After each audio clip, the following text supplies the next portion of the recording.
Lord of the Mysteries, Silver Key by author Xiang Bu Dao by Ming Liao Chapter 301-327. Chapter 301. The Fierce Battle. I came, I saw, I recorded. As the incantation appeared, Syrian's figure instantly vanished from his spot, reappearing behind a large screen of black mist. The devil, who was preparing to flee, paused, and then large pale blue fireballs condensed in front of him, shooting toward Syrian. Syrian raised his hand and clenched his fist. The pale blue fireballs, which were rushing toward him and carried a strong smell of sulfur, instantly became chaotic, veering crookedly and falling all around. Amidst continuous explosions, large patches of ghostly green venomous flames and black, pungent, poisonous smoke spread everywhere. Snap! Syrian raised his hand and snapped his fingers. The surrounding toxic gas instantly disappeared, having been transferred to the location of the devil's two subordinates, dozens of meters away. Help! Boom! A large amount of crimson magma mixed with pale blue flames burst through the ground and erupted. Syrian's figure vanished a second before the lava erupted from the ground, directly, flashing, behind the devil. He pulled a bright silver two-handed greatsword from the air, his hands clasped around the hilt. Whoosh! Amidst the violent sound of air being torn, the devil's dodging movement froze. Then, as if having made a decision, he suddenly turned around and made a chopping motion. Firelight rapidly gathered in his remaining right hand, and a flame greatsword, shaped like a saber and composed of crimson magma and pale blue flames, quickly formed, colliding with the silver greatsword in Syrian's hand. Boom! Amidst a sound like a red-hot iron meeting cold water, large amounts of magma and flame scattered, and fragments of light vanished. Syrian felt the resistance transmitted through the silver greatsword, then withdrew his hand and swung the sword again. Boom! Boom! Amidst the violent sounds of what seemed like ice and fire clashing, large amounts of magma, flames, and light fragments scattered. Both sides swung their great swords faster and faster, the fury and fighting spirit in their eyes growing more intense, looking as if they were drunk from bad liquor. The silver-white greatsword and the flame greatsword in their hands were constantly being chipped away, only to rapidly repair themselves. Boom! After another clash of blades, the silver greatsword in Syrian's hand silently shattered. Slow. Syrian's movement to recondense the Sword of Dawn paused. A malice that felt almost tangible erupted from the devil's crimson eyes.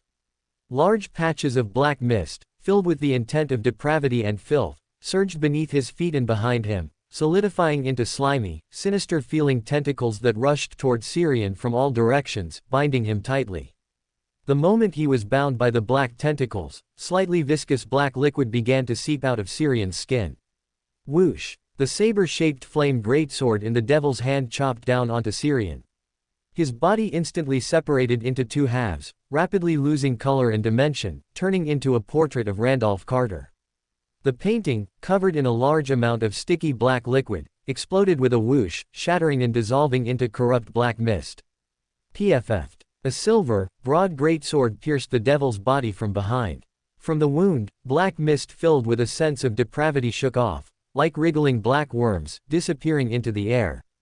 Whoosh! A fierce wind pressure surged out from Syrian's body, knocking the devil, who had been impaled by the greatsword, flying away.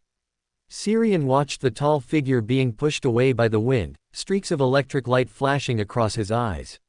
Mental piercing. In mid-air, the devil, who was desperately twisting his body to regain stability, froze, and then crashed heavily onto the ground. Syrian's figure flickered, appearing beside the fallen devil. He plunged the silver greatsword in his hand into the ground in a half-crouch. Amidst a faint, sizzling sound, the greatsword disintegrated, turning into fragments of light resembling the dawn. They were dense and countless, forming a flashing, violent, sharp hurricane that swept out in all directions, transforming into a terrifying strike filled with destructive intent. The devil's tall body, caught in the violent and sharp silver storm, swayed involuntarily like a ragdoll thrown into a washing machine. It was constantly being cut with wounds both deep and shallow. Large patches of black mist, filled with a sense of depravity, shook off him like wriggling black worms, spreading outward, but they were quickly extinguished by the sharp silver storm. After 5 or 6 seconds, the flashing and violent sharp hurricane gradually subsided.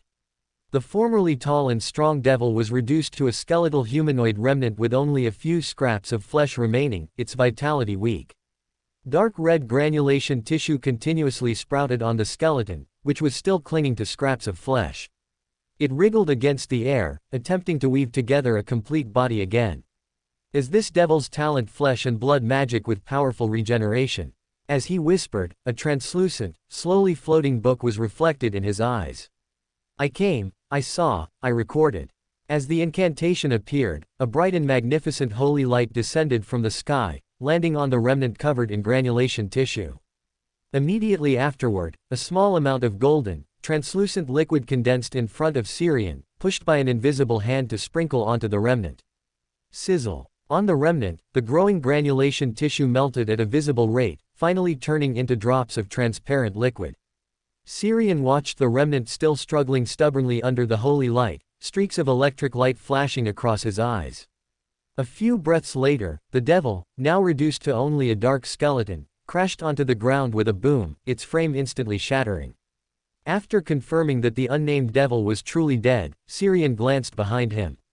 The devil's two subordinates had already run away while they were hacking at each other with swords. He didn't care about the escape of the two men, he could catch them whenever he wished. Is there still a way to exchange this for a bounty when only bones are left? I might be overthinking it. I don't even know if he had a bounty in the first place. After muttering a couple of sentences, Syrian began to recall the process of the battle, while waiting for the Beander characteristic to precipitate. My biggest gain from this battle was combat experience, and the coordination between mystical items and my own abilities. Even without using recorded demigod-level Beander abilities and powerful mystical items, I can still relatively easily defeat Beyonders of the same level. Also, the combination of the previously recorded hypnosis ability and the corrosion inherent in the alcoholic pocket watch works very well.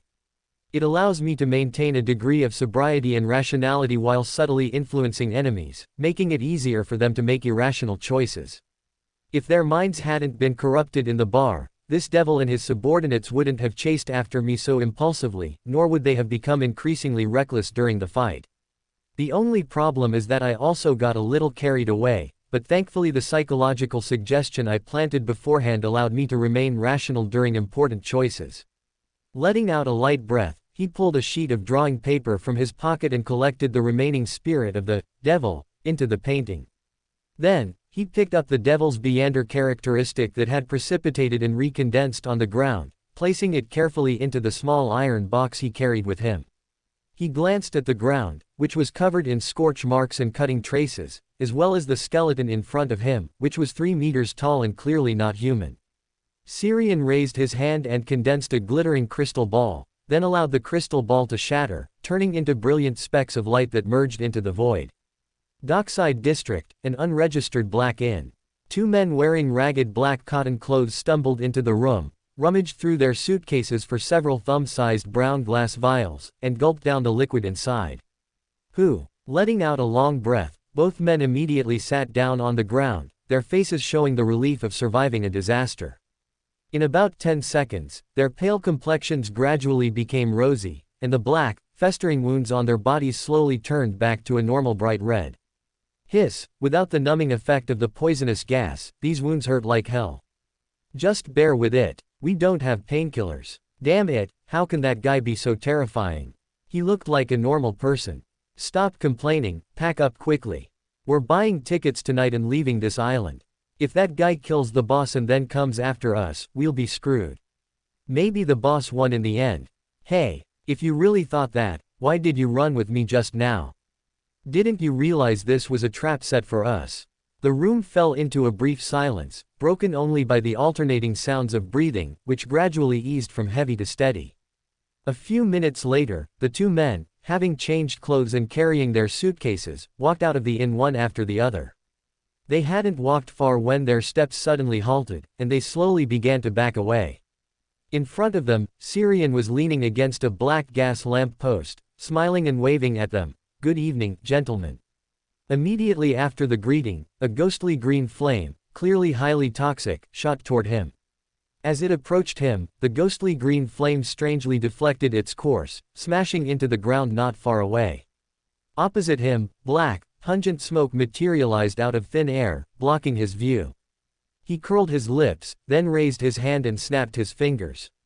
Snap! The black smoke in front instantly vanished, having been transferred high into the air dozens of meters up. The two figures who were running frantically down the street with their backs to him were immediately exposed. Snap! Snap! Syrian looked ahead and snapped his fingers several times in succession. Air bullets instantly formed and shot toward the backs of the figures running wildly ahead. Amidst the sound of flesh being pierced, the two men running ahead fell down almost simultaneously. Syrian wasn't in a hurry to chase them. Instead, he picked up a piece of gravel from the ground, flexed his muscles, and threw it out with fierce force. Bang! The black-clothed man who had just gotten up from the ground felt a buzzing in his head. The back of his skull had an indentation the size of half a fist from the gravel impact, and his body slumped weakly. His companion's face instantly filled with panic. He tried to escape, but the ground beneath him was slick, as if coated in grease, making it impossible for him to stand up. By the time he finally managed to stabilize himself on the slick ground, Syrian had already stepped over and placed a hand on his shoulder. After a crackle of electric current, a smell of burnt flesh emanated from him, and his body collapsed onto the ground. Syrian watched him from the side and said very calmly, "I ask, you answer." "Understand." The man lying paralyzed on the ground opened his mouth. His body, numb from the electric shock, was somewhat uncontrollable, and he couldn't form a complete sentence for a long time, eventually only managing to nod repeatedly to answer. Seeing him nod, Syrian then asked, "What is your purpose for coming to White Whale Island?" After a period of silence, and once the numbness wore off, the man on the ground finally said in a hoarse voice, "To find the treasure left behind by the transmigrated family, and use it to break free from our current status as vassals of the North family." Chapter 302, The transmigrated family. The transmigrated family, that devil family that worships the dark side of the universe. Are you a member of this family, or is your boss? The man lying on the ground hesitated before replying, "The boss is. We are just the helpers he trained for himself." Syrian nodded and asked again, "Then have you found the transmigrated family's treasure?" The man on the ground quickly shook his head, "No, we just arrived on this island yesterday and haven't started looking yet. But I heard specific clues about this treasure from the boss. I can take you to find it, really. This is a treasure left behind by a devil family with thousands of years of history. There are definitely good things inside." Syrian nodded thoughtfully. Seeing this, the man on the ground breathed a slight sigh of relief, knowing he wouldn't die immediately. Click. The sound of bones dislocating rang out. The man on the ground tilted his head, losing his life force, his white eyes filled with astonishment. A treasure left by a devil, the credibility is really low. Moreover, the residual spirit of your boss is already in my hands. I don't need you to be a guide. After muttering a few words, Syrian took a black iron flask from his waist and poured some strong liquor he had bought in Nas into his mouth. Hiss! He pursed his lips, feeling the taste of juniper berries mixed with alcohol rushing straight into his nasal cavity and spreading through his head. The dark, greedy thoughts in his heart immediately dissipated by more than half. He then took off the black gold inlaid pocket watch wrapped around his wrist and put it into the flask. After waiting for a while and taking the precipitated Beander characteristic, Syrian used the mirror world to silently return to the hotel where he was staying. After returning to the hotel, he sat by the fireplace for a while until he felt his body warm up again. Only then did he pull out the drawing paper containing the residual spirit of the transmigrated family's devil, preparing for the channeling. Since a normal channeling ritual can only ask 3 questions, he attempted a small modification to this specific ritual. On the drawing paper containing the devil's residual spirit, he used paint to depict the person's original appearance and allowed the residual spirit to merge into the portrait. He then used this drawing paper as the main body to perform a modified channeling ritual. Woo! The sudden cold wind caused the temperature of the fireplace to drop significantly. It was no longer warm. In the dimly lit room, the thin man on the drawing paper gradually became vivid and 3-dimensional, floating out of the painting. His face was blank, his eyes unfocused, seemingly in a state of sleepwalking. Syrian glanced at the transparent spiritual body floating in midair, then asked, "Your identity?" The spiritual body floating in midair showed a look of struggle on its face, but soon relaxed, replying in a sleepwalking manner, Nicodemus Bronson Andriard, a member of the Andriard family, one of the ancient devil families. The reason you came to White Whale Island? To search for clues to the treasure left here by the Andriard family ancestors, and to find an opportunity to kill, bone dismantler, roll. Syrian raised an eyebrow, slightly surprised. Just clues. Nicodemus's spirit replied, devoid of expression and tone, yes, there are only clues here. This involves a legacy of the Bloody Archduke.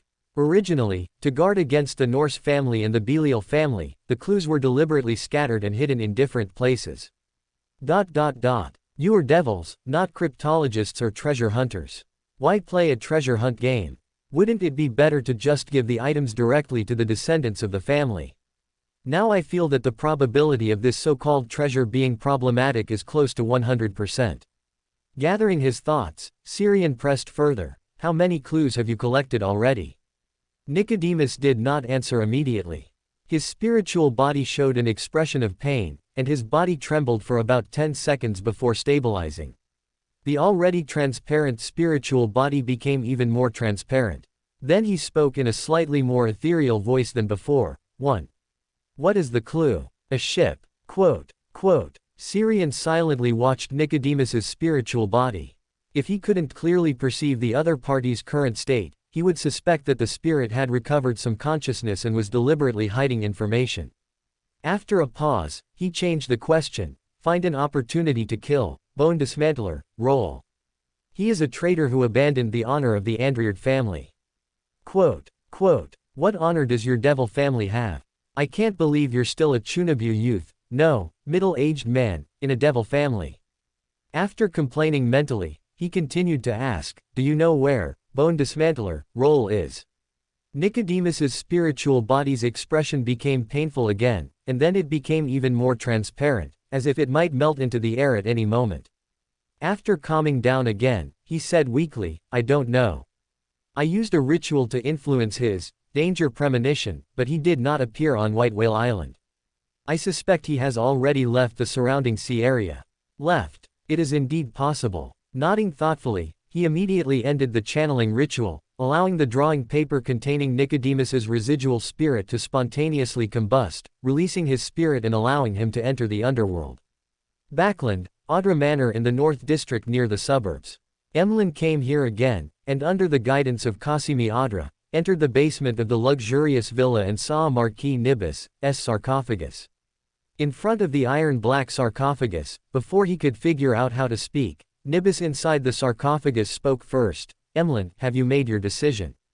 Emlyn nodded seriously. Yes, Marquis Nibus, I want to try. Very good. Nibus's tone from inside the sarcophagus carried obvious pleasure. Don't worry, I will personally watch over you. Just let me know when you are ready. He took a deep breath, then slowly exhaled, repeating this several times to prepare himself mentally. Emlyn stepped forward. I am ready. As soon as he finished speaking, a full moon appeared above the basement. Crimson moonlight spilled down, covering Emlyn, the iron-black sarcophagus, and the surrounding ground like a thin veil. The moment the moonlight fell, Emlyn felt his spirituality grow, his spiritual intuition enhance, and even his physique receive a certain boost. How powerful! This effect was better than a normal full moon, closer to a blood moon. While his thoughts wandered, Nibus's voice softly sounded, begin. Okay. Emlyn nodded, unconsciously clasping his hands together and resting them against his mouth and nose. It took him 2 seconds to realize that this was not the Harvest Church, nor was he in front of the life-holy emblem of the Earth Mother. He awkwardly lowered his clasped hands, holding them vertically in front of his chest, and then chanted aloud in ancient Hermes language, the fool that does not belong to this era, the mysterious ruler above the gray fog, the king of yellow and black who controls luck. Does not belong. At 15 Minsk Street, Klein, who had just lain down, put on his coat with a dark expression and walked into the bathroom, taking 4 reverse steps to enter the space above the gray fog. An unfamiliar voice. Surprised, Klein extended his spirituality to touch the new, constantly expanding, illusory star that was rippling out circles of deep crimson. Immediately, a scene covered in crimson light came into his view. Isn't this that vampire from the Harvest Church? He actually dared to pray to the fool. I thought he was just talking. While muttering to himself, he noticed the iron-black sarcophagus beside Emlyn, and the full moon that shouldn't have appeared at this time. Is this the sanguine bigshot he mentioned? Lying in a sarcophagus, is his condition not good? Or is it a special sanguine hobby? After muttering a few words, he withdrew his gaze and simultaneously cut off the connection established by the prayer light spot. No matter what these sanguine are scheming, as long as I don't respond, it'll be fine. Well, it's not that I won't respond, it's just that the timing is up to me. After muttering a few words, just as he was about to leave the space above the gray fog, his gaze suddenly stopped when it swept across the pile of sundries in the corner. He hesitated for a moment, then waved his hand, drawing the Red Priest card from the pile of sundries, while simultaneously manifesting his usual topaz pendant in his hand. A few breaths later, the topaz pendant began a small clockwise swing in his hand. As expected, following my advancement to faceless, now that the gray fog here has merged somewhat with reality, external influences and contamination can no longer affect me. He muttered softly, flipped the Red Priest card in his hand, and simultaneously infused it with spirituality to activate the information on it. Soon, lines of red ancient Phosic words appeared. After quickly scanning them, his gaze stopped at the last few lines of words. Calamity of destruction, root of disaster. Beyond sequence, it was this information that previously influenced me without my realization. In the basement of the Audra Manor villa. After quietly waiting for more than 10 minutes and still receiving no response, Emlyn looked toward the iron-black sarcophagus in front of him. Lord Nibus, the fool did not respond to me. From inside the sarcophagus, Nibus's voice, carrying a hint of unconcealable exhaustion, said, I understand. Let's stop here. Emlyn nodded, bowed to the sarcophagus in front of him, and then turned and left directly. The next morning, Syrian was woken up by a knock on the door. He rubbed his somewhat messy hair, got up from the bed, put on his clothes, tidied his messy hair slightly, and went to open the door. Outside the door, Angelina, with faint dark circles under her eyes, stood at the entrance, followed by a young man dressed as a sailor. Syrian looked at the deacon of the Sword of Dusk with some surprise. Is something the matter? Angelina gave him a deep look and asked in a very calm tone, You killed a devil last night? Although it was a question, her tone was very certain, as if she had witnessed it herself last night. Syrian nodded. Yes, but it wasn't Bone Dismantler, Roll, nor was it any wanted pirate. He hadn't planned on keeping it a secret. After all, many people had seen him yesterday in the Swordfish Bar, so it couldn't be concealed. Angelina nodded slightly. Whether they are wanted pirates or not, devils, or evil creatures that need to be cleansed. The God of Combat's church won't give you trouble over this matter. I came to find you only to confirm whether another powerful Beander has arrived at White Whale Island. After a slight pause, she changed the subject. How long do you plan to stay on White Whale Island? Syrian, I'm leaving today. Angelina nodded, then suggested, then you can go buy a ticket early. A brand new steam liner will arrive at the port this afternoon, and it will be warmer than the other ships. Syrian slightly nodded. Thank you for the information. After chatting briefly and watching her leave, he immediately closed the door, stayed by the warm fireplace for a while, then quickly washed up and began packing his luggage. After checking out at the front desk on the first floor, he found an empty alley and placed the crystal ball containing an eye on his chest. A burst of brilliant, warm sunlight appeared, rapidly condensing into a carriage cast from gold. Greater than. Chapter 303. Quick battle, quick resolution. The base of the pirate crew under the Vice Admiral of the Deep Sea in Nass. After knocking several times without a response, a lean but robust man wearing a tricorn hat stepped back 2 paces and gave the short-haired man behind him a look. The latter stretched his body, took a step forward, and kicked the large door open. Amidst the clanging sound, several icicles hanging from the eaves fell and shattered on the ground. Boss, that old geezer is probably drunk again.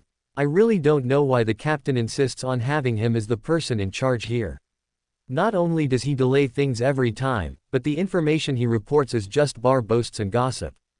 The man wearing the tricorn hat did not reply. His pale blue eyes swept over the empty space in front of the door before looking inside the house. The short-haired man turned around, and seeing that he hadn't moved, asked curiously, "Boss, is something wrong?" The man in the tricorn hat pondered for a moment and then said, "Let's go back." Huh. He offered no explanation, turned around immediately after speaking, and quickly departed in the direction they had come from. After the two left, one after the other, the portrait of Randolph Carter hanging in the restaurant, hidden from view outside the door, suddenly looked toward the entrance, a meaningful smile playing on his lips. At a private dock far from the city area, Syrian's figure flashed past the glass windows of a row of houses. A few minutes later, he walked out of a nearby bar. The divination suddenly failed after reaching this point. Did he go to a special location, or did he use a mystical item that can interfere with divination? After whispering for a while, he pulled out a piece of drawing paper and took out the crystal ball containing a sealed eye. He held the crystal ball against his forehead, and a deep purple color suddenly appeared over the azure eye inside the crystal ball. At the same time, a view seen by the secret's eye appeared in his mind. He cast his gaze directly into the spirit world, utilizing the characteristics of the secret's eye and the demigod rank of this mystical item to complete a rapid divination. Suddenly, he saw a strong, short-haired man wearing a tricorn hat. His eyes were blood red, and his exposed skin was covered in sinister-looking symbols drawn with red paint. There was also a skull and goat head pattern on his forehead. Judging by the surrounding environment, he was right there at the dock, sprinting in a certain direction. Soon, the image in his mind disappeared, and then he saw another scene. This time it was a man wearing a gray woolen coat with a dark red scarf covering most of his face. He was lean and appeared tall and thin, but the thin shirt beneath the gray coat revealed clear muscle definition. He was staying in a dim room with flickering lights. 3 flickering candles were lit on the floor, surrounded by a bloody ritual setup seemingly made of fresh blood and animal organs. The next second, the man in the image suddenly shuddered, and a flicker of surprise crossed his malicious brown eyes. Once his vision cleared, Syrian placed the crystal ball he had held against his forehead back onto the drawing paper. Recalling the wanted posters he had seen, he curled his lips. As expected of the criminal pathway, specializing in crime, he noticed something was wrong before I even entered the door, quickly reacted, and even set up a trap in return. He used some method to swap identities with his first mate, misleading my divination and leading me to this dock. So, is there something here that makes him feel safe, or does he believe a third party would be quickly drawn here if a fight broke out? Unfortunately, I wasn't rushing the pursuit, which caused their identity swapping method to fail just as I arrived at the dock, preventing the confrontation with his first mate that he had anticipated. Also, that ritual seems to have the effect of interfering with divination. This is a great pirate whose bounty reaches 10,000 pounds in the Loan Kingdom alone. Even if it wasn't for the Twilight Hermit Order's mission, I couldn't let him go. I have already divined quite a bit of information. Climb above the gray fog should be able to complete the rest. After muttering softly for a while, he found a quiet place and prayed softly to the fool. The fool who does not belong to this era. In less than 2 minutes, dense gray fog surged out before his eyes. Beneath the tall figure of the fool seated above the infinite gray fog, he saw the figure of Bone Separator, Russell. As the view zoomed out, he gradually pinpointed the target's location. This seems to be near the Church of Dawn. The minds of criminals truly are sharp. The devil's danger premonition is a bit troublesome, but as long as I am fast enough, it won't matter even if he reacts. As he spoke to himself, a phantom book, slowly turning its pages, was reflected in his eyes. I came, I saw, and I recorded. As the incantation appeared, streaks of brilliant starlight emerged from the void, swiftly outlining a phantom door covered in mysterious patterns and symbols. On the street behind the Church of Dawn, separated by a row of white houses, countless fragmented stars surged out of the void, outlining a phantom door at the edge of the street. Syrian stepped out from behind the door, immediately seeing dense clusters of pale blue fireballs, smelling of pungent sulfur, shooting toward him. The moment they approached him, these pale blue fireballs suddenly became chaotic, deviating from their original paths and smashing onto the surrounding ground and houses, or shooting directly into the sky. Syrian calmly stepped forward. Whether it was the incoming fireballs or the scattered flames around him, they always passed him by with an incredible arc after getting close. The next second, an exaggerated greatsword composed of crimson magma and pale blue flames violently pierced through the pervasive flames ahead, leaving a half-meter deep charred scrape mark on the ground. Under the warning of his spiritual intuition, Xiang flashed away from the attack. Behind the towering devil, streaks of silvery white electric light flashed in Xiang's eyes. Mental piercing. The devil's sword-swinging motion paused, and the magma and flames that had just condensed around him quickly collapsed and dissipated. By the time he broke free from the daze caused by the intense mental impact, a scroll fluttering down from midair caught his eye. The devil's danger premonition made him realize immediately that this was a trap, but the content on the painting had already been seen by him. The twisted face, screaming while clutching its head, magnified continuously in his eyes. His entire body instantly froze in place, and much of the crimson and pale blue flames wrapped around him extinguished. Behind him, a phantom, constantly turning book was reflected in Xiang's eyes. I came, I saw, and I recorded. As the incantation emerged, an ancient-style spear, burning with clusters and flecks of bloody dark red from tip to hilt, condensed in his hand.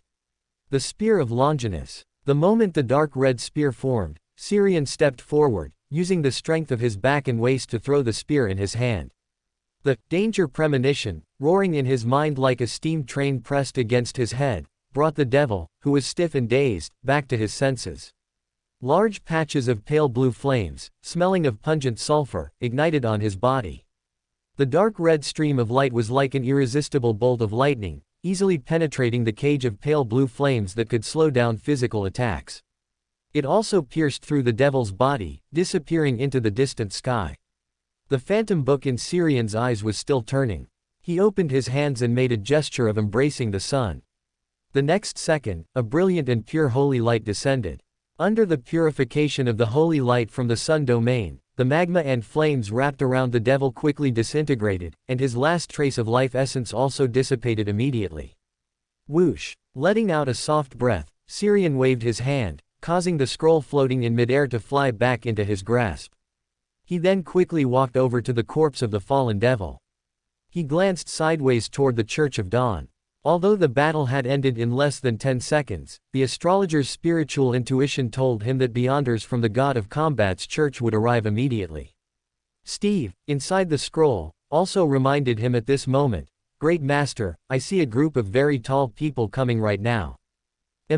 He nodded slightly, then Xiang took out the crystal ball containing the sealed eye. As he held the crystal ball across his chest, the surroundings instantly lit up with brilliant, magnificent, pure, and warm sunlight. On the other side of the street, Archbishop Igorov, wearing an orange priest's robe and holding a thick, black-covered book, took a step forward and appeared at the site of the battle as if by flash. The brilliant and magnificent sunlight surrounding him shone upon him, adding to his sense of solemnity and divinity. Half a minute later, several tall figures wearing fur coats and carrying straight swords or firearms rushed over from the other side of the street. "Your Excellency, Archbishop." Igorov waved his hand, interrupting the person, and said sternly, "Leave 2 people to guard the scene. The rest of you search the surrounding houses to see if anything was left behind. The scent of the devil still lingers in the air. These evil followers should all be purified. There have been too many devils arriving at the Gargaz archipelago recently, and Randolph Carter has frequently clashed with them. Does this place hold some unknown secret?" In the waters north of the Gargaz archipelago, a neat and clean sailboat, dozens of meters long, reflecting a golden color in the sunlight, sailed smoothly across the deep blue sea. At the center of this sailboat, along the central axis, was mounted an extremely special main cannon. The barrel was layered with symbols and patterns, circulating a faint but pure light. On the deck, several sailors on routine patrol suddenly felt the surrounding sunlight brighten significantly, driving away most of the chill in the wind. After enjoying the warmth of the sunlight for half a second, one of the sailors suddenly reacted and immediately shouted, "Wait, something's wrong. Sound the alarm quickly." The piercing alarm sounded instantly. The sunlight shining on the deck suddenly retracted, condensing into a phantom carriage seemingly cast from gold. Xiang dragged the corpse of Bone Separator, Russell, still in its demonized state, down from the carriage. He looked around, seeing the sailors uniformly backing away, and greeted them familiarly. "Gentlemen, I seem to be lost. Could you give me a ride?" 6. Quote, the sailors gathered in front looked at each other, none of them answering. After a moment, a man wearing a monocle, nearly 1.8 meters tall, with short gray curly hair, squeezed out from the crowd. He calmly sized up Syrian, then his attention was drawn to the enormous corpse beside him, which was still in a demonized state.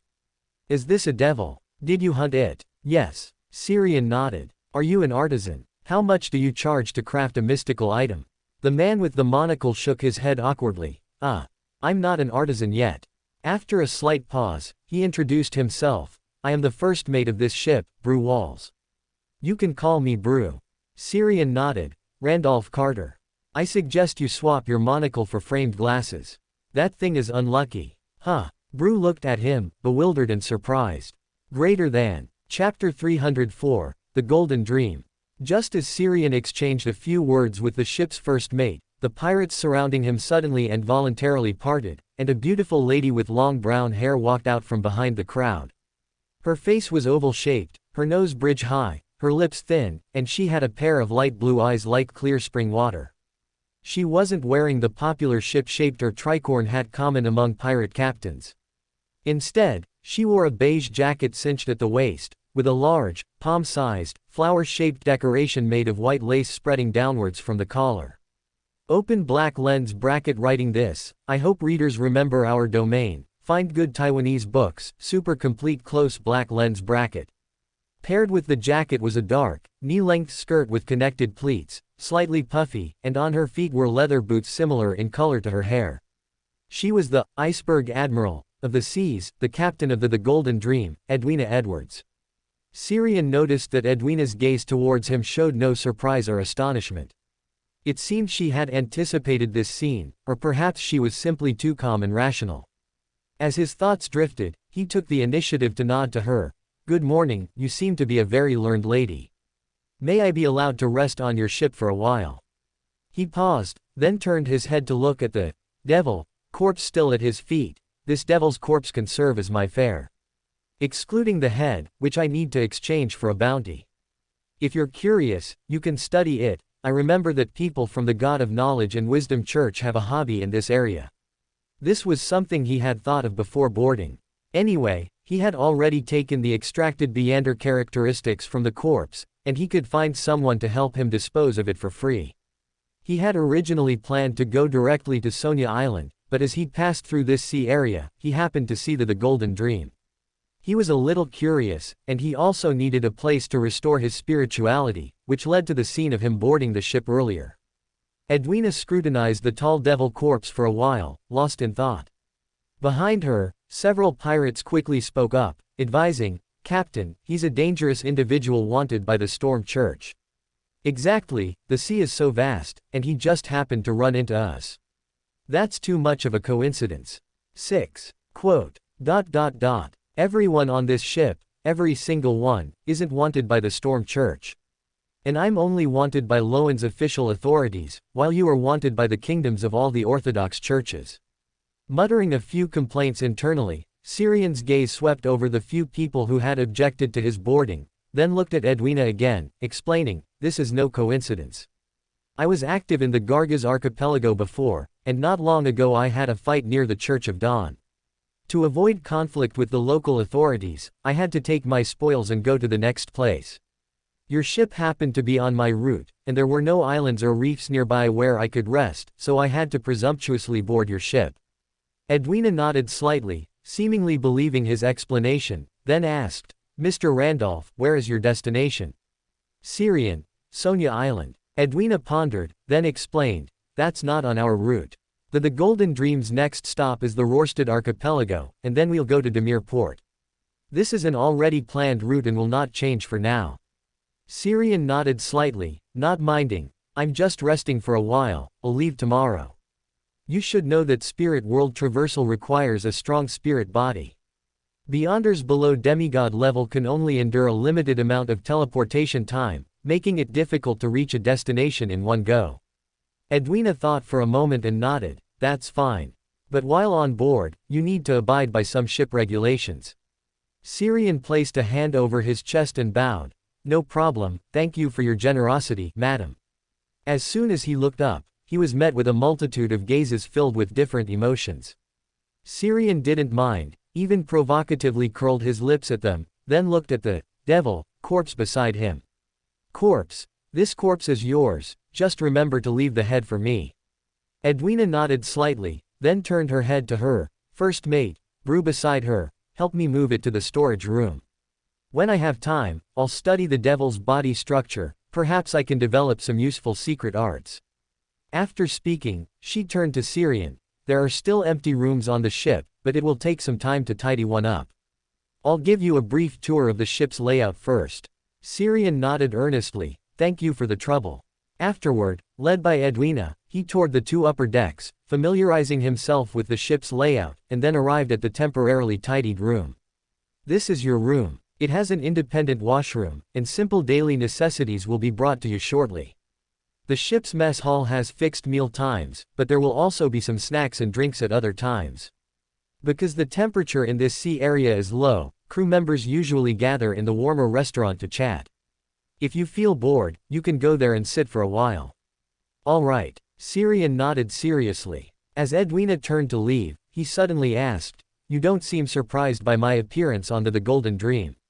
Edwina stopped, turned around, and nodded. Not long ago, I foresaw this scene in a nap. Syrian nodded slightly, accepting this reason. Sequence 4 of the reader pathway is Prophet. Although Edwina is currently only Sequence 5, she has a god behind her. As his thoughts wandered, Edwina continued, in that revelatory dream, I also saw a sentence, which I believe was meant for you. What sentence? Syrian didn't hide his curiosity. Edwina recalled calmly, you can visit the Temple of Knowledge in Isara before advancing to Secret Sorcerer. Remember, go alone. Go alone. Syrian repeated, feeling that it didn't mean going by himself, but rather getting out of Adam's sight.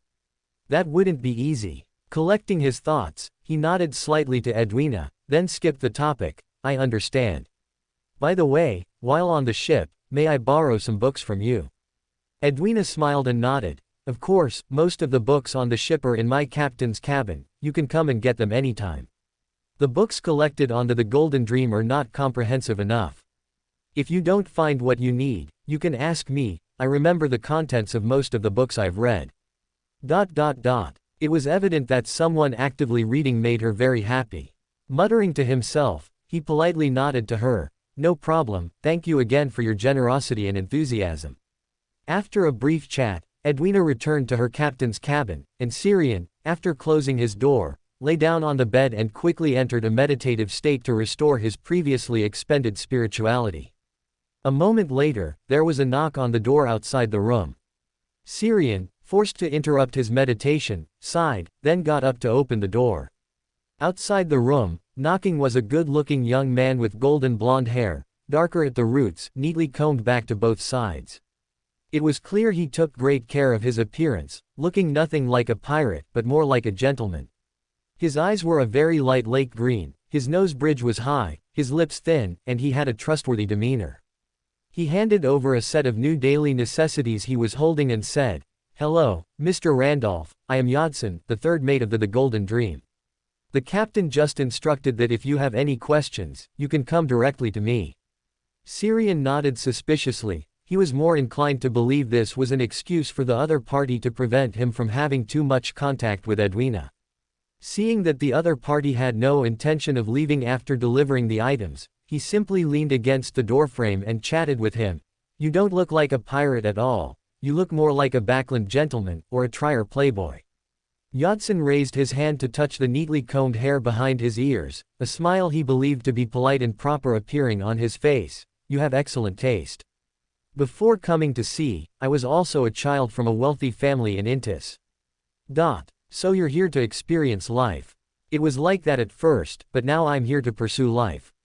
Then, I wish you success. After chatting for a while and seeing off Yodson, who seemed to be in a good mood, Syrian lay back on the bed and continued to meditate with his eyes closed. At a certain moment, his spiritual intuition suddenly stirred. When his meditation ended, the first thing he noticed upon opening his eyes was a stack of neatly arranged letter paper on the nearby desk. Did she send a letter, or a book? Pinching his forehead, he went forward and picked up the stack of letter paper to read. Many of the stories you provided are genuinely effective. One can draw power from the corresponding knowledge to create magic or witchcraft, and I have marked them. Additionally, I have compiled some of the witchcraft and magical knowledge you requested, which has been created through mystical reenactment.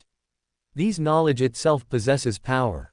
Whether writing it down or reading and memorizing it, it requires a considerable amount of time. If one disregards the potential risks, the mystical ritual is the best choice. Remember your promise, do not spread this knowledge. Burn after reading. Remember your promise, do not spread this knowledge. Burn after reading. She didn't mention Russell's diary. Is it no longer needed, or is she not in a hurry? Or perhaps, the stories I gave her, which don't belong to this era, sparked new associations. As he murmured to himself, he moved the first sheet of Bernadette's reply, revealing that the contents of the stack of letter paper behind it were entirely composed of abstract symbols, magical identifiers, and a small amount of ancient Phocic and Hermes languages. Just looking at it, Syrian already felt a headache brewing. This knowledge truly possessed power. As soon as he saw it, distorted, illusory light and shadows flickered before his eyes. He flipped the letter paper face down on the desk, and after the floating illusions disappeared, he couldn't help but exclaim, "The reading threshold is too high.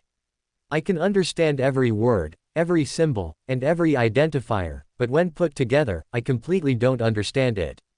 Compared to intellectuals who diligently research spells, copy-pasting is indeed more suitable for me. After sighing, he turned and left the room. Outside the captain's cabin on the second deck above, Syrian raised his hand and lightly knocked twice on the door. Thump, thump. After a while, Edwina's voice finally sounded, "Come in."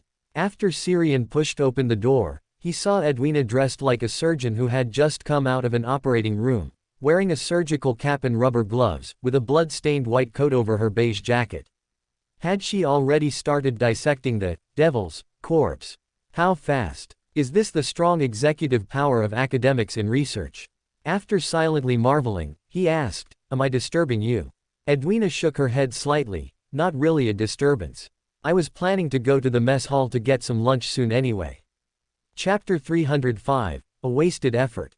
"I'm here to borrow books and consult on a question." As he spoke, Syrian looked up at the sky. It was a clear blue, with only a few small white clouds in the distance. Judging by today's weather, there shouldn't be any lightning strikes. Edwina turned sideways and pointed to the row of bookshelves behind her. "Most of the ship's collection is here. Some special books that involve the occult and have side effects are stored separately." "What question do you want to consult about?" Syrian glanced at the fully stocked bookshelves and then said, "I have a mystical item, and one of its negative effects is that it increases the probability of lightning strikes occurring nearby. It's the kind that requires specific weather, not one that creates lightning out of thin air." Edwina nodded thoughtfully. "If it's lightning within the normal range, then there's no problem. The Golden Dream is equipped with specialized lightning protection devices. Ordinary lightning will be guided directly into the sea. Unless the lightning is created and guided by a meander, it won't cause damage to the hull." "Then that's fine." Syrian slightly relaxed, relieved that he didn't have to worry about waking up tomorrow to find the Golden Dream struck by lightning with several large holes. This was the flagship of the Dream Pirates. If it were damaged by lightning because of him, he would have to pay a lot of money. After a brief exchange, he went to Edwina's captain's cabin, grabbed 2 random books, and then went to the ship's mess hall to get some food before returning to his room.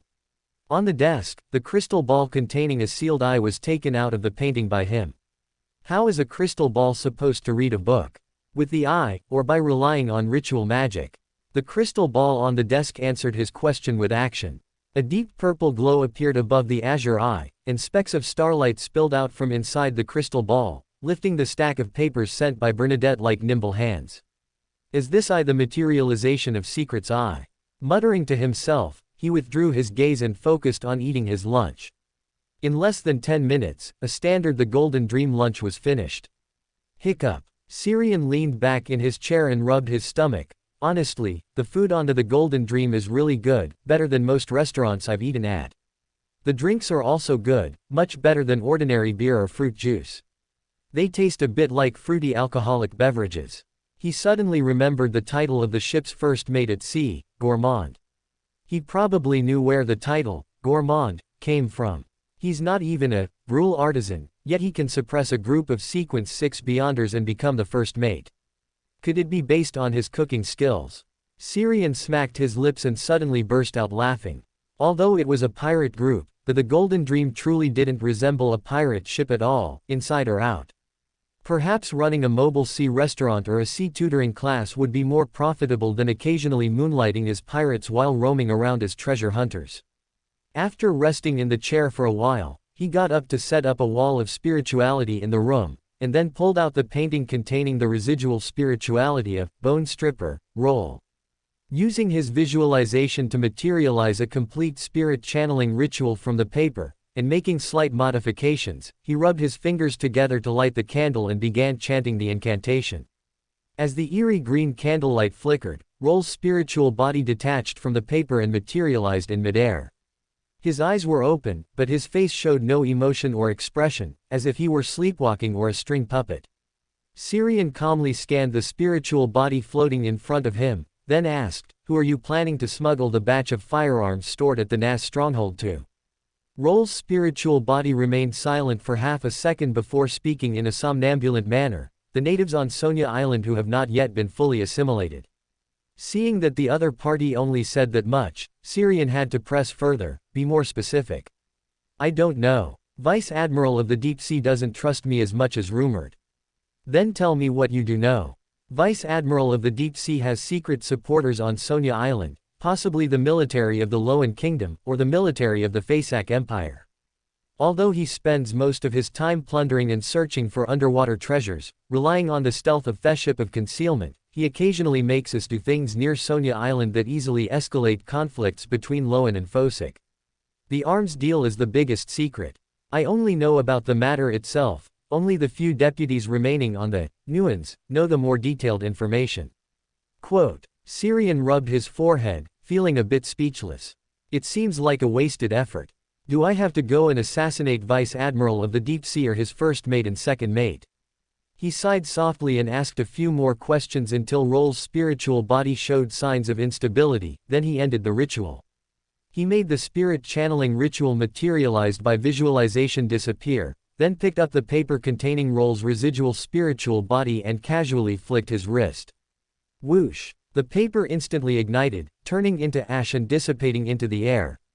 Having finished this, he found a comfortable position on the bed and silently chanted Adam's name in his heart.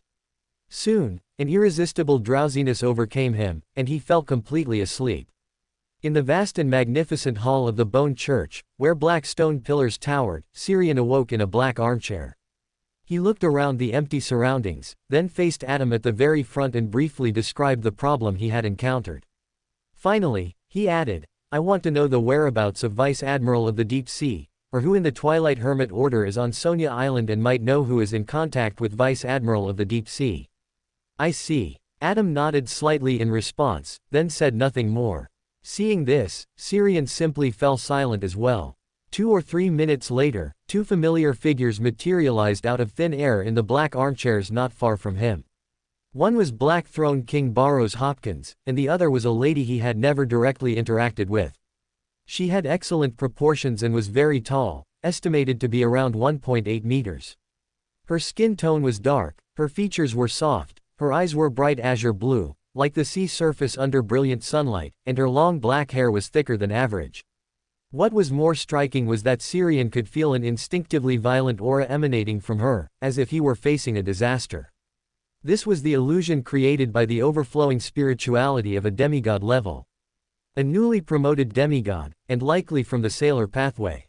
As his thoughts drifted, he saw the lady, suspected to be a newly promoted sailor pathway demigod, look over at him. "Hello, I am Cheryl Lang, leader of the Southern Sonia Island Underground Resistance.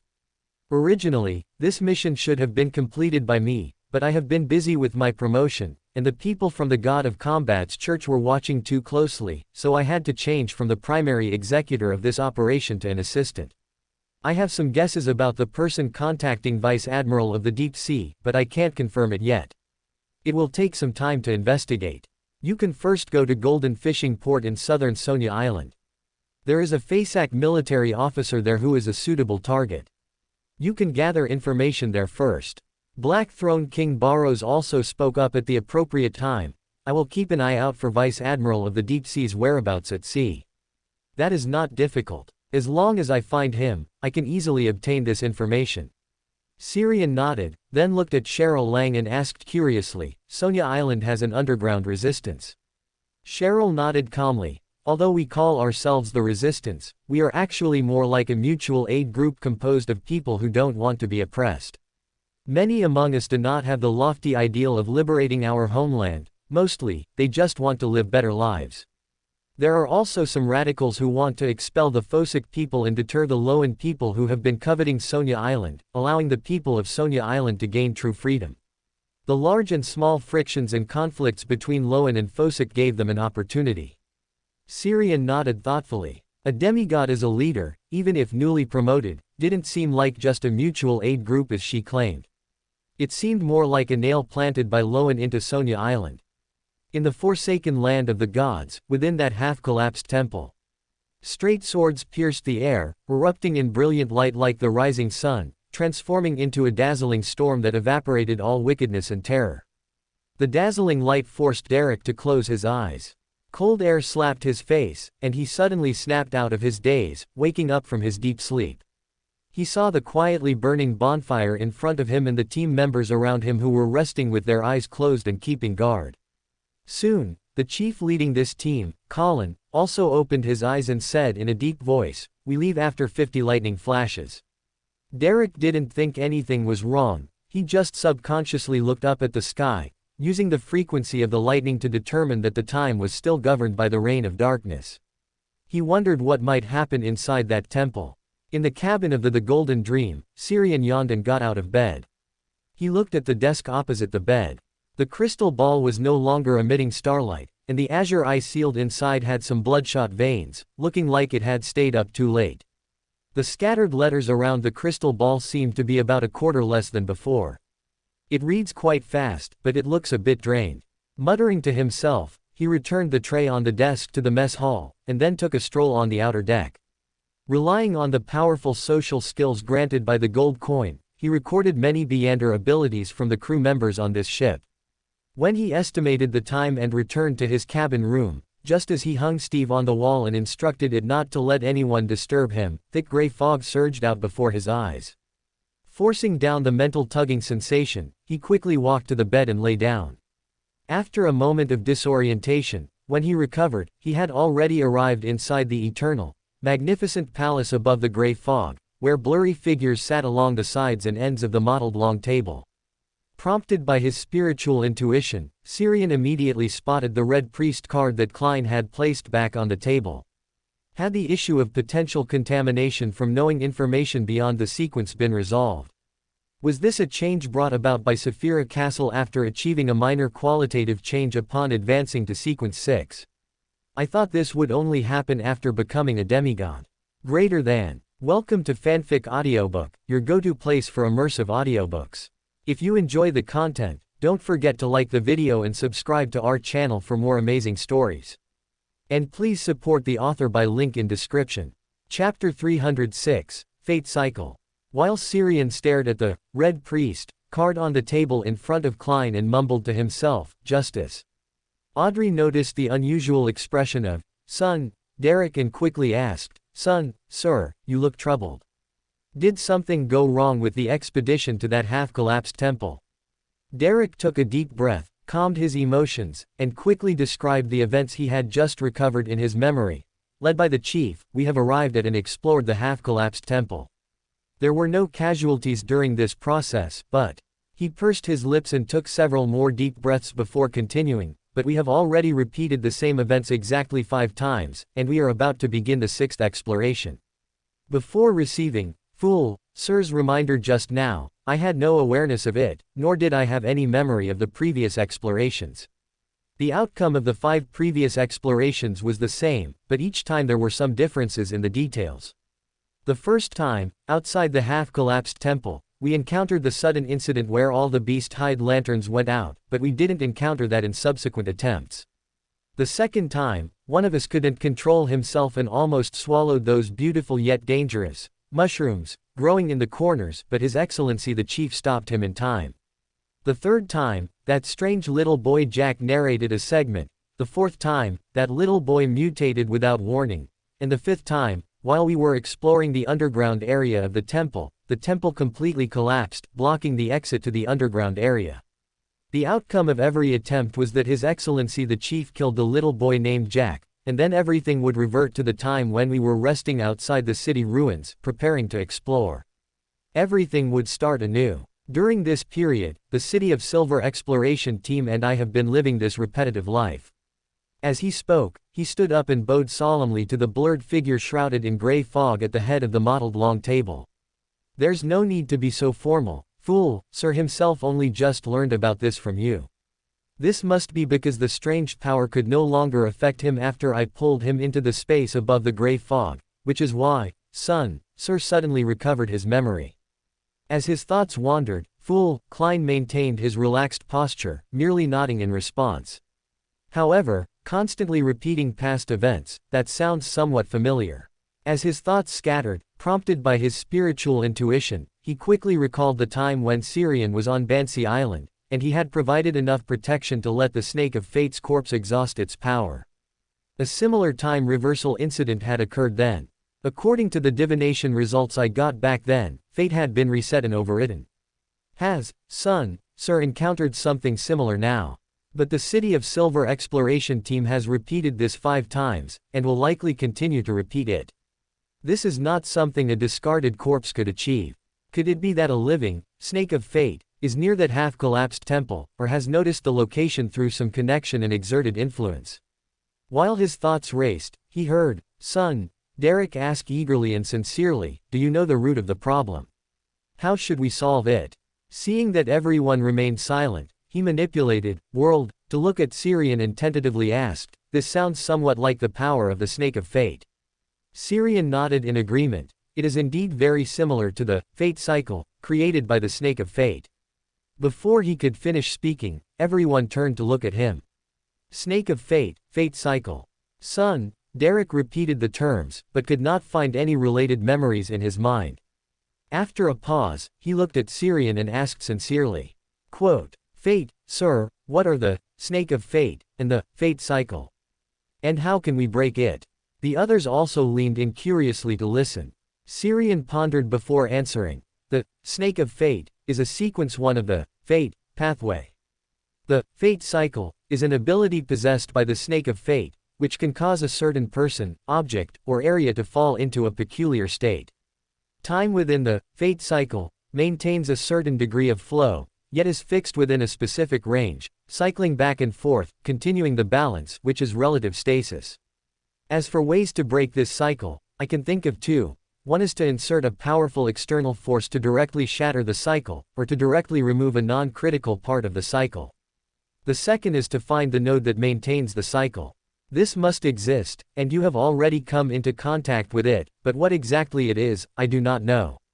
I do know a Snake of Fate, but they are unlikely to help, and even if they did, they couldn't assist you while you are in the forsaken land of the gods. Justice, Audrey looked at Syrian with surprise and astonishment. Is Fate, Sir using the Wheel of Fortune card as his codename because of this? Gathering her scattered thoughts, she asked a question for, son, Derek, can we consult that Snake of Fate on how to break the fate cycle? Or perhaps trade for a special charm from them? Syrian thought about Will Anseton's personality, then shook his head. I don't think they would bother with me. After 2 seconds of silence, World spoke again in a hoarse voice. I think there is another issue we need to worry about, rather than just breaking the fate cycle. Derek immediately asked, what issue? Hanged man, Alger chimed in. What World means is, where is the Snake of Fate, who trapped you in the cycle? This. Seeing that everyone seemed to have hit a strange bottleneck, Syrian spoke up to remind them, the true creator has an angel of fate under them named Ouroboros. Furthermore, the fate cycle, encountered by the City of Silver exploration team should only be a small amount of power left behind by that angel of fate in the temple. If they themselves were nearby, it would be impossible for them not to appear after cycling so many times. Since they haven't shown up, it means they either weren't there to begin with, or they observed for a while and left after finding it uninteresting. Alger, that is highly possible. After speaking, he looked at Justice Audrey, who was sitting opposite him, and said thoughtfully, "The son's description of Jack and his father reminded me of something. I should have mentioned to you that I once pursued an Aurora Order listener at sea. His goal was to find the true Creator's sanctuary. That listener's child is very close in age to the Jack described by son just now." Son, Derek suddenly widened his eyes and looked at Hanged Man, sir, next to him, his previously suppressed mood due to the cycle becoming joyful. "Hanged Man, sir, are you saying that Jack came from your world to the vicinity of the City of Silver?"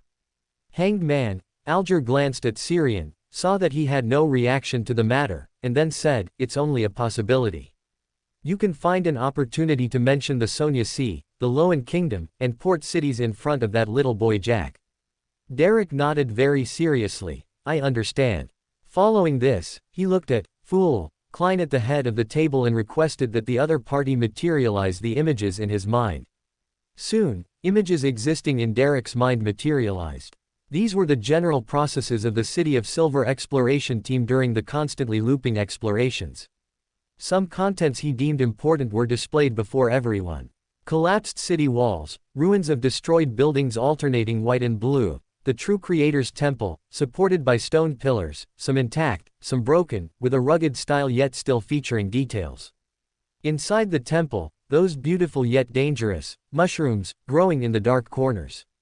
There was also the underground area, which contained murals detailing the scene of the apocalypse and the true Creator resisting the 6 evil gods and protecting the surviving humans.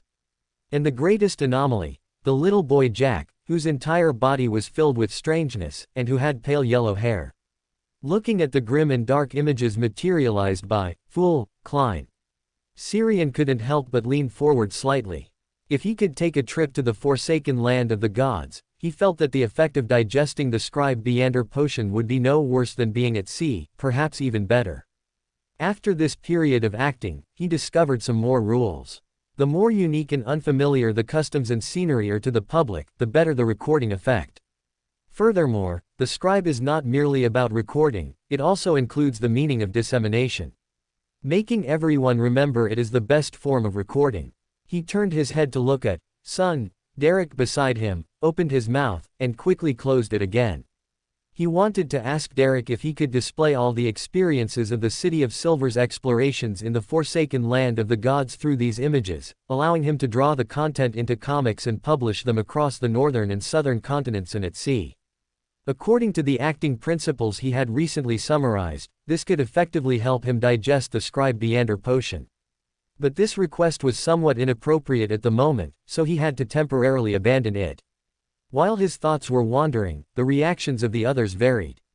Klein was filled with sighs and emotion, while Audrey developed an unusually strong interest in this place full of mystery, unknown dangers, and terror, hoping for a chance to embark on a true adventure.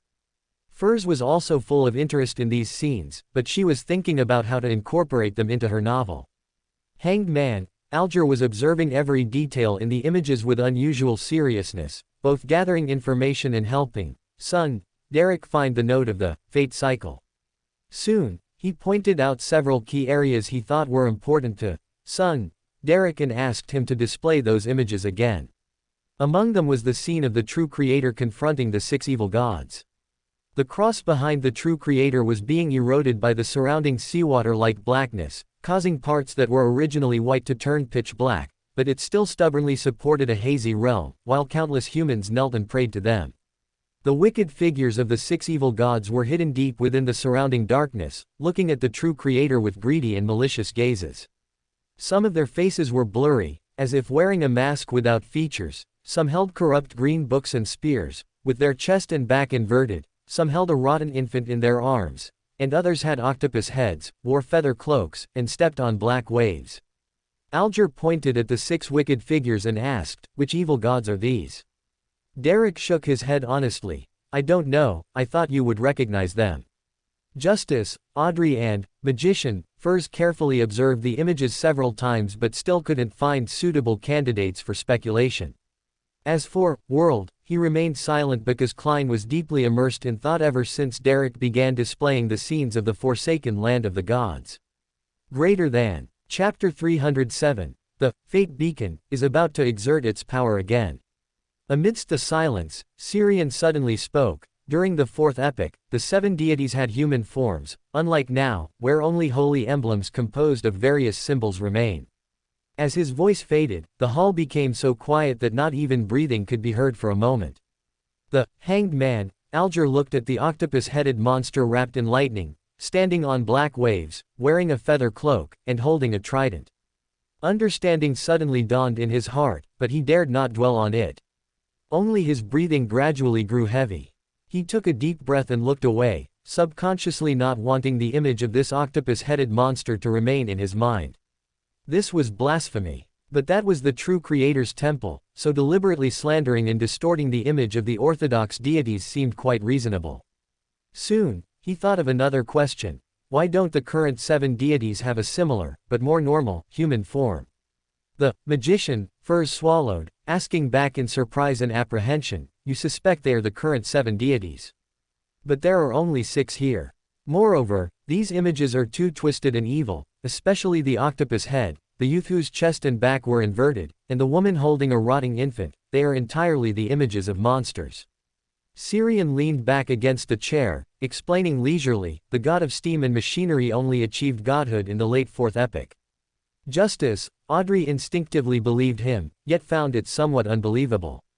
Frowning and hesitating for a moment, she turned to look at Mr. Fool, at the top of the table, hoping to gain some information from him.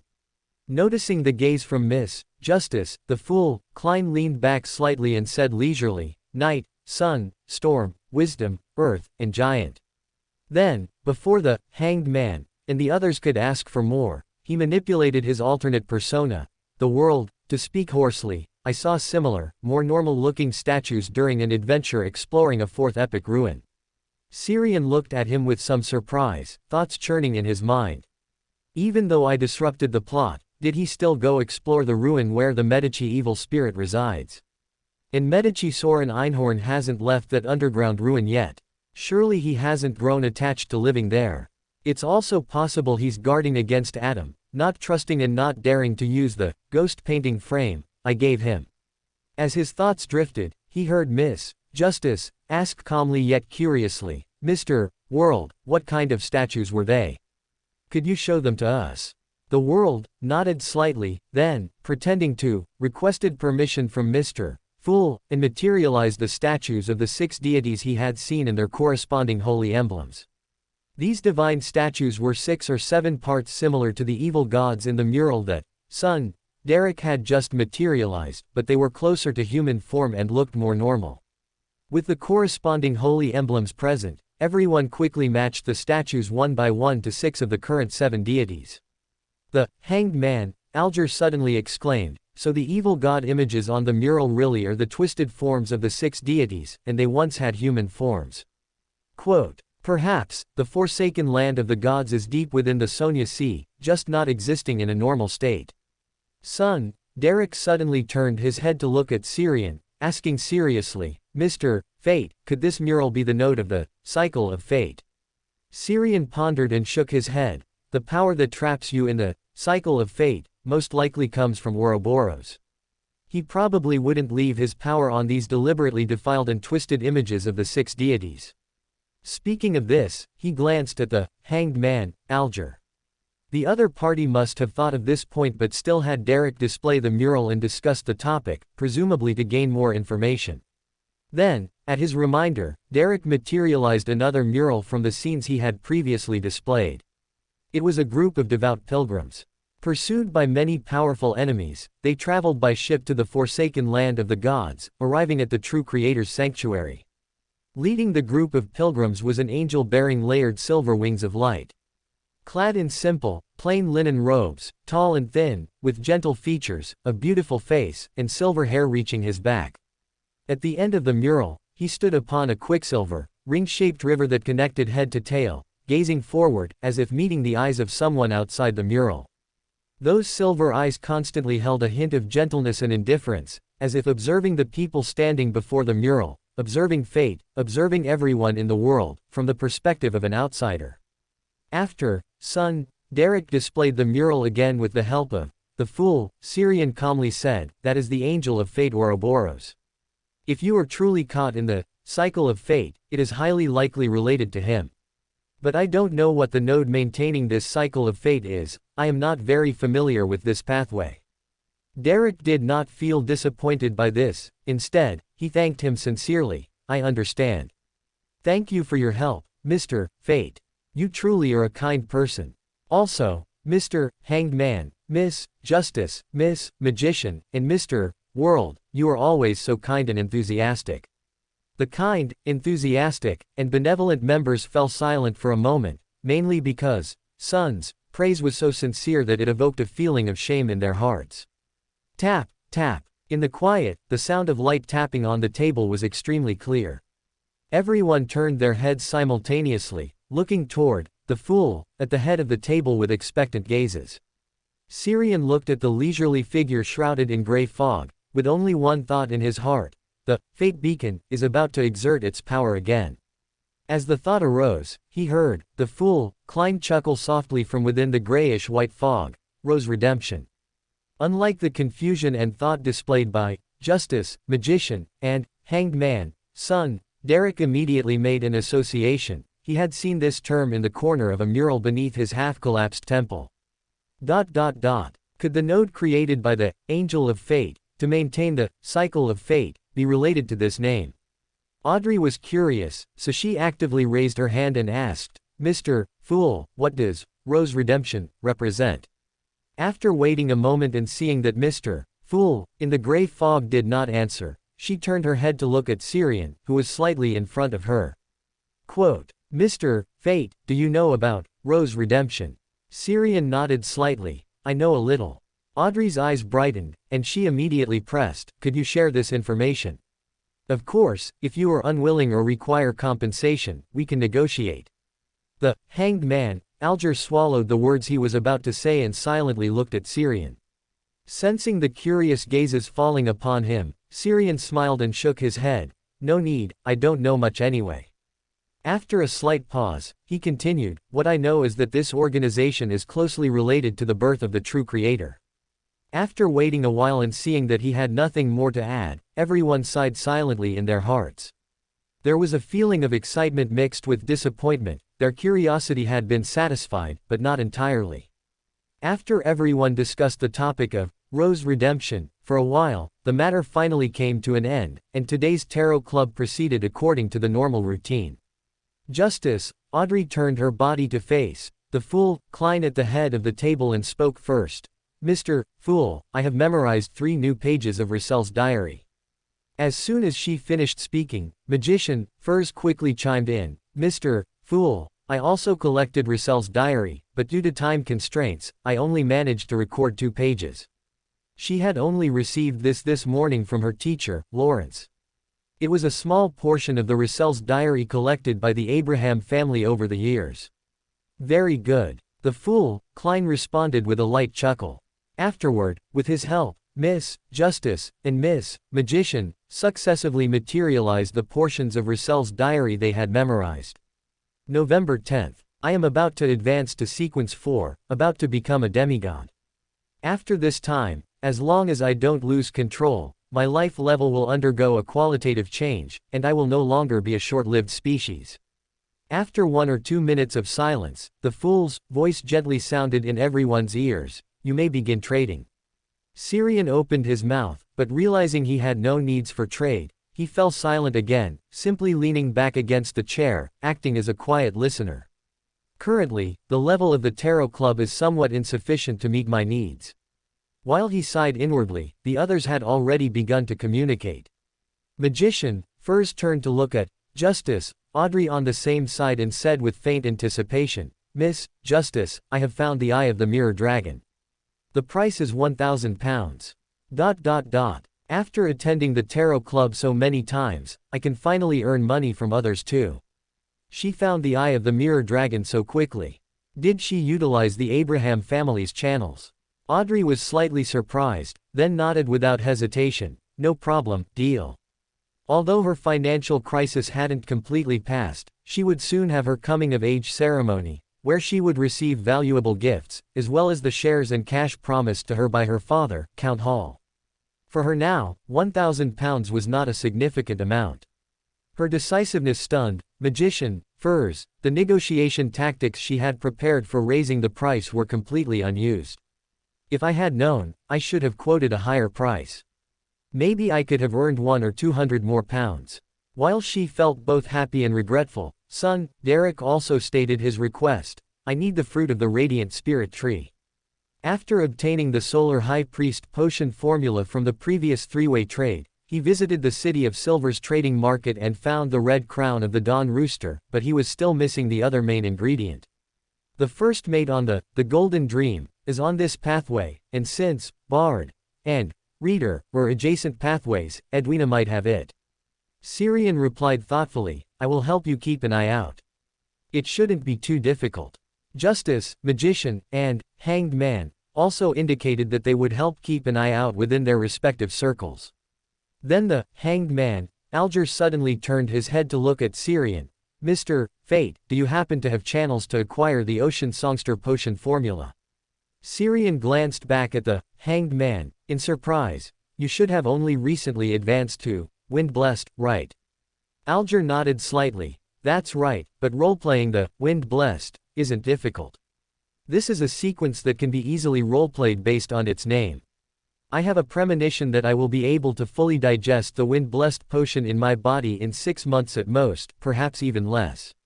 Chapter 308. This is a prophecy. Not just Wind Blessed, the sequences before Demigod in this pathway are quite easy to act, with common and easy to understand names. You can just find a ship and work. As for the Ocean Songster potion formula, perhaps I can ask Cheryl, whom I recently met at the Twilight Hermit Order. She probably wouldn't mind spreading the potion formula. I should have a chance to see her when I go to Sonia Island later. I'll ask her then. Collecting his thoughts, Serain nodded slightly to the Hanged Man. Alger, I'll ask around for you. I recently met a demigod from this pathway. Good. Alger quickly responded. A demigod of the Sailor pathway. They shouldn't be from the Orthodox churches. Even the archbishops and high deacons of the church cannot spread potion formulas above sequence 6. An organization that is not part of the Orthodox churches, yet can cultivate a demigod of the Sailor pathway. Alger pondered for a while before no longer thinking about the question. As the conversation between Serain and Alger ended, after a period of silence, today's trading session concluded and the free discussion session began. Serain shared his experiences in the Gargaz archipelago, including its customs and scenery. Because the official Phosic garrison is weak, pirates in the Gargaz archipelago are more active than in other places. However, the local people are fierce, and pirates and local residents are generally in a state of balance. Small skirmishes are constant, but large-scale conflicts never occur. Why? Audrey asked curiously. Before Serain could answer, the Hanged Man, Alger, interjected, because of poverty. Only the whaling industry there is doing reasonably well, but only reasonably well. For big pirates, plundering whaling ships there yields no profit, and they'd lose some crew members if conflicts arise, making it completely not worth it. Only small pirates who can't plunder well-defended cargo ships and passenger ships will raid whaling ships, but compared to the warlike natives and Phosic people, their strength doesn't give them a significant advantage. For various reasons, such a strange and fragile balance has formed in that sea area. The free discussion session quickly drew to a close when the world, who had been mostly silent, suddenly spoke in a hoarse voice. Ladies and gentlemen, I've recently received some news. Something big is brewing in Backland. This will bring extremely unsettling factors, and perhaps a tragedy will occur.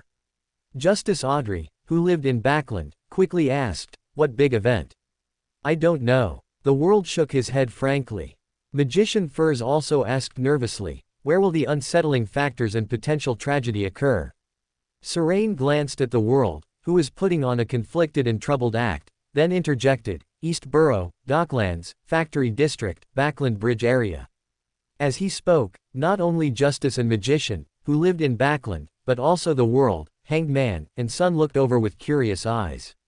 Seeing everyone looking at him, Serain smiled and continued before they could ask, this is a prophecy. Danger will spread in Backland, from the Docklands, Factory District, to the East Borough, Backland Bridge area, and to more places. But this is only part of the crisis, the most superficial manifestation. In deeper, hidden places, there are dark, depraved, and mad gazes, and more terrifying existences are secretly accumulating power. Part of this was the prophecy Bernadette told him when they met in Backland last time, and the other part he made up himself. Can you be more specific? Magician Furs asked somewhat eagerly. Serene shook his head. No. This is just a prophecy, a revelation, not actually seeing a predetermined future. Even a soothsayer cannot see too much of Backland's future at present. A prophecy. Audrey unconsciously frowned slightly. She wasn't curious about the origin of Serene's prophecy, nor about which pathway or sequence the soothsayer belonged to. Instead, she looked at Mr. Fool at the head of the table. After frowning in thought for a moment, Furs also looked at Mr. Fool at the head of the table.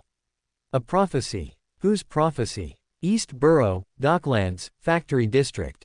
These places all have people secretly spreading the true Creator's faith. Could it be related to the Aurora Order and the true Creator? But what does this have to do with the terrifying suspected sealed artifact Grade 0 that appeared around Prince Edisic, and the suspected 008 that came to Backland? After a brief moment of thought, seeing more and more people looking at him, the fool Klein simply manipulated his alternate account, the world, to ask himself, "Respected Mr. Fool, you're those who are attached in Backland must have noticed something, right?" After asking the question, the fool Klein leaned back, and replied calmly and casually, "Edisic Augustus. True Creator. Prince Edisic Augustus. Could he be involved in a major event that would plunge all of Backland into tragedy? And this event has been prophesied and has received Mr. Fool's attention. Or, has he made contact with the true Creator?" Hearing the familiar name, Justice Audrey suddenly felt great worry and doubt. In her understanding, matters that receive Mr. Fool's attention are usually very dangerous, or extremely secretive and far-reaching. Hanged Man Alger was equally surprised. Why did Mr. Fool place Edisic Augustus before the true Creator? Is it because the former will cause a greater crisis in Backland than the true Creator? Magician Furs frowned slightly, her expression serious. Edisic Augustus, I vaguely remember, he seems to be a prince. But I can't even get close to members of the royal family. No, more importantly, I need to make sure Zio doesn't go to the East Borough, Docklands, and other such places for missions recently. But I don't have a suitable reason to make her stay home. Unless I can know exactly when the danger mentioned by the world and Mr. Fate will erupt. As her thoughts drifted, she suddenly turned her head to Serene. "Mr. Fate, I want to know if the prophecy you just mentioned has a specific time of occurrence. Or, when will it roughly erupt?" Serene leaned back, and said leisurely, "Within this week, or perhaps within these 2 days, maybe even tomorrow." 6. A clairvoyant's prophecy cannot be too precise for such major events, unless it's an angel of the fate pathway. So soon? Furs's expression was one of unconcealed astonishment. Serene glanced at her and said calmly, "Do you think disaster will wait until you are ready before it strikes?" Hanged Man Alger was very interested in this matter, but he dared not ask Mr. Fool, who only provided hints. "Sir, the world and fate seemed to know something, but one inferred a tendency from numerous pieces of information, and the other relied on prophecy.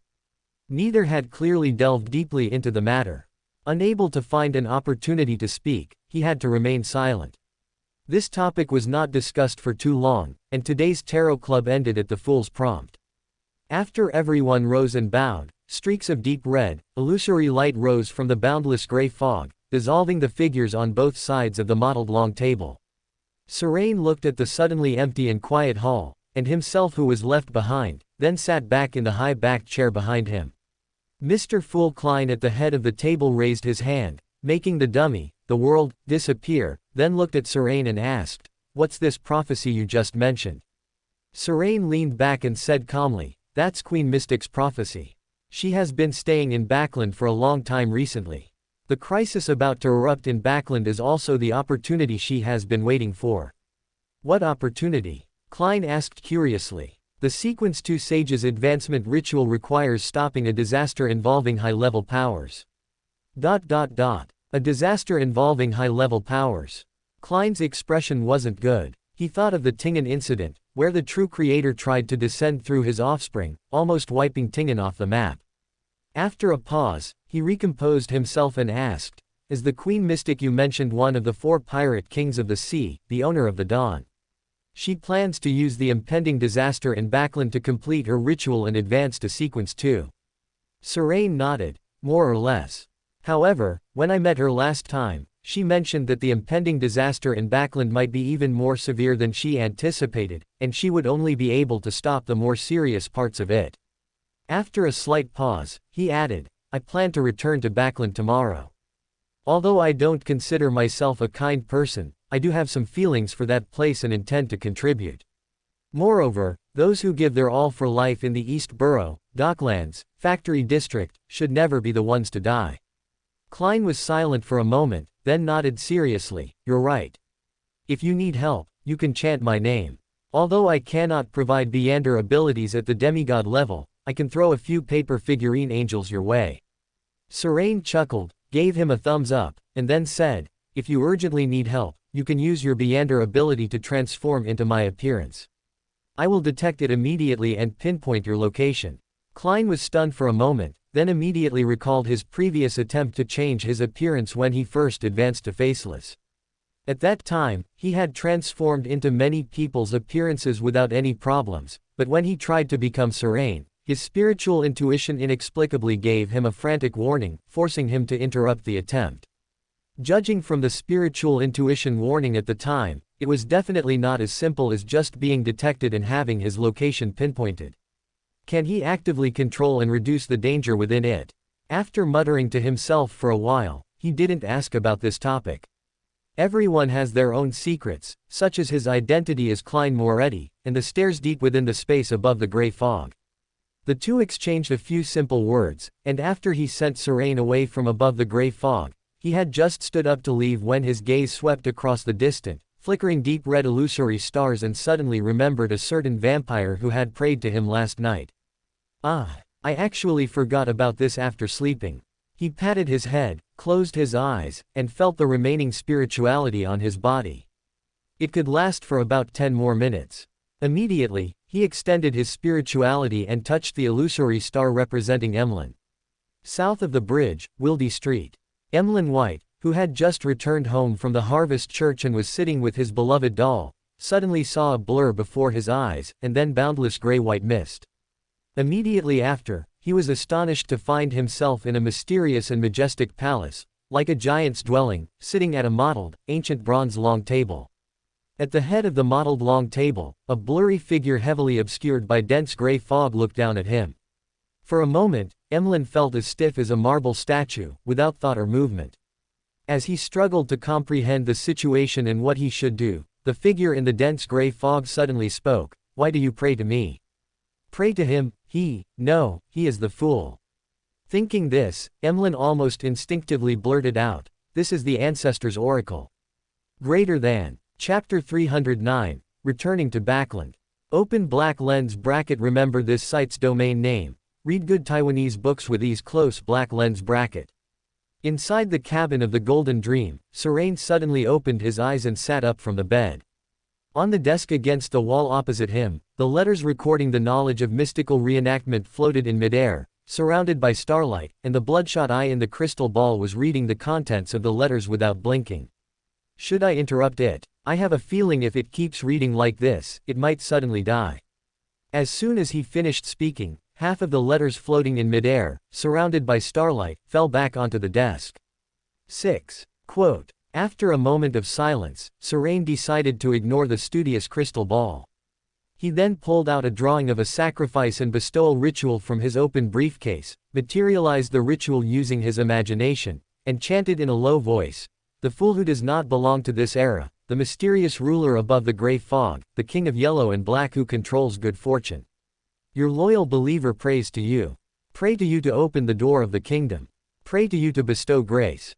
Woo! A fierce gust of wind suddenly swept through the room, swirling the ritual materials on the ground into the candlelight, causing the grayish-white flames to swell dramatically. An illusory dark green door emerged from the flickering, expanding firelight, creaking and swaying as it opened a man-wide gap.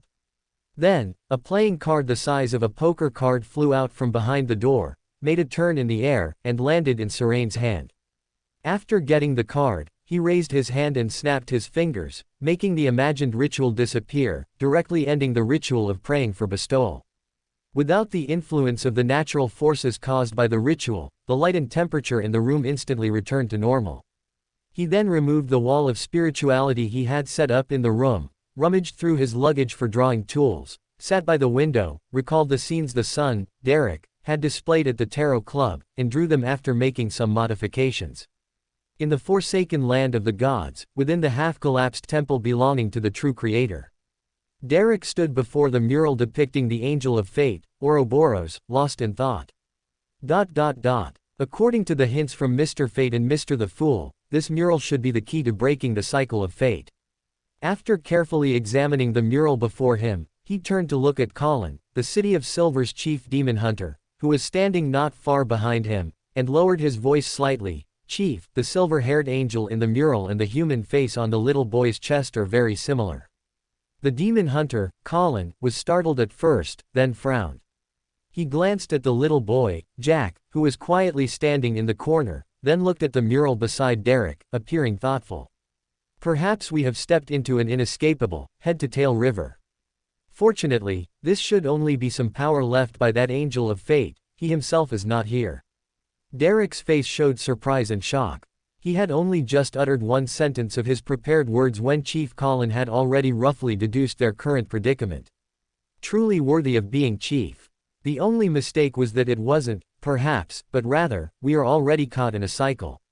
Perhaps the chief already knew of the Angel of Fate, Ouroboros, before they arrived, but in previous cycles, they hadn't noticed the human face on the little boy's chest and hadn't connected it to the Angel of Fate in the mural. As his thoughts drifted, Colin took out a dark red metal tube from his belt, unscrewed the cap, and gulped down the liquid inside. His originally light blue eyes quickly faded, taking on a silvery hue. Eventually, his pupils even became vertical slits, almost like a snake's, reflecting the figure of the little boy, Jack, in the corner. Tiny, spark-like silver light points burst from his eyes, sometimes coiling, sometimes colliding, intensely clashing. The demon hunter, Colin, plunged the straight sword in his hand into the ground, then drew another straight sword from behind him, coating it with a golden yellow, sunlight-like oil. Buzz! The blades of both straight swords vibrated simultaneously, emitting a crisp hum. Throughout the entire underground hall, golden and silver-white light shone brightly, forcing Derek, who had been watching the chief's movements, to close his eyes. He vaguely heard a short scream, then the dazzling light around him disappeared, and everything returned to gloom. Feeling that everything was fine, he reopened his eyes and saw Chief Colin kneeling on the ground, his twin swords held diagonally.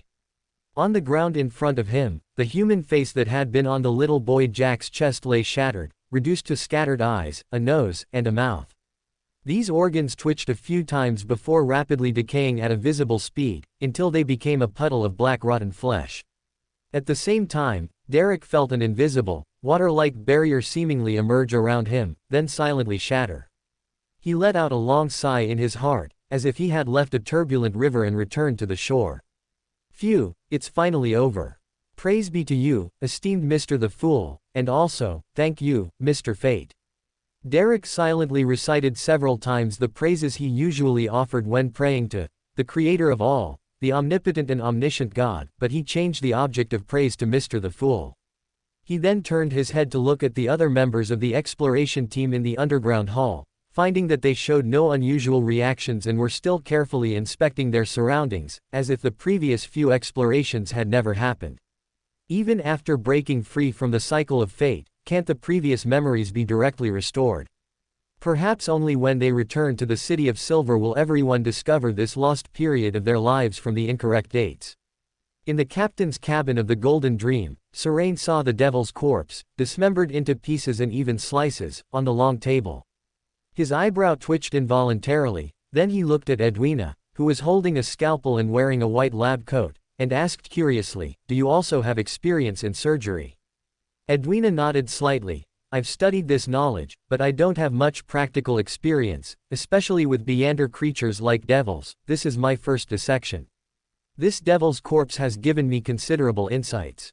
Once I organize this knowledge, I might be able to create some entirely new secret techniques. After a slight pause, she pointed to the head, which had many scratches but remained intact, placed to the side, and said, I've already taken a rubbing of the patterns on the devil horns on this head. You can take it now. Okay. Serain nodded, then asked again, can you give me a copy of the knowledge you've organized? I'm also quite curious. Edwina looked at him with some surprise, then nodded readily, of course. Leave me a valid contact method, and I'll have someone send you the compiled knowledge later.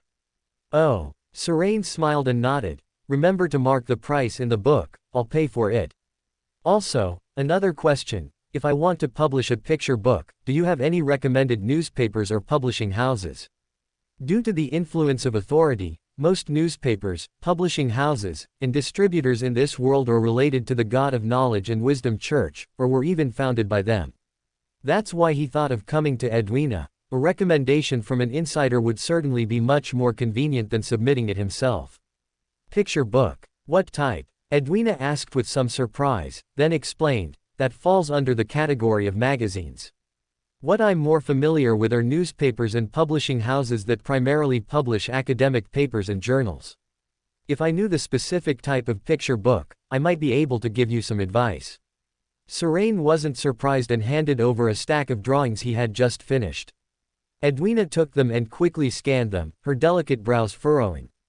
Then she looked again carefully, her expression gradually changing from serious to thoughtful. A moment later, she shifted her gaze to Serain and said earnestly, both the painting technique and the content are fine. However, I'm curious, are these contents you've drawn real, or did they actually happen?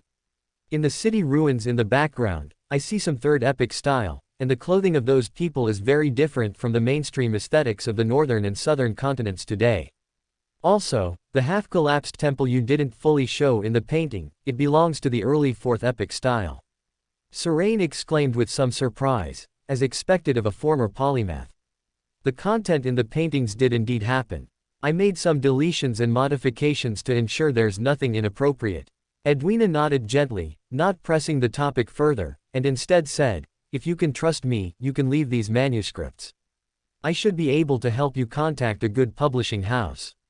Of course, it's just a contact, subsequent negotiations will be up to you to discuss. No problem. Serain immediately nodded. He then consulted Edwina on some mystical knowledge related to spells.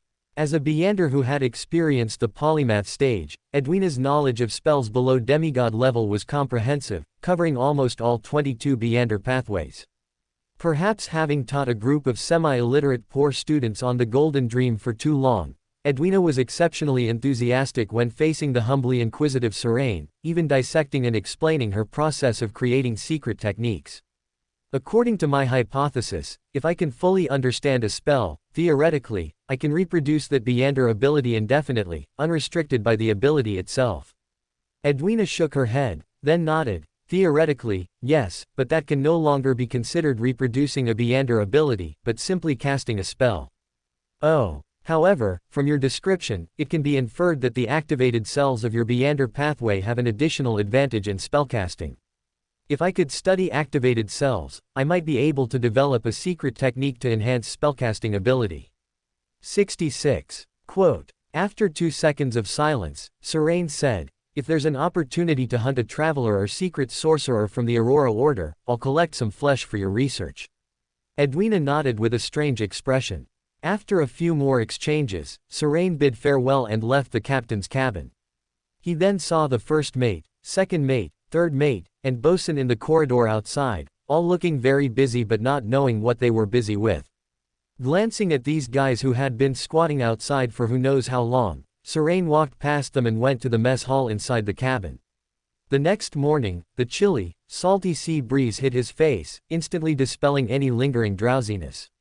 Serain leaned against the railing, watching the golden-red sun gradually rise from the sea horizon, his thoughts drifting. Behind him, a group of pirates, shivering from the cold wind, were being forced to attend morning class. Serain had previously asked why morning class was held on the deck, and Edwina's answer was that it was the only way to keep them awake in class. Perhaps his leisurely appearance watching the sunrise was too hate-inducing, as he occasionally felt resentful gazes falling on him from behind. Only when the sun had fully risen and the temperature had increased did the morning class on the Golden Dream finally end. As the pirates dispersed in twos and threes, Serain stepped forward and bid farewell to Edwina.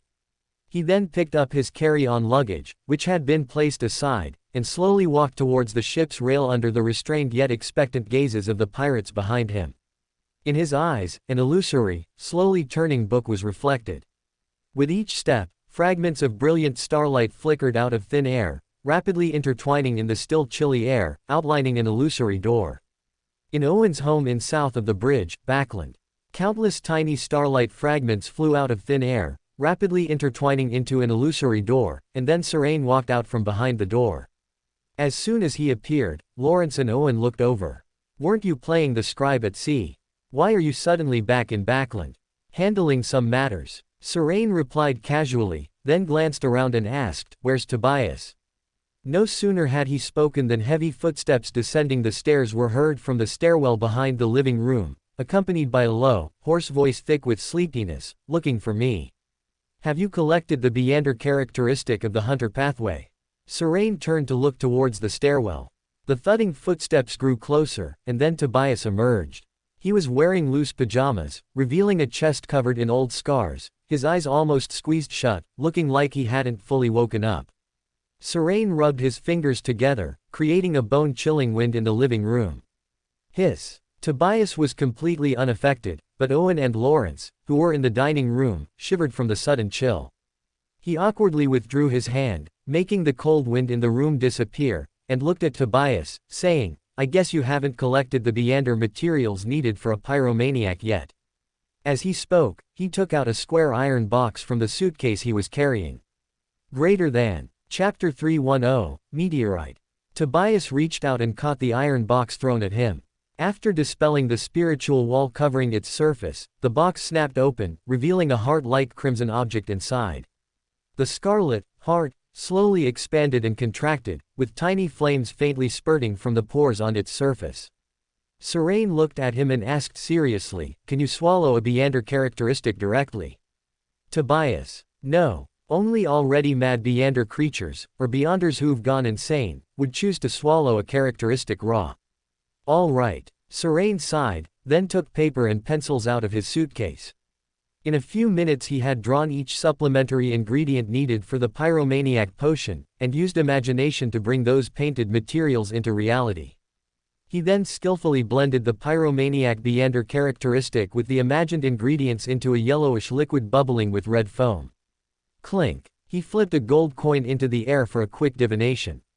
Confirming that the pyromaniac potion in his hand was safe, he passed it straight to Tobias.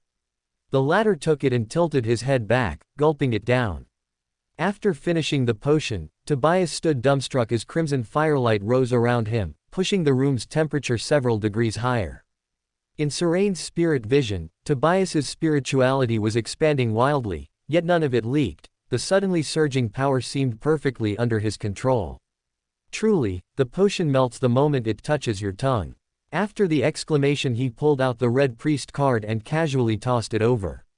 The Red Priest card landed right in Tobias's hand. He glanced at it, pocketed it, and asked, "Has the deal you mentioned started?"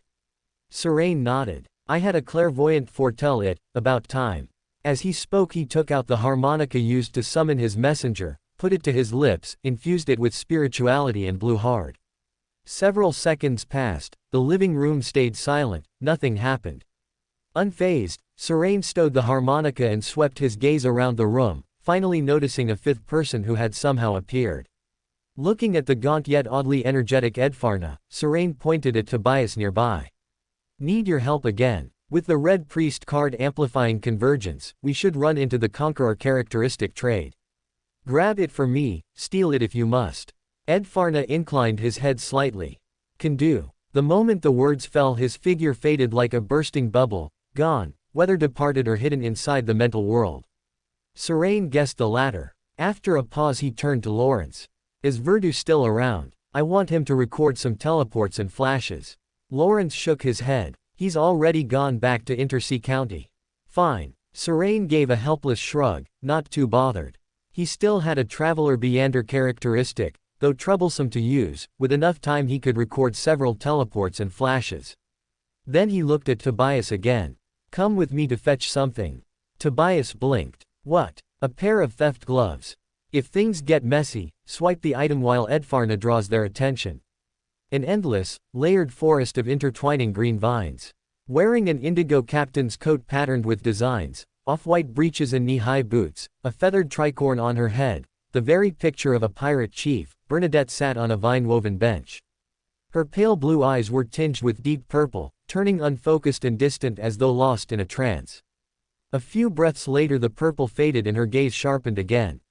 Serene, standing quietly nearby, hurriedly asked, "What did you foresee?" Bernadette rose from the vine bench and said languidly, "The curtain of disaster has risen." So soon. Surprised, Serene quickly added, "You can locate the altar the Aurora Order set up to summon the true creator, right?" Bernadette gave a slight nod, then reached into the void and pulled out a ball of yarn. "I met Mr. A in advance and memorized his appearance and aura." While speaking she pinched the loose end of the yarn and tossed the ball outward. The yarn rolled across the ground and vanished into thin air. Serene then saw the tightly woven green vines retract rapidly. Within a second or two he was back in his own bedroom. He glanced at the gray sky outside, sighed, then turned to a full-length mirror and sketched a disguise over himself. Next he pulled the crystal ball sealing an eye out of his drawing, tucked Steve's scroll under his arm, and strode toward the door. A gate of starlight formed silently before him. As he stepped through it dissolved just as quickly. Empress Burrow. Klein Moretti, having just reported his fruitless investigation to Prince Edisic, was riding back to Minsk Street when a sudden premonition made him stare at the carriage door. In his sight the door swung open and then shut again without a sound. Immediately opposite him a figure in a heavy black dress rapidly took shape. The moment he spotted the sapphire ring on her finger Klein's pupils shrank, he nearly leapt from the carriage. It was the terrifying Grade-0 sealed artifact he had once divined upon above the gray fog. Damn, I moved fast enough. Prince Edisic already agreed I could stay out of your mess, so why am I still being hunted? Is my luck really that bad? Even as he wailed inwardly he studied the woman who had barged into the carriage. Then he recognized her, Triss. Though her features had grown softer and her presence more captivating, he still knew her. She was the instigator Triss he had pursued back in Tingen when he was a Nighthawk, the one who escaped after turning from instigator into the witch, Triss. The commoner in love with Prince Edisic is actually a witch. That's just two. At his stunned words, Triss opposite him showed a look of pleasant surprise. So you really do know me? Then please report me to the Nighthawks, Punishers, and Machinery Hivemind as soon as possible. Tell them to come here and arrest me. Had she, finally lost her mind? No, there has to be a reason she'd rather be captured and locked beneath a cathedral than stay in Red Rose Manor. Klein asked, both puzzled and tense, what are you planning, or what are you afraid of? Triss froze, then gave a tragically beautiful smile. Someone is steering my life. I'm becoming less and less like myself. Quote, during a magic mirror divination I contacted a hidden existence. From him I learned something of my situation. I wanted that being's help to escape my manipulated life, but for some reason, ever since a month ago, I haven't been able to reach him again. So I had to find another way. Countless bright blocks stacked like a twisted oil painting, the spirit world. Serene, roaming there, froze mid-step. Dense gray-white fog welled up and he glimpsed a blurry figure in what seemed a forest, hands folded in prayer. Urgent phrases immediately echoed in his ears. The commoner in love with Prince Edisic is Triss of the Demoness sect, a witch, a joy demoness. She was renamed Triss Cheek. As the praying silhouette vanished, the indistinct fool above the gray fog chuckled and said lazily, Cheek, hey, that's the true name of the primordial demoness. Serene blinked blankly. Why is Klein telling me this? Shouldn't Justice be the one to hear it? The meteor came too fast and too hard, so the message got sent to the wrong recipient. While that thought flickered, the cryptic, mighty Mr. Fool suddenly switched tone and said, 008 has its eye on me, find a way to save me. With those words came an image of a forest lit by firelight. The scene in his mind zoomed out, showing him exactly where it was. The vision and voice lasted only an instant, then vanished without trace. Quote, after half a second's silence, Serene looked up at the 7 still, silent rays forever flowing above the spirit world. Can you give me a lift to your great being above the spirit world? He needs a bit of help. Before he finished, the 7 eternal rays high in the spirit world suddenly drew nearer. A deep red glow appeared, condensing into a majestic crimson-robed elder. I am, red light, Al Moria. Serene inclined his head. Much obliged. Without a word, Al Moria stepped forward, laid a hand on his shoulder, and the layered hues of the spirit world streaked backward. In 2 or 3 seconds those racing colors slowed and stopped. Serene did not leave at once, instead he drew 2 blank sheets of paper and turned to red light. Al Moria, could you make the corresponding words appear on these pages? Simple. Al Moria nodded slightly. With red light's consent, Serene began dictating the content he needed. As he spoke, insubstantial letters took shape in Al Moria's hand. With a casual flick the words drifted onto the blank sheets, solidifying into neat printed text. Glancing to confirm the information, Serene folded the sheets into paper planes and handed them to Red Light. Could I trouble you once more, deliver these 2 letters to St. Hilern Cathedral and St. Samuel Cathedral. Of course. Al Moria accepted the paper planes, then dissolved into clear red radiance and vanished. Watching Red Light leave, Serene stepped forward and exited the spirit world. In the real world several blazing meteors streaked down, engulfing the entire forest. Klein's face paled. The meteors were too fast and covered too wide an area, he could think of no safe way to evade them. He drew a deep breath, reached to his face to change his look so Serene could locate him, then froze, staring at the falling meteors. No time, the man might not arrive in time, and if he were a moment late the corpses here could increase from 1 to 2. Better rely on myself, at least I won't drag anyone down. As that thought flashed he snapped his fingers. Whoosh! Scarlet flames leapt up, but before he could flame jump someone clapped his shoulder from behind. Before Klein could turn, Serene's voice rang out. Mr. Venetian, please pull us into the spirit world.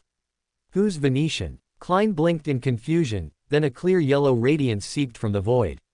The reds grew redder, the yellower, whites whiter, colors layered into a bizarre oil painting.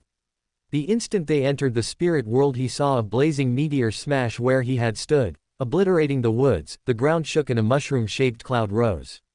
The searing shock wave outside couldn't reach them. This riot of color seemed to occupy a dimension entirely apart from reality. Phew. A lowly detective like me targeted with meteors. That's overkill. What's next? Using a cannon on a mosquito. As he grumbled, a clear yellow flash passed and a gaunt, white-bearded elder in lemon-yellow robes appeared. To Klein's astonishment the old man bowed. Greetings for the first time, great being above the spirit world. I am, Yellow Light, Venetian. Yellow Light Venetian, the personified yellow ray of the spirit world. Klein instinctively looked up toward the 7 eternal rays that crown the spirit world. Greater than. Chapter 311 The Great Smog. Serene instinctively lifted his head, only to see not the 7 pure lights that always shrouded the spirit world, but a vast shadow bearing down on them. As it drew nearer, he made out the details of the darkness overhead. Countless black-tinged, greenish scales fitted tightly together. From the gaps between them sprouted snow-white feathers, each scale and feather etched with strange symbols of varying shapes, all wreathed in pale flame that seemed able to scorch the soul. A feathered serpent. The thought flashed through his mind, but before he could act a crushing pressure struck. The spirit world around him erupted into chaos, and his body plummeted out of control. Just before he was torn from the spirit world he faintly heard Klein's anxious cry, "You, Mr. Azek." Serene never caught the rest. The rich, brilliant colors vanished, replaced by scorching air, blazing trees, burning grass. He had fallen back into reality. So this counts as friendly fire. At the same moment, on the other side of Empress Burrow, a stern, one-eyed middle-aged man gripped an outwardly ordinary, rather dull-looking quill and stopped writing. Before him, his notebook was crammed with hurried Loan script. Azek Eggers, still without his full memories or strength, arrived in answer to Sherlock Moriarty's plea, only to suffer a brief bout of madness that made him see Randolph Carter and Huang Guang, Wheaton as foes. Huang Guang, Wheaton reacted a heartbeat too slowly, though he blocked Azek's strike, the spirit world just happened to convulse in a storm that flung everyone but him out of its realm. Thus Sherlock Moriarty, Isaac Eggers, and Smudged landed not far from Ince Zangwill and his companion. At the edge of the meteor's impact zone, Serene frowned as he looked around, no sign of Klein or Isaac. Split up on purpose, or just me isolated? Muttering, he turned, within his eyes an illusory, slowly swaying tome appeared. Around him, flecks of starlight condensed, weaving swiftly into a spectral door. Elsewhere, the dizzying lurch of free fall and uncontrollable spirals drained the color from the world. Klein thudded against solid ground, head spinning, guts churning. Through doubled vision he saw a bottomless abyss and gray stone walls climbing into darkness. No sun, no mist, they were deep underground, lit only by faintly glowing fungi and moss. Before he could take it in, Isaac's voice rang out, "Leave now, keep heading up." Huh. Still dazed, Klein's instinct flared, he jerked his head aside. An illusory bronze double door had silently appeared in the rock wall. Creak. With that ghostly sound the bronze gate, carved with countless symbols and sigils, cracked open. Pale translucent arms, black vines with baby-faced flowers, and slick tentacles covered in blood-red eyes pushed through the gap, forcing the door wider. From behind them stepped a figure Klein somehow found familiar. He wore the black clerical robe and soft hat of the Church of the Night, his sharply lined face bore only a single eye. Ince Zangwill. Rage surged in Klein, only to be crushed by cold reason. He was still far too weak to face Ince Zangwill, no hope of revenge, not even of surviving on the battlefield's edge.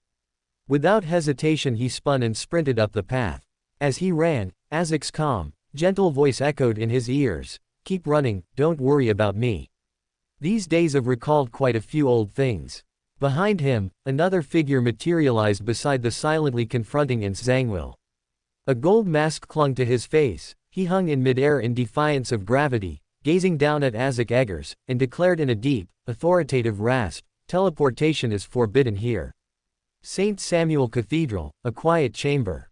Clad in black and crimson robes, St. Anthony sat before a dark table, poring over a file. Suddenly he froze, looked up in stern surprise, as a paper aeroplane sliced through the air and landed on the desk. The saint's deep eyes turned abyssal, as though hiding the most terrifying things of the dark, tracking the plane's path. Moments later he lowered his gaze, frowning at the paper plane, and murmured in disbelief, "Red light." He unfolded the plane, glanced at its message, then fell silent. Tris Sic, the true name of the primordial demoness. After a few breaths of thought, St. Anthony rose. As he stood, every trace of light vanished, plunging the room into utter darkness. Throughout the cathedral, clergy and worshippers alike felt, for an instant, the night descend. Street. Hillern Cathedral, subterranean office. Knock, knock, creak. A brisk knock, and the door was shoved open from without. Ekinzer, stubborn curls jutting like a mane, looked up in surprise. Usually a knock meant no one would barge in. Holomic Haydn, white cassock and clerical soft cap, strode in. "Your Grace." Ekinzer rose from behind his desk. Holomic gave a slight nod, skipped all pleasantries, and handed over a creased sheet. "Use 2 to 111 to verify this." "Understood." Ekinzer took the paper and read it carefully. His brows slowly knitted, his expression shifting from intent to grave. Drawing a deep breath, he looked up. "Your Grace, you want me to confirm the truth of this matter with 2 to 111. Holomic shook his head slightly. "No, it's to confirm Tris Sic's location, and that of the demoness preparing to unleash disaster in Backland." Ekinzer's pupils shrank a fraction. The archbishop meant the matter was already confirmed. Collecting himself, he nodded solemnly. "Understood." With that, he drew out the ancient silver mirror whose patterns were anything but ordinary and brushed its surface 3 times. The glass turned abruptly deep, as though rippling water, and rings of ripples spread outward. Then crimson words in ancient Phosic script, each seeming to drip blood, appeared. "What question do you wish to ask?" Ekinzer drew a steadying breath, braced himself, and asked, "Greater Rhodes, I wish to know Tris Sic's present location." Ripples quivered across the silver for a long moment before an image finally formed. It showed a pair of slender, snow-white hands. On one finger glinted a sapphire ring whose gem flashed with a cold inner light, then the scene sank back into darkness. After a pause, new words surfaced. By the principle of equivalence, it is now my turn to question. Which magazine do you most enjoy reading late at night? East Borough, a deserted filthy alley. A graceful figure in plain white robes coalesced in haste. Her neck was long and fair, ears small and delicate, an air of sanctity and dignity clung to her. Not a speck of dust marred her radiant beauty caught the eye, and loosely pinned up hair lent her an added blend of reserve and languor. Glancing around, she frowned delicately, undisguised revulsion in her gaze. She drew her veil across her face and stepped out of the squalid alley.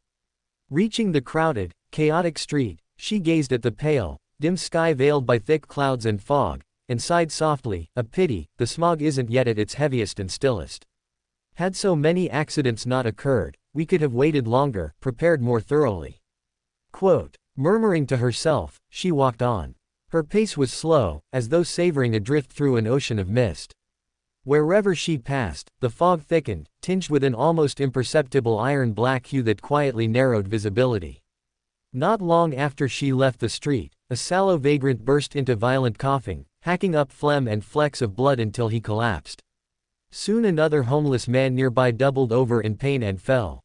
Other beggars and poor folk backed away, but soon felt their throats burn and lungs scorch, racking coughs seized them. More and more people dropped. The remaining pedestrians fled in terror toward homes, toward the ends of the street, toward anywhere that felt safe. The iron-black and sulfur-yellow smog spread swiftly. It descended upon East Borough, the docklands, the factory district, and under some occult impetus rolled on to engulf all Backland. In a rented flat not far from East Borough, Furs and Zio sat by the dining room hearth, one conflicted, the other stern yet curious. Why the sudden urge to move? If you want to move and even told me to skip today's job to hunt for flats, why are we still indoors? Furs gave an awkward little laugh under her friend's barrage of questions. In a moment, I just caught a new novel idea. Let me pin it down and we'll go. You sure? Zio regarded her skeptically. Furs could only nod with a dry chuckle. Of course. As they spoke, Furs suddenly turned toward the window. What is it? Zio asked, puzzled by her friend's abrupt seriousness. Then she twisted around, looked out, and saw a fog now so thick the houses across the street were barely visible. She noticed the unnatural iron-black and sulfur streaks within it. She frowned, about to speak, when Furs said sharply, seal the windows, we're not stepping outside today. What's happening? Zio stared, bewildered. Furs shook her head. I don't know, but this sudden smog feels wrong. Even as she spoke she rose from her cushioned chair, hurried to the glass, and shut it tight. Then she moved through parlor and bedroom, closing every door and window. Back in the dining room she stood at the clear pane and, through the heavy mist, saw panicked people running, some collapsing mid-stride in agony. Was this the tragedy Mr. World and Mr. Fate warned of at yesterday's tarot club? So soon, Mr. Fate had said, within the week, barely a day had passed. Empress Borough, the Hall family villa. Audrey stayed close to her mother, protected by household retainers, hired guards, and Church of the Night Beyonders. Woof. At Susie's bark Audrey moved to soothe her, where others couldn't see, she met the dog's eyes in silent query. The golden retriever tilted her head in almost human fashion. Audrey straightened at once and looked outside, catching sight of the thickening smog on the horizon. The iron-black and sulfur tints within the haze stirred an inexplicable unease. What was happening? South of the bridge, Emlyn, who had come as usual to volunteer at Harvest Church, noticed at once that the drifting mist outside was wrong. He turned gravely to Father Utravsky, still praying at the altar. Father, stop praying, look outside. Today's smog isn't normal. It looks like poison in the fog, or some factory's gas leak. Father Utravsky ended his prayer, glanced toward the church doors, then rose. Let's prepare herbs, this mist will sicken many, and the hospitals may be overwhelmed. Chapter 312 Kill Stolen. In the center of the underground hall reeking of rotting flesh, Mr. A, his hooded robe draped over a delicate, bewitchingly handsome face, gazed at the altar with fanatical, frenzied eyes. Thud, thud. The attendants behind Mr. A collapsed one after another. Under the guidance of flesh magic their liquefied bodies streamed toward the altar, becoming part of the many offerings. Only withered corpses remained on the ground, skin dried like parchment stretched over bone. Offer your lives for the Lord's descent. As his fanatical cry rang out, illusory, layered weeping filled the subterranean hall, Someone calling for mother, someone racked with coughs, someone groaning in agony, someone cursing in despair. Countless translucent spirits, steeped in pain, unwillingness and resentment, formed a mighty river of phantoms surging from the void. All the numbness, despair, agony and hatred that had accumulated in Backland for years was stirred, merging into that illusory river and flowing toward the altar as an indispensable offering for the rite. Bang, bang, bang. Gunshots suddenly sounded behind Mr. A. Pale yellow, golden, and silvery bullets tore through the air, streaking toward the altar. The shots struck the thin yet seemingly unbreakable barrier of light surrounding the altar, then melted away and vanished. The Beyonder bullets, imbued with purification and spell-breaking powers, disappeared without leaving the slightest trace. In a corner of the hall, Klein, revolver raised, felt his pupils contract. He drew a deep breath to steady himself, then kept pulling the trigger, emptying the remaining rounds. They too disintegrated, unable to create even a ripple under the ritual's overflow of power. Mr. A in front of the altar turned around, revealing a bewitching, almost feminine visage. His chest, shoulders and thighs were coated in writhing, nauseating flesh, as if undergoing a horrific mutation. Useless. I don't know how a little worm like you slipped in, but with the ritual begun, your puny strength can't stir a single ripple. Still, you're fortunate, you'll live to witness my lord's descent. With that, Mr. A ignored Klein, closed his eyes, raised his hands skyward as though greeting the rising sun, and loudly chanted in ancient Hermes, creator of all, sovereign behind the veil of shadow, the fallen self of every living being. Your devout servant prays for your descent. Bang, bang, bang. Klein's face was grave as he conjured air bullets, summoned flames, and hurled paper blades, attacking the altar with everything he had. He had already tried using the faceless power to take Serane's appearance, but received no response, not even a whisper of spiritual intuition. Either this place was cut off from the outside, or Serane had left Backland for some reason, or Mr. Azek and I were no longer in Backland after that earlier mishap. Whichever it was, it spelled bad news for him. He could only hope Mr. Azek could quickly resolve or shake off Ince Zangwil and catch up, otherwise the true creator would truly descend. As these thoughts flickered, he sensed something and turned to see a ball of yarn roll out of the nearby void, tumbling to Mr. A's feet only to be blocked by the ritual's barrier of light. What? Klein stared blankly, then watched a pumpkin carriage follow the yarn trail out of the void. A tall lady with chestnut hair stepped down from the carriage. She wore an indigo captain's coat patterned with emblems and a plumed tricorn, dressed like a pirate chief. It's her. Klein recognized her at once. He had seen this woman at the Russell Memorial Exhibition in the Kingdom Museum. Later, when he and Serane tried to steal the Black Emperor card, she had caught them red-handed. Bernadette glanced at the unlucky wretch who had somehow stumbled into a heretic god-descending rite and said calmly, "Leave. This is beyond you." As she spoke she stretched out her right hand, materializing an ancient spear, from tip to haft wreathed in clusters and specks of blood-dark flame. Klein eyed the dark red spear that made his heart pound and silently stepped back. He roughly knew who she was, the queen mystic Serane had mentioned, the one waiting for an opportunity in Backland. Phew. It looked like the danger here was under control. East Borough, a chaotic street where people collapsed every minute. Countless flecks of starlight poured from the void, sketching an illusory gate covered in mystical patterns and symbols. The next moment, Serane stepped through the door, looking none too pleased. While roaming the spirit world he had the misfortune to run into a storm, forcing him to wander lost for quite a while. Had he not asked the ever-present pure lights of the spirit world for help, who knew how long it would have taken to return to Backland? Running into a storm and getting lost in the spirit world, an astrologer. This lousy script doesn't even try to hide it. As he muttered, a phantom book slowly turned its pages within his eyes. I came, I saw, I recorded. Whoosh. The wind around him rose, growing fiercer and fiercer. Gale force air collided with explosive roars, sweeping from East Borough to Docklands, Factory District, Backland Bridge area, West Borough, south of the bridge, North Borough, until it blanketed more than half of Backland. Street-side trees and roof tiles shook, unlatched doors and windows clattered violently. Hats flew from heads, washing lines of clothes, dry branches and leaves all soared into the sky. Visible torrents of air pushed the thick, iron-black and yellowish fog high above, driving it toward the open downstream reaches of the Tassoc River. Hovering within swirling currents, Serane's face gradually paled. Maintaining such a wide range, full-power demigod-level ability at merely sequence 6 was draining his spirituality.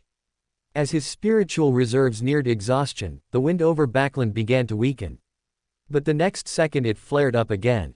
A powerful mind took control of the wind from his hands, expanding its force and swiftly thinning the iron black and yellow within the fog, pushing the smog high above the downstream sky of the Tassoc River.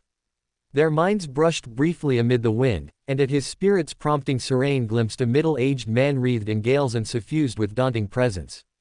He wore the deep blue vestments of the stormed church, his hair was nearly black, thick and bristling, his earlobes large, and lightning and tempests seemed always to seethe in his eyes. His frame was powerful. In that fleeting mental clash Serane saw the formidable man give him a slight nod. The new Backland diocesan chief sent by the stormed church to replace that so-called pigeon of God. If I remember rightly, his name is later Valentine. Boom. While these thoughts flickered, lightning danced overhead and thunder exploded. Moments later torrential rain came pouring down, washing the earth clean. Seeing this, Serane let the wind lower him to the ground and drew from his pocket a vial filled with crimson liquid.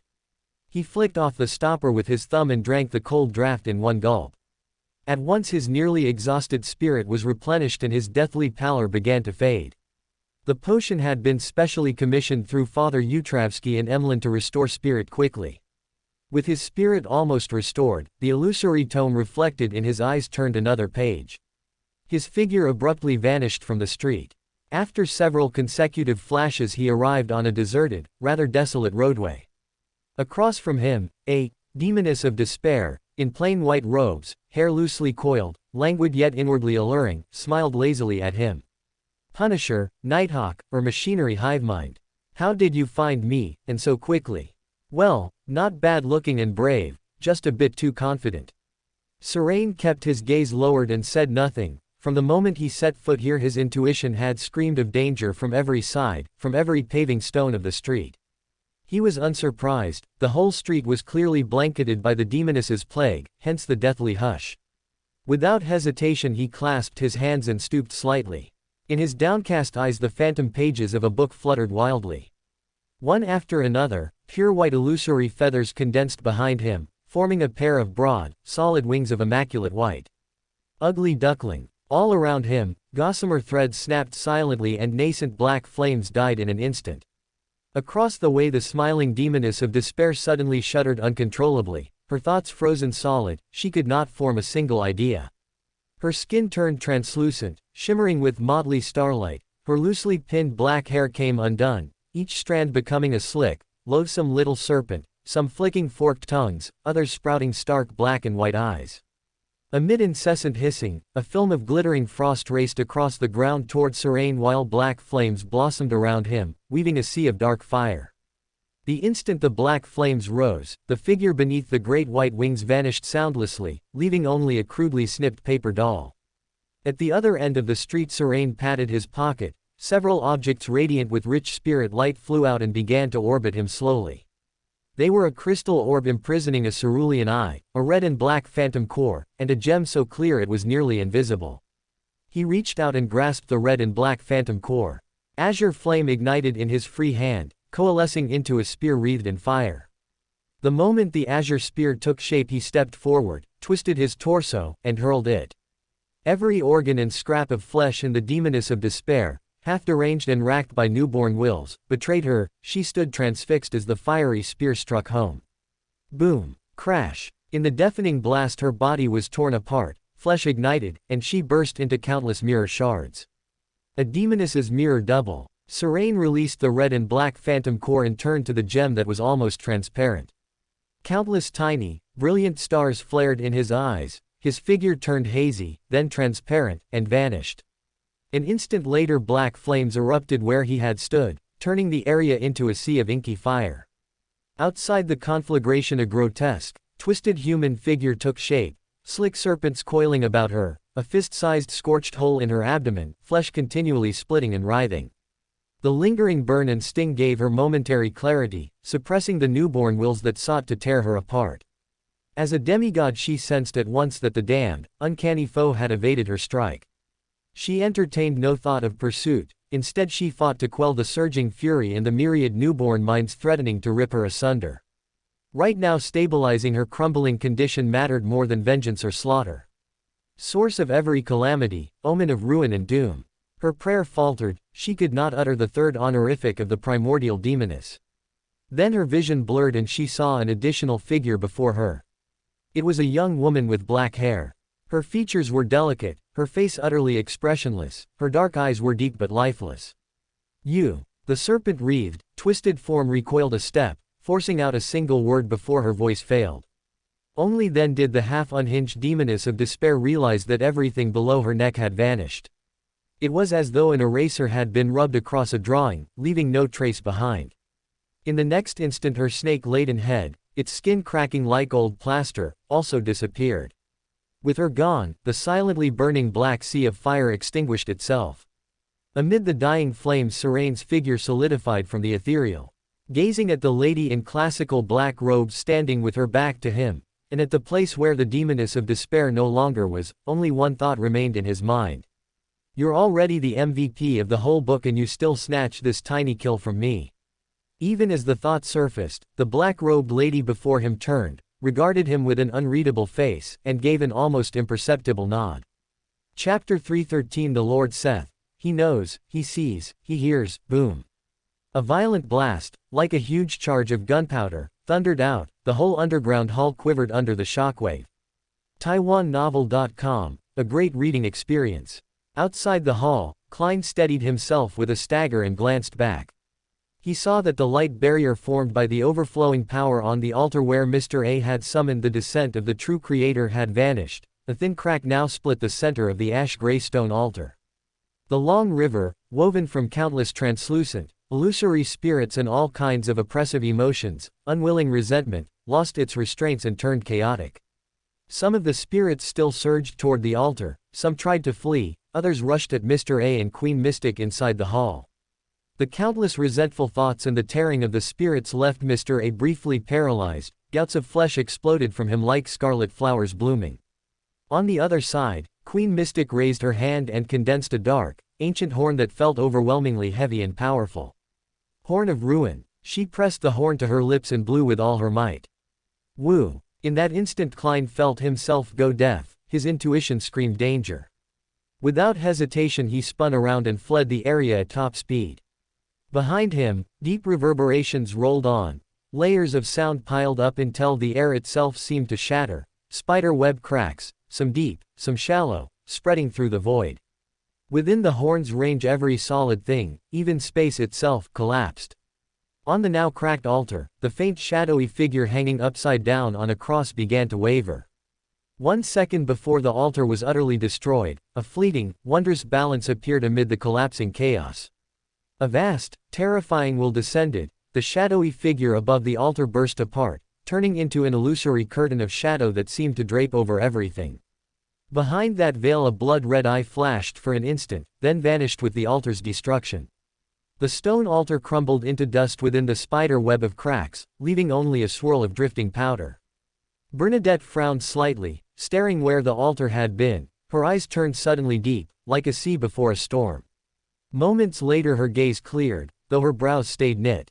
Some outside force interfered. What did the will of the true creator do in that brief instant?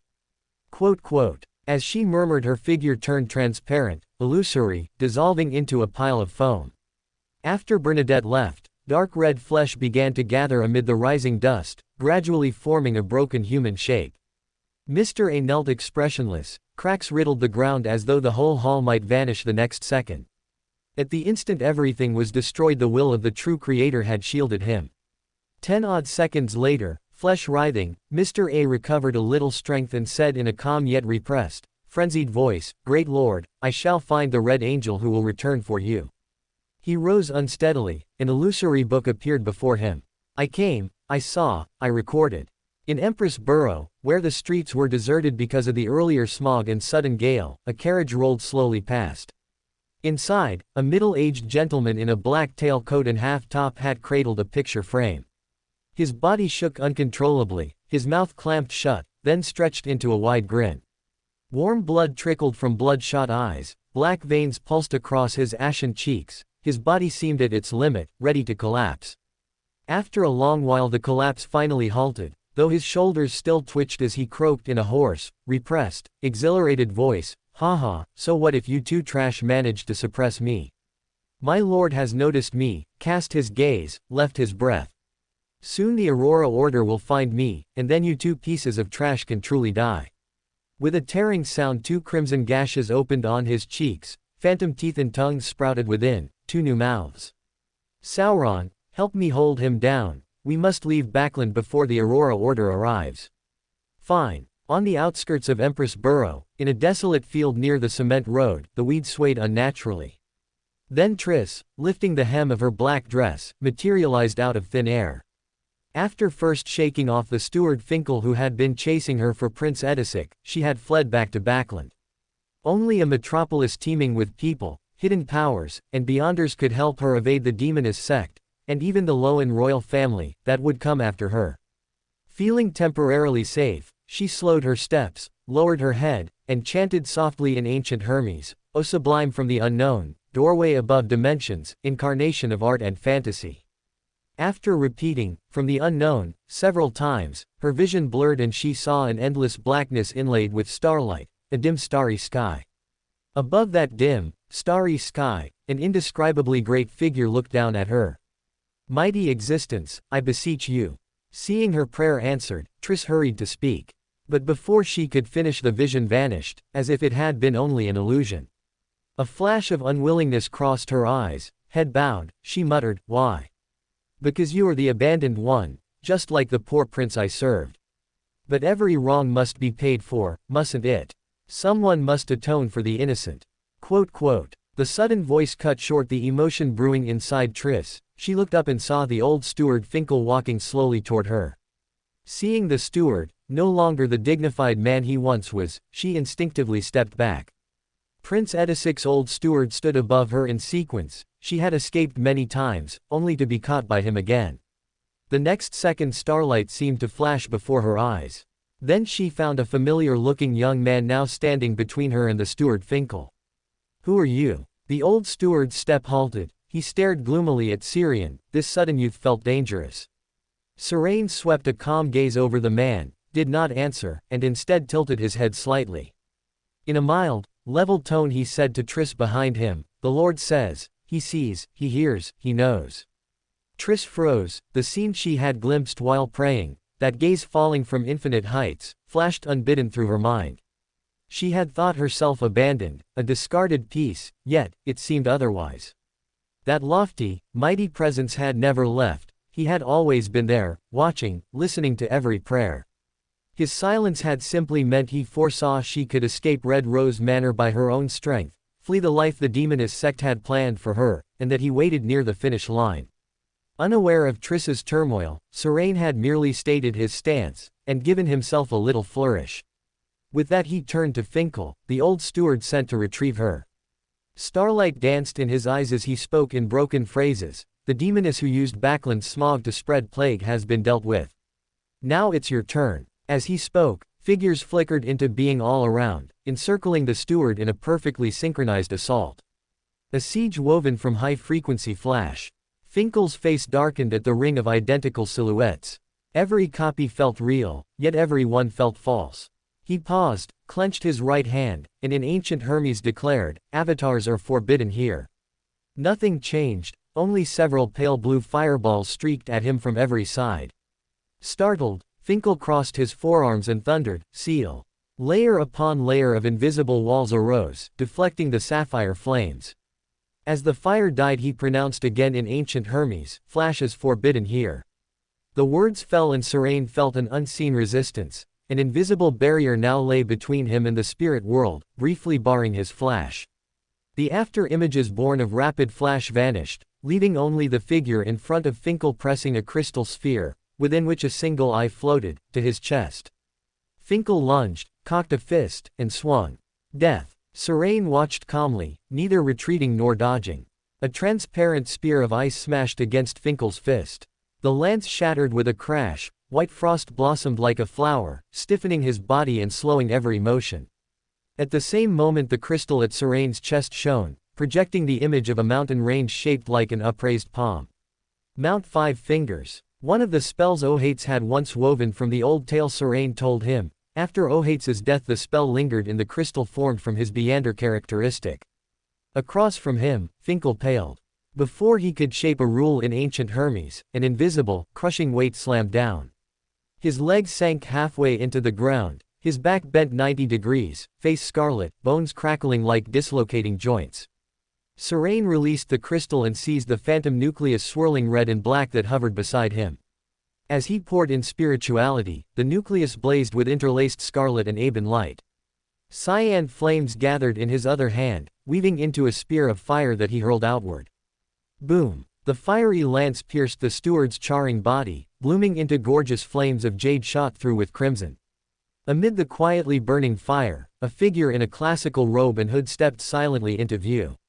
The instant he saw her, Serene pressed a hand to his chest and bowed. "We meet again, madam." She gave no reply, her gaze slid past him to Triss. Their eyes met. At the sight of those black pupils Triss stiffened, cold sweat beading, legs trembling, yet she could not move.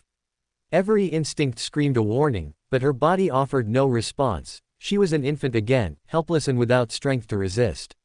So terrifying, even the high-ranking demoness I once met never inspired such dread. It was like staring into the deepest despair, confronting calamity itself. The emissary of that mighty being seemed to know her. Would he save me once more? The thought flashed by, and the horror abruptly vanished. Crack, crack, crack. Something lightened at her hand. She looked down to see the sapphire ring on her finger fall in pieces, the shards already dull and lifeless. When she lifted her eyes, the robed woman had soundlessly disappeared. Her voice faltered, she closed her mouth, unsure what to say. 0 to 17, sent by the Church of the Night to handle this incident. As he spoke, Serene drew another vial of scarlet potion from his pocket, uncorked it, and downed the contents in one gulp. Behind him, Triss's pupils contracted. 0 to 17 wasn't a person, a living Beander, it was a dangerous GRADE 0 sealed artifact. Had that great being not dispatched its own emissary, would I have been erased like that sapphire ring? A mix of relief, fear, and gratitude flickered across her face as she looked at Serene and asked earnestly, "What should I do now?"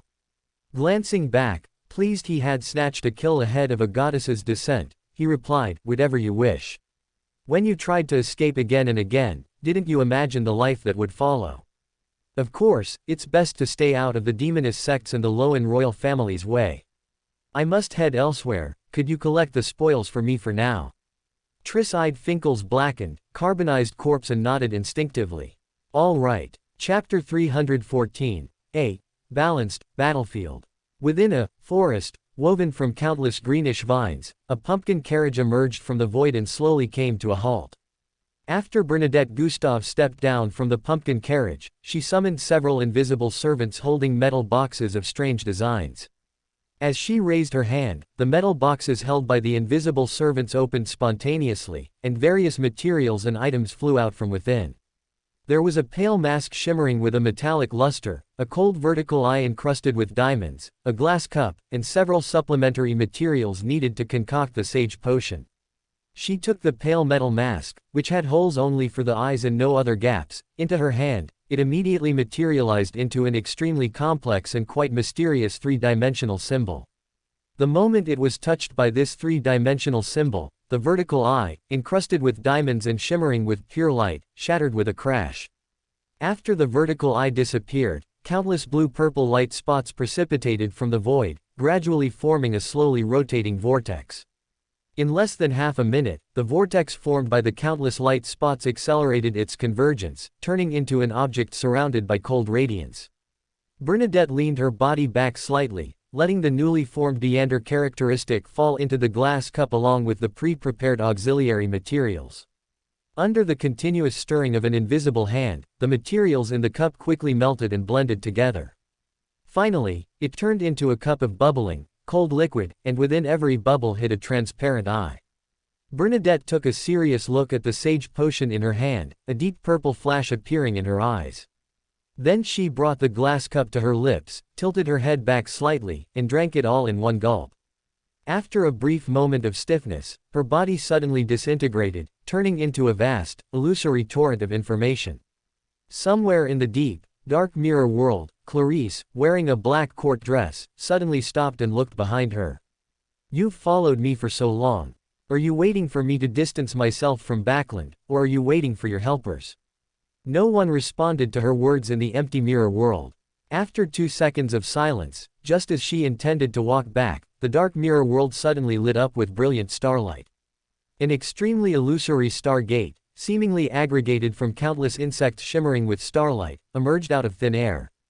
The spiderweb, woven from countless dark, illusory, and unreal paths in the surroundings vanished in that instant.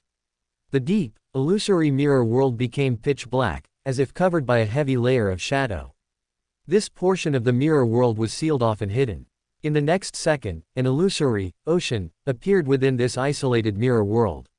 It was pure black, a black that encompassed everything. The moment this illusory ocean appeared, Clarice froze in place, her body trembling uncontrollably as chunks of flesh stained with black filth fell from her. Ah! Amidst a shrill, pain-filled scream, a strange crown covered in rust and bloodstains dropped down, then vanished instantly. Outside the sealed mirror world, countless swimming, python-like phantoms emerged. They either grew eyeballs with distinct black and white parts, or beautiful, charming female heads. As these phantoms swam, transparent and illusory cracks spread across the isolated mirror world. The pitch darkness covering this portion of the mirror world vanished instantly. Crash! With a crisp sound, like glass shattering, this portion of the mirror world collapsed in an instant, turning into countless mirror fragments. Clarice's constantly collapsing figure, along with the illusory star gate composed of countless shimmering insects, were annihilated together. In the outskirts of Backland's Empress Burrow, the window of a carriage traveling smoothly on the road suddenly exploded. Inside the carriage, Tobias held a mirror that had shattered into countless glass shards smaller than grains of rice, saying with a solemn expression, "Mr. Edfarna, how are you? Did you succeed?" As soon as he finished speaking, Edfarna's aged voice echoed in his heart, "I didn't succeed, but I didn't fail either. Cheek came even faster than I expected. Fortunately, I separated a clone in advance and made the corresponding arrangements to retrieve the discerner characteristic in time, otherwise, the losses would have outweighed the gains. That little fellow's favors are truly getting harder and harder to help with. Even an ancient dragon like me, who should have retired long ago, is feeling a bit overwhelmed." After lamenting for a bit, he spoke seriously. That portion of the mirror world shattered thoroughly, and the conqueror characteristic was destroyed along with it. Before it re-aggregates, even if Cheek is the ruler of the mirror world, she won't be able to get it. This period of time is our opportunity. Relying on your status as an angel and that red priest card, we can attract it over and have it aggregate directly within your body. But we need to be on guard against other hunters being drawn here, as well as Cheek. Fortunately, this is Backland, and right now is exactly when the 3 great churches are on high alert. Tobias's expression stiffened for a moment. "Is this the good idea you mentioned before? Aggregating a sequence 1 conqueror characteristic into my body, even if I was once a weather warlock, I would most likely lose control immediately." Edfarna's voice echoed faintly in his heart, "As long as you don't go mad instantly, I can steal the characteristic from your body." "Steal?" Tobias asked with some distrust, "Relying on you, or this glove in my hand?" Edfarna's voice continued to echo in his heart. Unlike other pathways, although dragons are the mythical creature form of the visionary pathway, in reality, for this pathway that excels at imagination, the dragon form itself was just something the dragon of imagination once thought up. A true mind dragon can transform into any kind of mythical creature and use the corresponding Beyonder abilities. If you believe it's real, then it's real. 6. Tobias sat silently on the bench, not really wanting to respond to that. If the dragon was truly that strong, then the other party's proposal did indeed have considerable feasibility, but he was worried that some messy things would aggregate into him, and there was also the primordial demoness who could appear at any time. Edfarna didn't give him time to hesitate, saying flatly, "Let's begin." Then Tobias saw his body move beyond his control, taking out the red priest card and continuously infusing it with spirituality. Not only that, strange images surfaced in his mind. He saw Edfarna circling his island of consciousness in the form of a dragon, then transforming into a terrifying flaming giant. In a daze, he saw an illusory cosmos, seeing those illusory stars moving toward him. In the spirit world, Syrian's spirituality, which was searching for traces of Tobias and Edfarna, was suddenly triggered. He then followed his intuition and wandered toward a certain place in reality. At the same time, in the mirror world, countless greasy and eerie pythons, with black and white eyes or beautiful female heads at their tips, all looked toward a certain direction in reality. After a brief pause, some of them stayed behind while others spread toward that direction. In reality, countless fine, brilliant starlight flew out from the void, quickly outlining an illusory door shimmering with starlight. Then Syrian stepped out from behind the door. As soon as he appeared, he saw many mirror and glass fragments scattered around Tobias. At this moment, dots of rusty red fluorescence were precipitating from these fragments, continuously converging onto Tobias's body. As the absorbed light spots increased, Syrian could clearly feel the aura on Tobias rising at an extremely unreasonable speed. In a few breaths' time, he had reached the demigod level and was still growing stronger. Syrian stood silently in place, and only after Edfarna's virtual persona in his mind told him everything did he snap back to his senses. Isn't this a bit too reckless? Shaking his head, he suppressed the thoughts in his mind. Things had already reached this point, there was no time to think about these details now. Clink. A gold coin was casually flicked out by him. After performing a simple divination, he whispered a series of honorific titles in ancient Hermes language: the Holy Spirit who pursues knowledge, the lighthouse of the mysterious world, the eye that peeks into fate, the king above the sea, the Holy Bernadette Gustave. After 2 or 3 seconds of silence, a torrent of illusory and vast information emerged from the void, reassembling into Bernadette's figure inside the carriage. As soon as Bernadette appeared, she was about to ask Syrian how he knew her honorific title when she suddenly paused, her gaze drawn to Tobias, whose aura was constantly rising. After a brief assessment, she looked at Syrian with some surprise. He's relying on the law of convergence to forcibly aggregate a shattered Beander characteristic into his body. Syrian nodded. Yes. Someone will likely come to stop him in a bit, could I trouble you to help hold them off for a while? Quote. The Evernight goddess is currently descending. Although some will want to stop this, things won't ultimately develop into a group of angels fighting in Backland. Bernadette didn't ask why he knew so much. After some thought, she nodded and said, very well. Consider this the reward for helping me find that correct opportunity. Just as their conversation ended, a majestic voice that made one subconsciously want to submit rang out from outside the carriage: Beander characteristic aggregation is forbidden here. A strange, difficult to describe ripple swept past, and then Syrian found that the rusty red light spots precipitating from the mirror fragments suddenly stopped, floating chaotically in the air, unable to aggregate together. Immediately after, a silver light flashed, and Syrian found himself displaced. Standing opposite him was a middle-aged man wearing a large cloak, with black hair and blue eyes, a square face, and a majestic temperament. Syrian recognized him at a glance. The gold coins he usually tossed had his portrait on them. William Augustus I. On the other side of the street, he saw Bernadette, Tobias, and Edfarna. Opposite them stood an old man standing in the air as if on flat ground.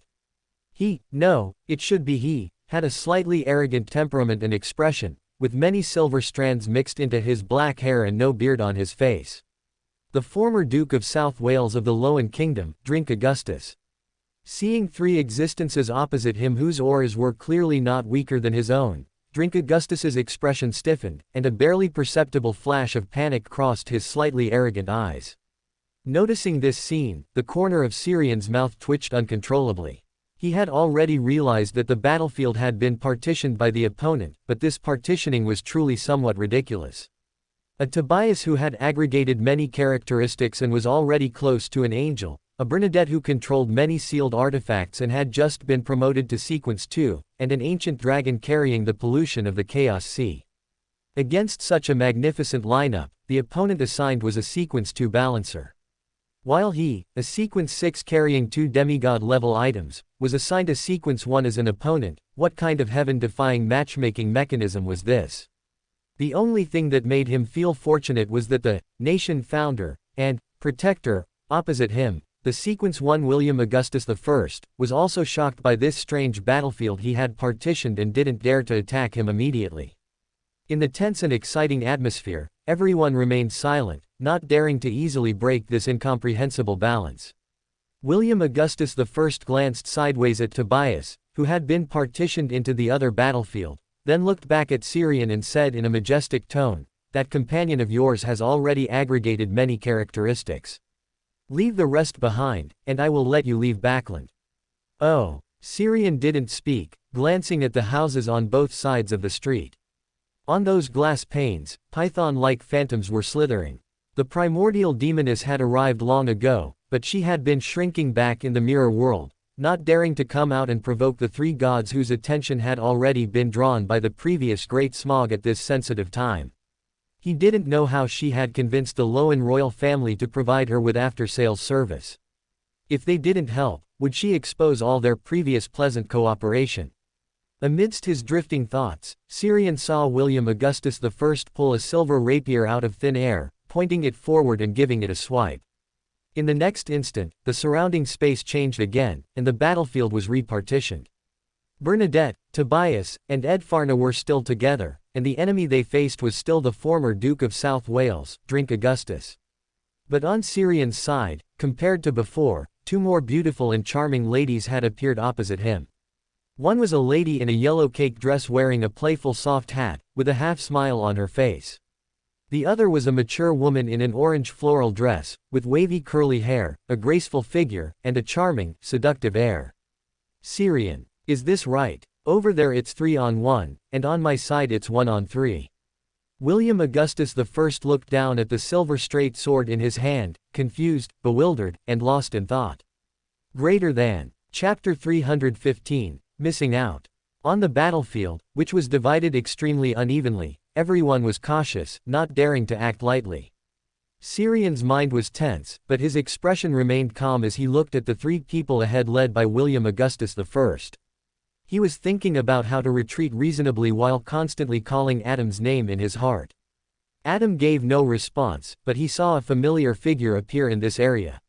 A young, beautiful woman wearing a black classical robe and a hood. 0-17 of the Church of the Night. And she was currently in the descent state of the Evernight goddess. Not knowing if it was his own illusion, Syrian felt the surroundings grow vaguely darker, as if a layer of night curtain was slowly falling. The moment 0-17 arrived, Syrian saw William Augustus I move. He leaned forward, clenched his fist, and swung his arm. His body merged with the surrounding rules, and an afterimage appeared abruptly. His fist struck the demoness in the yellow cake dress with an irresistible and unavoidable posture. Death. Crash. The figure of the demoness opposite him quietly shattered, turning into countless mirror fragments. Under Augustus I's abrupt strike utilizing the rules, all of the demoness's mirror substitutes shattered, she was dead. But there were no traces of characteristics precipitating in the surroundings. The demoness still had special mirrors prepared in advance, he could still be resurrected. This demoness's companion, the lady in the orange floral dress, looked at this scene with a face full of horror. A card in her hand, which seemed to be inlaid with diamond fragments and shone with brilliant light, flipped. Amidst the flickering starlight, she abruptly disappeared. Syrian took a step back. An illusory book flipped in his eyes, and countless tiny bits of starlight flew out, forming an illusory door behind him. He teleported away from this street. William Augustus I glanced in the direction Syrian had left but did not stop him. He even actively influenced the surrounding rules so that the primordial demoness, who had been watching this place, would have no chance to stop him. Although the other party seemed to be just an ordinary Beander, to be able to remain in place and face him directly after he had divided the battlefield twice meant they were definitely not ordinary. Since the other party seemed normal, he would let him stay that way. He couldn't allow that unknown danger to be triggered in Backland. Then he turned his head to look at 0-17, who was standing quietly at the end of the street, and nodded slightly. "I noticed a change in the order here, so I came to take a look." 0-17 nodded to him without replying. Then she looked expressionlessly at the python-like shadows swimming in the glass of the houses on both sides. The surroundings darkened, and something terrifying seemed to be surging in the darkness. All the glass, mirrors, and even everything that could reflect light in the vicinity became dark and gloomy in this instant. All the mirror worlds in this area disappeared. On the other battlefield, after seeing Syrian teleport away, Bernadette nodded slightly to Edfarna and Tobias beside her. Then her figure collapsed, turning into a torrent of illusory and complex information, disappearing from reality. Edfarna placed one hand on Tobias's shoulder and took him into the spirit world. Drink Augustus watched the three people leave and breathed a sigh of relief that was almost imperceptible. As a balancer, he could perceive the gap between the comprehensive strength of the enemy and his own side. In his intuition, apart from the red-haired man whose state was unstable, he had no confidence in dealing with the other two. Just as he entered the spirit world, Syrian saw a flash of bright yellow light, which then transformed into a thin old man wearing a lemon-yellow robe and having a long white beard. Huang Guang, Weenitan. Under Huang Guang's hand, he also saw Ins Zhangwil, who was wearing a black robe, missing one eye, and holding a dim quill pen. What kind of development was this? Was it because he used a meteor to smash Klein, was seen by Huang Guang, and then retaliated against? Syrian was surprised for a moment. Just as he was about to step forward and ask Huang Guang, Weenitan if he could give him the dim quill pen in Ins Zhangwil's hand, his spiritual intuition suddenly gave a warning. In the next second, countless pitch black, sticky liquids that seemed to be flowing with evil spread from the distance. Pale skeletal heads, eyeballs with obvious blood vessels, and tongues with fangs grew out of these liquids. The various bizarre things bred in the evil, sticky liquid caused a feeling of extreme evil and extreme madness to spread rapidly in the surroundings. Amidst the constantly spreading evil and madness, Syrian clearly felt the surrounding spirituality mutating, as if solidifying, turning into layer after layer of barriers, making one sink into a quagmire, making it difficult to move. Unknowingly, this erosion and curse spread from affecting the surrounding spirituality to the body and soul. It caused the degree of fit between the body and soul to decrease bit by bit. The body gradually became a cage for the spirit, becoming stiffer and heavier. Syrian lowered his eyes. He could feel the degree of fit between his body and soul decreasing, but this did not make him feel uncomfortable. Instead, there was a mysterious sense of release. Under his puzzled gaze, the exposed skin on his body gradually became transparent. Inside, there was colorful starlight and deep darkness flowing. The transparent skin on the surface bulged or dented from time to time, as if what was under the skin was not flesh and blood, but some kind of terrifying object. While frowning and thinking, he saw a silver light suddenly emerge before his eyes. He followed his intuition and looked up, seeing a tall and thin man with his back to him, wearing a simple and plain linen robe, with silver hair reaching down to his mid-back. The Angel of Fate, Tail Devourer, Ouroboros. Opposite Ouroboros was an exquisite doll covered in sticky black liquid, tall and evil, with withered thorns wrapped around its body. The son of God of the Rose School of Thought, the abomination, Sua. They were in a silent confrontation. Syrian silently took a step back and then turned around. This was not a commotion he should get involved in. On the other side, Ins Zhangwil took the opportunity to escape from Huang Guang, Weenitan's palm during the chaos caused by Sua just now. Weenitan glanced at him but did not pursue. His figure turned into a bright yellow light and returned to the uppermost part of the spirit world. In the place where Huang Guang, Weenitan disappeared, Syrian reached out and caught a piece of torn cloth. On the scrap of cloth were densely written, chaotic Lonus words. Ins Zhangwil and the demigod from the Loan military were not the match for Azak Eggers, who had recovered quite a lot of his memories. However, at this moment, a spirit world creature happened to pass by. It saw Ins Zhangwil and, out of sympathy, it took Ins Zhangwil away from the battlefield of the underground ruins. Oh, this spirit world creature was Huang Guang, Weenitan. He detested Ins Zhangwil, who had attacked the detective Sherlock Moriarty with a meteor.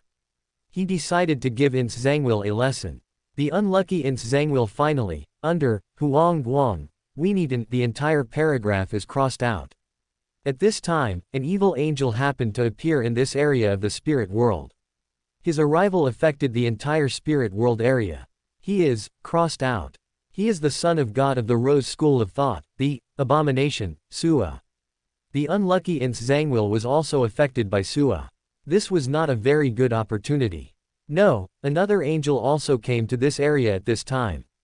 He and Sua fell into a confrontation, which gave me a chance to escape. Due to the special nature of the spirit world's pure light and the already satisfied desire for revenge, Huang Guang, Weinidan did not pursue Ince Zhangwil, who had already left the spirit world. In reality, Ince Zhangwil, who had just left the spirit world, landed on a carriage. Inside the carriage, a man with mangled flesh and blood all over his body was holding a picture frame. He looked at Ince Zhangwil with surprise and a sinister gaze. "Look at what I've found," a gatekeeper who delivered himself to the door. "Perfect, we can replace this broken fellow and throw away Amon's painting while we're at it." "Two idiots, didn't you see the quill pen in his hand?" Ince Zhangwil's face was pale, and he looked solemnly at the blood-covered figure in front of him.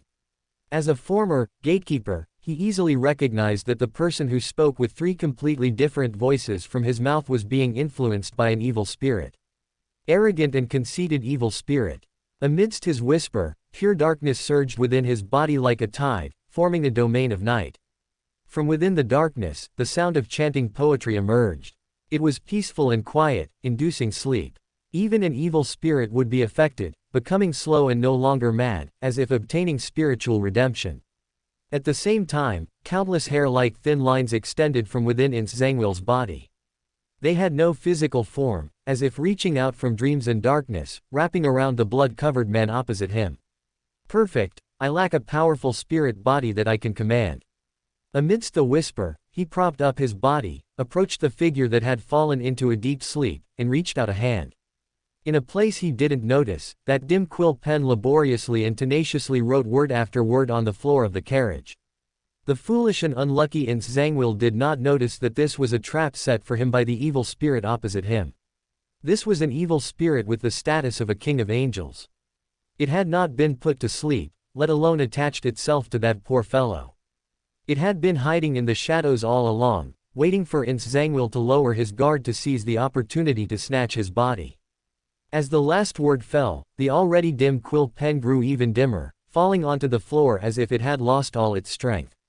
At the same time, Ince Zhangwil, who was attempting to drag the possessing evil spirit out of the person in front of him, paused.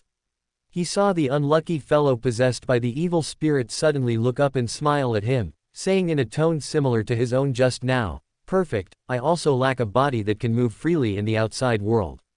Ince Zhangwil instinctively wanted to retreat, but he was grabbed by a hand that reached out from the picture frame the other party had been holding all along. It was like falling into a frozen river in winter. A bone-chilling coldness flooded into his body, and even his thoughts seemed to be frozen stiff. He could only watch helplessly as the transparent figure emerging from the picture frame approached his eyes with malicious mockery, drilled into his body, and seized the small underworld that belonged solely to him within his body. When neither the evil spirit nor Ince Zhangwil noticed, that dim, fallen quill pen suddenly regained some luster. As if being held by someone, it quickly wrote new lines of words on the floor. Because of the confrontation with Sua, Ouroboros was a little late. Because Medici Soren Einhorn chose to seize Ince Zhangwil's body and hide in the underworld created within the body as a gatekeeper. This caused him to just miss Ouroboros, who had received an oracle from the true creator, and came looking for him. And under the entanglement of Sauron and Einhorn, Medici also had no chance to chant the true creator's honorary name. The Red Angel evil spirit, who decided to leave Backland, will lose the best opportunity to return to the true creator's side. The entire paragraph is crossed out. No, there is still a chance. Mr. A is also looking for the Red Angel evil spirit. He, crossed out. He happened to meet the detective Sherlock Moriarty. Although the altar for welcoming the descent of the true creator was not destroyed by this detective, Mr. A, whose state was already close to losing control, could no longer suppress the negative emotions in his heart. Under the circumstances of being unable to find or defeat Bernadette, he chose to take revenge on this insignificant detective. After a period of pause, the quill pen, which had dimmed again, laboriously wrote a few words. "Who are you?" In the quiet and silent carriage, a pale hand suddenly reached over and grabbed the dim quill pen that was still trying to write new words, and then it gradually faded and disappeared like a fading oil painting. In the woods on the outskirts, the withered yellow weeds suddenly spontaneously combusted, and crimson flames rose upward. Amidst the flickering firelight, Klein's figure suddenly emerged and then leapt out of the flames. In the next instant, a dreamlike transparent ice spear was reflected in his pupils, constantly approaching and enlarging. Klein, who wanted to twist his body to dodge, suddenly felt an itch in his nose and let out a sneeze.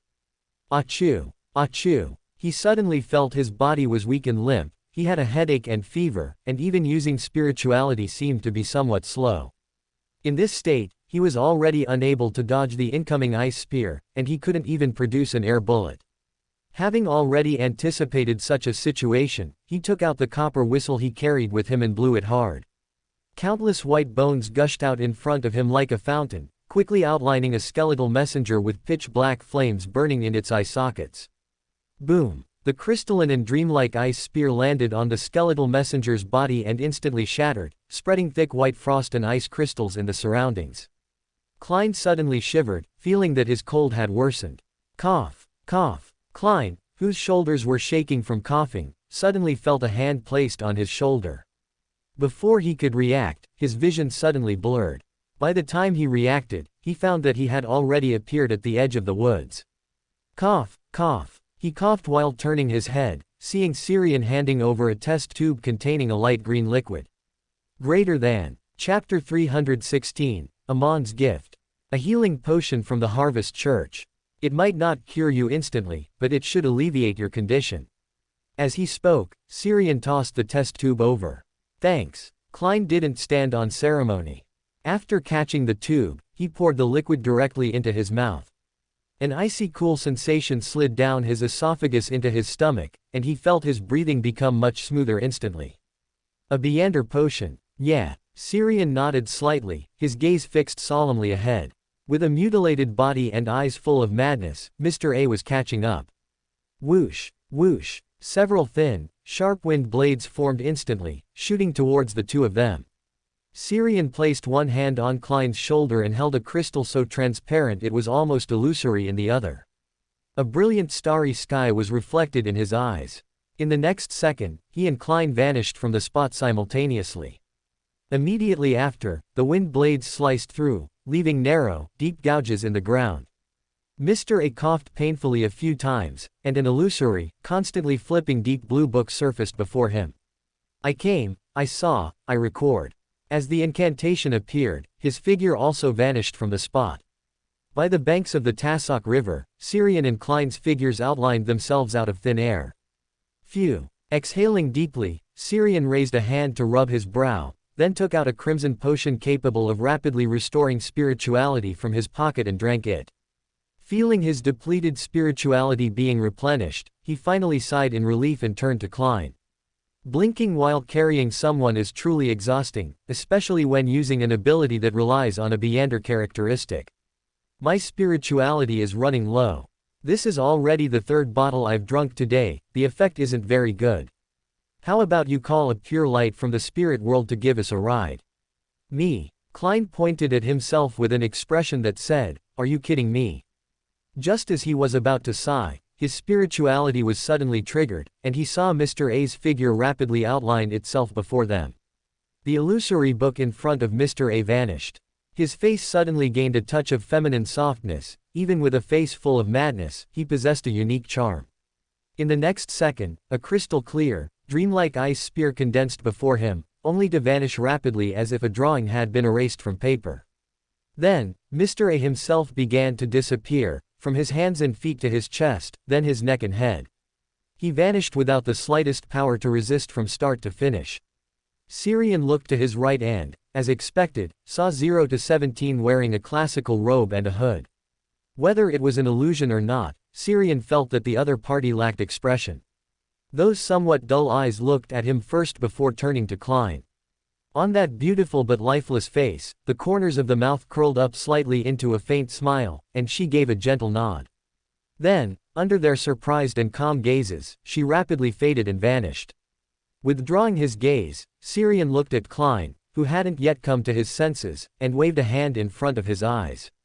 Snap out of it, they've already left.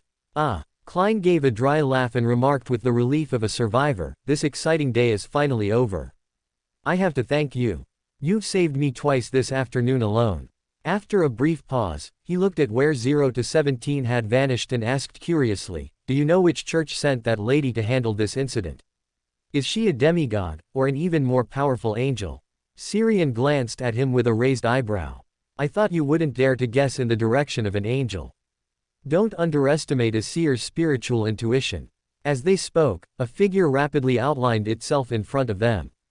"Mr. Azek." Klein's tone rose slightly, it was clear his mood was quite good at this moment. Syrian cast his gaze over, curiously sizing up Azek Eggers. He had bronze skin and soft features. The vicissitudes in his eyes seemed a bit deeper than their last meeting. The black formal suit he wore was somewhat damaged, clearly showing he had just undergone a difficult battle and hadn't had time to change. Collecting his thoughts, he bid farewell to Azek and Klein. "Gentlemen, since things are settled here, I'll take my leave. There are still matters that need wrapping up." Klein nodded slightly. "All right, I'll find you later." Syrian nodded and stepped back a few paces with a smile. The crystal he held, so transparent it was nearly illusory, burst with clear light. Simultaneously, countless starlight motes flew out from the void, outlining an illusory door shimmering with starlight behind him. Once he turned and stepped into the illusory door, the star-condensed portal shattered silently, turning into specks of starlight that merged into the void. What an enviable ability! With a sigh of admiration, Klein turned to look at Azek. The latter placed a hand on his shoulder, and their figures rapidly faded, vanishing from the spot. Just as Syrian was about to exit the spirit world, his vision suddenly blurred. When he came to, he found himself in a somewhat familiar underground ruin. Straight ahead, Eamon leaned against a high-backed chair stained with mottled rust, playing with a peculiar crown covered in rust and bloodstains. Syrian's gaze gradually shifted from Eamon to the peculiar crown in his hand. The conqueror characteristic. Is it the one he already had, or did he steal the one we were just fighting over? Amidst his drifting thoughts, he saw Eamon suddenly toss the peculiar crown over. After he instinctively reached out to catch it, Amon's face suddenly magnified in his vision. "You don't seem as afraid of me as you used to be. Why? Aside from being wicked, mischievous, troublesome, and annoying, you're actually a normal angel." Suppressing the thoughts that instinctively flashed through his mind, he replied casually, "Probably because when that Augustus divided the battlefield earlier, I realized I could take on 3 angels by myself." "Tisk, you finally noticed your own uniqueness." Eamon chuckled and sat back down on the high-backed chair. Syrian scanned his surroundings. He had already recognized these underground ruins, it was where Medici Soren Einhorn had been residing. He hadn't expected Eamon to find it so quickly and take it over. If Medici's evil spirit found out his old home had been occupied by Eamon later on, would he think about taking it back? As thoughts flashed through his mind, he heard Amon's slightly mocking words. "Did you never think something was wrong when you found out I couldn't parasitize you? At such a young age, how did you end up with premature aging like that fellow Pallas?" "Ah, Pallas. A fellow." The expression on Syrian's face froze. He remembered Pallas always appearing as an old man, yet in Amon's mouth, he had become a fellow. Though, it didn't seem incorrect. In terms of age, Eamon was indeed far older than Pallas. The image of Pallas he had imagined floated through his mind, but he quickly reined in his thoughts and gathered his mind. Even though Eamon couldn't parasitize him, it didn't stop him from stealing his inner voice, thoughts, and memories. Thinking too much might allow Eamon to follow the traces in his memory to find Pallas. A bit cautious, but not much. Eamon gave a sneering evaluation, then glanced at the peculiar crown in his hand and said, "The paranoid didn't want Cheek to get this conqueror characteristic left behind by His Majesty Tutor, so he asked me to steal it. I saw you wanting it earlier, so I decided to give it to you as a gift. How about it, surprised?" "A bit surprised, but not much." Using the same words to reply, he then asked, "What are the conditions for you giving me this conqueror characteristic?" Eamon raised a hand to adjust the monocle on his face and chuckled. "Not bad, you've improved. I thought you wouldn't dare take something I gave you. My condition is simple. When there's an opportunity, you give me a sequence 1 Beander characteristic in return." A sequence 1 for a sequence 1. Isn't that fair? After 2 seconds of silence, he then asked, do you want the worm of time, key of stars, or attendant of mysteries, characteristic? Any of them will do, of course. I'm never picky about gifts others give me. Eamon smiled, stood up from the rust-stained high-backed chair, walked over to him, and like an elder, raised a hand to pat his shoulder. That paranoid asked me to remind you, don't casually trust an ancient dragon, especially those 3 who have lived from the second epoch until now. Each of them has secrets. Sometimes, the ones who seem more normal are actually the ones who are more severely insane. Additionally, Cheek has already noticed you. Don't wander into the mirror world casually in the future. This isn't Adam's speaking style, it's more like your embellished version. Just as the thought flashed through his mind, Eamon suddenly reached into the air, pulled out a monocle, and placed it in his hand. Since you like wearing a monocle to scare people, why not use mine? That way, scaring people will be more interesting, won't it? As the words fell, Amon's figure also vanished within the empty underground ruins. After sizing up the monocle Eamon gave him for a while, he casually tossed it into the darkness in a corner, then took a step forward. An illusory book surfaced in his eyes, and his figure quietly vanished from the underground ruins. After he left, the monocle that had been tossed into the corner suddenly floated up on its own and flew to the high-backed chair stained with mottled rust. Then, several maggots with alternating transparent and opaque segments crawled out of the void, outlining Amon's figure on the seat. He reached out to hold the monocle and placed it over his right eye. What an impolite fellow, to just casually throw away the gift I gave him. In the south of the bridge, Syrian returned home and looked around the house but didn't see Haven. He then flipped a gold coin for a simple divination. After confirming the other party was in no danger, he stopped paying attention and returned to his room. He pulled out a pre-prepared piece of drawing paper from his suitcase, fantasized the ritual onto it, and then sent all the Beander characteristics he was carrying to the space above the dimensions for storage via a sacrificial ritual. After interrupting the ritual, just as he was about to enter above the dimensions himself to check if there were any hidden traps left by Eamon on that Conqueror characteristic, a surge of illusory and complex information suddenly emerged. Soon, the torrent of illusory and complex information gushing from the void reconstructed Bernadette's figure. Syrian looked at her with some surprise. He had thought Bernadette had already left Backland. After all, the Sage advancement ritual was complete, and Backland's official forces were in a state of high tension due to the previous Great Smog. Staying here would only make problems more likely. Bernadette's gaze lingered slightly on the place where he had just held the sacrificial ritual, then she spoke calmly, I plan to leave Backland. Syrian nodded calmly, waiting for her next words.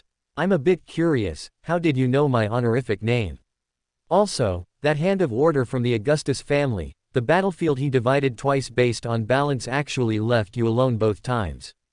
This represents that on the level of rules, your individual weight is equal to or even exceeds the sum of mine, that ancient dragon, and that unstable war bishop. At this point, she paused, her gaze seriously sweeping over Syrian. I don't know what rules that hand of order relied on to divide the battlefield, but the same result appearing twice is enough to explain some problems. What problems? Syrian asked curiously. He didn't understand the rules and logic of the hand of order dividing a battlefield. Bernadette replied after a slight deliberation, on a battlefield, the factors that can influence the balance between both sides come from many aspects. This includes one's own sequence, the mystical items possessed, combat awareness, and so on.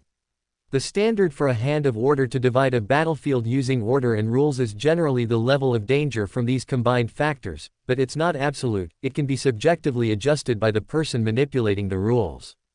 But after the Augustus family's hand of order divided the battlefield for the second time, that abnormal imbalance didn't change, instead, it became more severe, forcing you to face more enemies. This shows that on the level of rules, your danger and strength exceed ours, and also exceed the sum of the Augustus and those two demonesses. Quote. Syrian frowned, falling into deep thought. Am I really that powerful? It could also be that Adam is that powerful.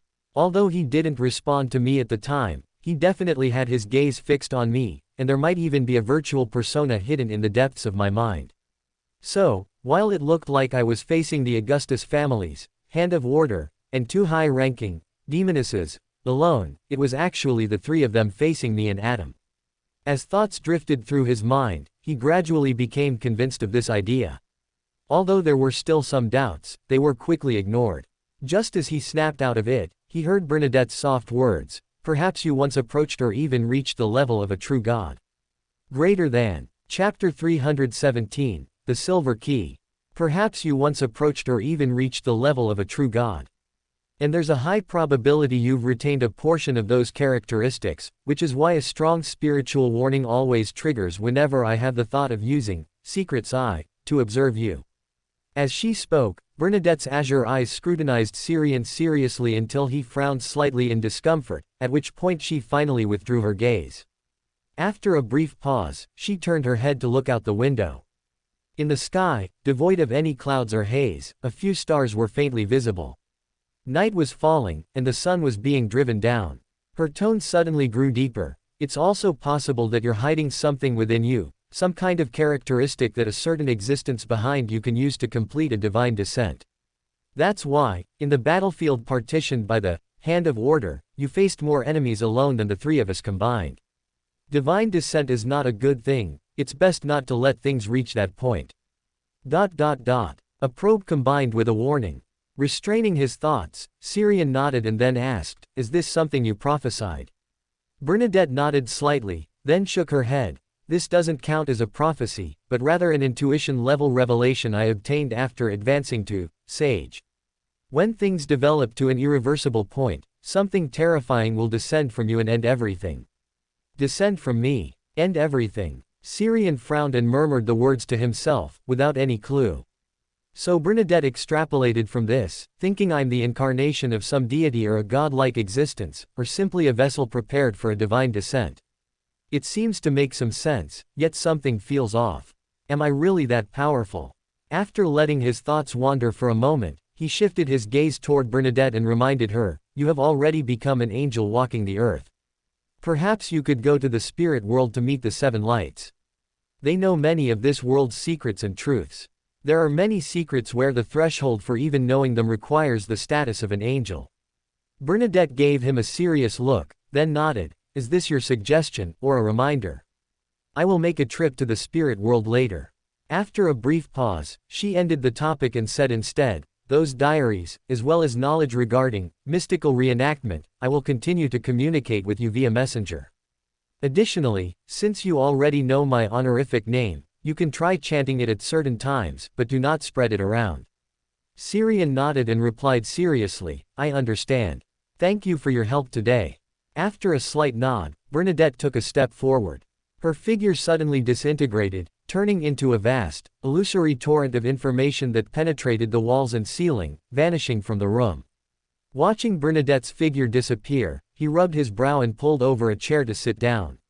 From the conversation just now, he could feel that Bernadette seemed to be treating him as someone on the same level. In the vividly colored and layered spirit world, a torrent of information surged and rapidly reorganized into Bernadette's figure.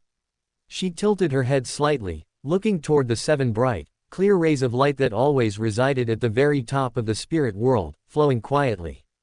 Just as she was pondering how to take the initiative to contact the seven lights, the bright, clear rays that were always flowing quietly above her head suddenly drew closer to her.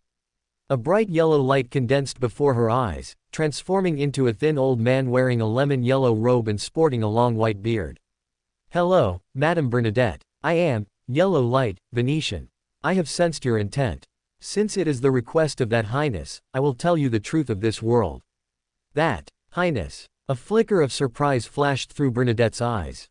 She knew that the Highness mentioned by Yellow Light, Venetian referred to Syrian, but it was precisely because she knew that she found it unbelievable. Although she no longer viewed him as an ordinary mid-sequence Beander based on the special traits Syrian had shown, the attitude displayed by Yellow Light caused her internal evaluation of Syrian to rise even higher. Yellow Light, Venetian nodded slightly, then a few strands of bright light overflowed from him and rapidly disintegrated, turning into streams of pure information that were transmitted to Bernadette. For an angel of the mystery prior pathway, communication at the level of information was far more convenient than oral narration. Bernadette stood quietly in place, appearing slightly dazed for a moment, before she digested all the information transmitted by yellow light. Her expression gradually became solemn, and her brow furrowed deeper and deeper. Is this the truth of the apocalypse mentioned by all 7 Orthodox churches? No wonder all the Orthodox and evil gods reject the mother tree of desire and primordial moon, worshipped by the Rose school of thought.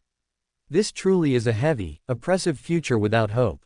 Restraining her thoughts, she looked at yellow light, Venetian, and asked seriously, facing the existences beyond the barrier, even the 7 deities cannot resist. I want to know, is there still hope for this world? Yellow light, Venetian replied after a brief moment of thought, that the great ruler above the spirit world is returning. That the great ruler above the spirit world. Bernadette frowned slightly, this was yet another unfamiliar term. After a pause, she pondered and asked, I want to know what the relationship is between that highness you just mentioned and the great ruler above the spirit world. Yellow light, Venetian looked up at the other pure lights residing above the spirit world, then shook his head and sighed, I do not know. They might be friends, or they might be enemies. We cannot peer into the thoughts of those truly great existences. After a brief pause, he continued, that highness calls himself the sublime from the unknowable, the doorway above dimensions, the incarnation of art and fantasy. From the unknowable, Bernadette lowered her eyes. In the next second, her vision blurred, and she saw a grand figure sitting high above the cosmos casting a gaze toward her. Her entire being froze instantly, and even her thoughts became sluggish. This was similar to the gaze she felt after interpreting the information yellow light Venetian had given her, but not quite the same. It held no malice, but seemed closer to her than those existences beyond the barrier. Before she could react and attempt to block this gaze as she had done before, she suddenly realized that the figure casting the gaze had already vanished. It was as if just because he was mentioned, he cast a glance. I didn't chant, nor did I have a complete memory of that honorific name, yet I was still noticed. So, simply knowing is enough to be detected. An existence surpassing a true God. Is he the source of the danger I felt from Serene Gray? Having Serene Gray remind me to seek the 7 lights to learn the truth of the world must have also been his instruction. From his previous performance, this is no longer a simple relationship between a blessed and a deity, but more like that of the son of steam, and the god of steam and machinery. After letting her thoughts wander for a bit, she suppressed the urge to think further, preventing herself from being noticed by that existence again. She then looked at yellow light Venetian, nodded slightly, and thanked him. Thank you for informing me of the truth of this world. Yellow light Venetian smiled and waved his hand. You're welcome. Once you become an angel, you would have come into contact with these things sooner or later. Above the dimensions, in that space of pitch blackness embedded with colorful starlight, Syrian withdrew his gaze and let out a light breath. He happened to be listening to Triss's prayer just now, so the moment yellow light Venetian spoke his honorific name, he noticed and cast his gaze down. He originally just wanted to take a curious look, but he didn't expect that due to the uniqueness of the spirit world, combined with the powerful spiritual intuition of a sage, he would end up directly meeting Bernadette's eyes. As an existence who had a certain level of control over his own image, he could clearly feel the exact moment Bernadette saw him. Although I don't know what Bernadette is thinking, I get the feeling she's overthinking things. Fortunately, she is already an angel, otherwise, this kind of gaze would carry some degree of corruption. After muttering a few words to himself, he leaned back and then directly left this space above the dimensions. In East Borough, inside a cheap rental room, Triss, who had just finished praying, suddenly felt a stir in her spiritual intuition and turned to look toward the glass window behind her. Countless tiny specks of starlight surged from the void, rapidly outlining an illusory door covered in mysterious patterns and symbols. Immediately after, Syrian stepped out from behind the door. Syrian nodded slightly to her and then said, I've come to take back my spoils of war. By the way, do you want to hear a story about my lord? Triss curled her lips into a smile and nodded immediately, of course. After a brief moment of reflection, Syrian spoke leisurely, My lord comes from the unknowable land, without beginning of birth or end of life. He is the sum of all time and space, the ruler of space-time, the source of all fantasy, and the incarnation of infinite wisdom. At the same time, he is the observer beyond the world, the lighthouse guiding toward truth, the doorway that touches truth, the key that opens truth, and even truth itself. He watches all within the world from beyond. Where he gazes, destiny flows and life blooms. Where he does not, all things wither and the world falls silent. My Lord appreciates those with pure and intense convictions, for they are the seeds of dreams. Whenever someone radiates the light called conviction, the Lord will cast his gaze. He didn't stop his narration until he felt his mouth go dry and his mind could no longer scrape together any more words. Looking at the entranced Triss opposite him, he adjusted his expression and asked with a smile, "Do you have any questions you need me to answer?" "Of course, they must be ones I can answer, as I do not possess infinite wisdom." Triss curled her lips, pulling out a smile tinged with faint sorrow and a poignant beauty. "I want to know the truth behind all these events. And, should I seek revenge at all costs, or should I pursue a future of my own?" Syrian replied after some thought, "The royal family offered a conqueror characteristic to invite the demonist sect to cooperate with them, helping them do things that were inconvenient for them to do themselves. This secret is hidden in Backland. The previous Great Smog was intended to cover up some traces they left behind. More information requires you to investigate yourself. If you discover anything, remember to tell me, I am also quite curious." After a slight pause, he continued, "Seeking revenge for yourself, your friends, or your lover does not conflict with pursuing your own future." As soon as he finished, Triss hurriedly explained in a raspy voice, "He wasn't a lover, just a poor fellow in the same boat as me. I loathed him, pitied him, but also thanked him. If it weren't for his final concession, I still wouldn't have escaped Red Rose Manor this time." Sensing the unstable emotions in her, Syrian did not continue the topic. He casually pulled a folded piece of stationery from his pocket and handed it over. "The Lord's gaze and blessings will accompany everyone who dares to fight against fate. This is a gift for you." Triss was stunned for a moment.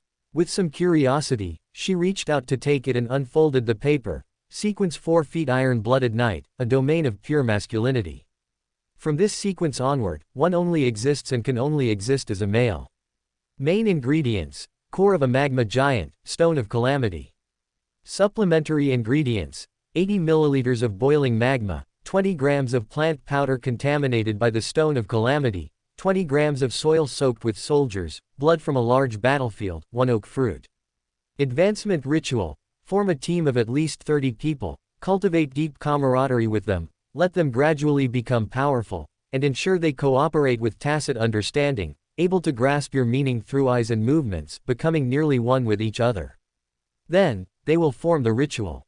The higher the strength and tacit understanding of the team, the better the effect of the ritual. This is. The expression on Triss's face was one of astonishment, mixed with a hint of apprehensive joy. Syrian took 2 steps back, leaning against the window frame, and said leisurely, "Sequence 4 of the Hunter pathway. Once you become a Sequence 5 feet demoness of afflictions, you have 2 choices, well, it could also be 5 choices.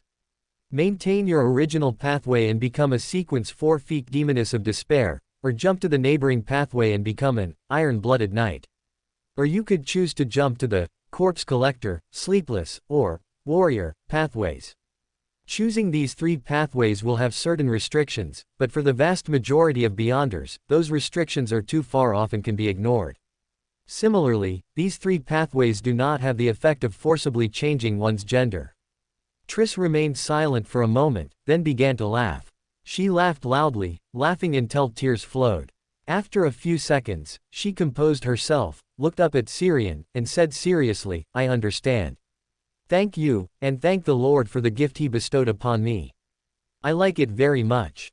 After a pause, she asked again, "Outside of prayer, in usual communication, what title should I use to address my Lord?"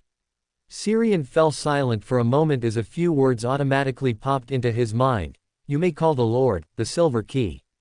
Chapter 318, A Strange Dream. Silver Key. Triss murmured, her brows showing a hint of doubt and curiosity. Syrian nodded slightly, his tone leisurely yet solemn as he said, "Silver is the color of fate and also represents time and space. My lord is the eternal lighthouse in the darkness and sinking, and the key that leads us to transcend fate. Open black lens bracket. I hope readers will remember our domain name. Plenty of Taiwan novels are waiting for you. Close black lens bracket. As he spoke, he extended his right hand, pressed 3 fingers against his left chest, bowed slightly, and performed a salute. Triss then followed his movements and returned the salute. Praise be to you, the great silver key. It's a pity, the one at the root of all, is occupied by eternal darkness, and cannot be used recklessly. It always makes me feel like something is missing. As his thoughts drifted, an illusory book activated within his eyes, and his figure leaning against the window frame quickly faded and disappeared. In south of the bridge, at Owen's home, Tobias was in a very good mood, reclining in an easy chair by the dining room fireplace. On the other side, Owen looked at this fellow who had been staying in his home since being brought back by Syrian with shock and amazement. You're saying you've already become a Sequence 3 demigod. But didn't you just drink the pyromaniac potion before going out? Is the potion you drank the type that doesn't require digestion? Tobias glanced at him, chin tilted slightly up as he said, there is no potion in this world that doesn't require digestion. Furthermore, if I hadn't been interrupted by those 2 angels of the Augustus family, I could have become an angel on the spot today. As soon as he finished speaking, Syrian's figure quickly outlined itself in front of the fireplace. Tobias exerted force from his waist and back, standing up from the easy chair in an instant. He pressed his hand to his chest and saluted him. Good afternoon, no, good evening, respected highness. Quote. Syrian looked at him in silence. If his spiritual intuition hadn't given him feedback that the other party was normal, he would have suspected that Tobias was contaminated by the residual mental imprint of Alistair Tudor within the characteristics aggregated into his body, or that the pollution of the City of Calamity had caught up with him as his sequence rose. After 2 seconds of silence, he said casually, you seem to be in good condition. Tobias replied with a still respectful posture, yes, highness. Relying on the portion of Beander characteristics that have aggregated, I have recovered to the level of Sequence 3. However, because these are characteristics I haven't accommodated before, I need some time to digest them once again. Syrian nodded. Show me, I'll see if I can record a few abilities. No problem, Tobias agreed quickly.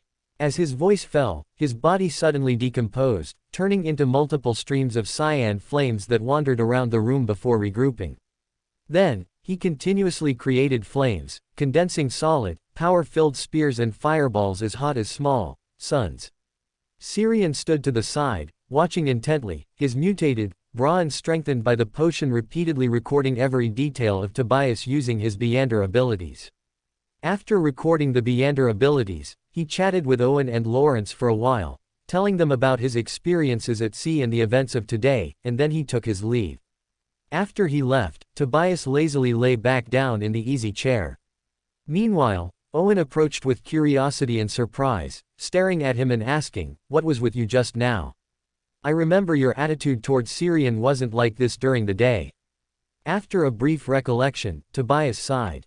I have simply come to a profound realization of the status gap between the 2 sides. Owen. Oh, 0. What gap? Haven't you always said you were an angel before? Did you encounter a real angel and get taught a lesson? Tobias gave him a complex look, then shook his head. This is not something you should know. With that, without giving Owen a chance to press further, his body suddenly decomposed into streams of flame, darting through the stairwell and surging up to the 2nd floor. Owen turned to look at Lawrence, who said after some thought, perhaps he witnessed your friend's status as a god's favored. Upon returning home, Syrian met Haven, who had just returned from the laboratory with a less than ideal complexion. Fortunately, neither father nor mother has returned, and Beth's family also left Backland for Intersea County before this. Otherwise, Syrian sat beside him, leaning back against the sofa, and picked up the conversation. That's why working hard to become a stronger Beander is more useful than praying for good luck and protection when disaster strikes. Self-rescue is the best salvation. Haven was silent for a moment, then asked, is that the motivation behind your constant hard work to advance? I suppose so, he replied with a soft sigh.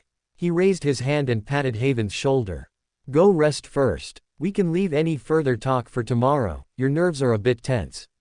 Haven. Okay. After watching Haven return to the bedroom, Syrian also went back to his own room.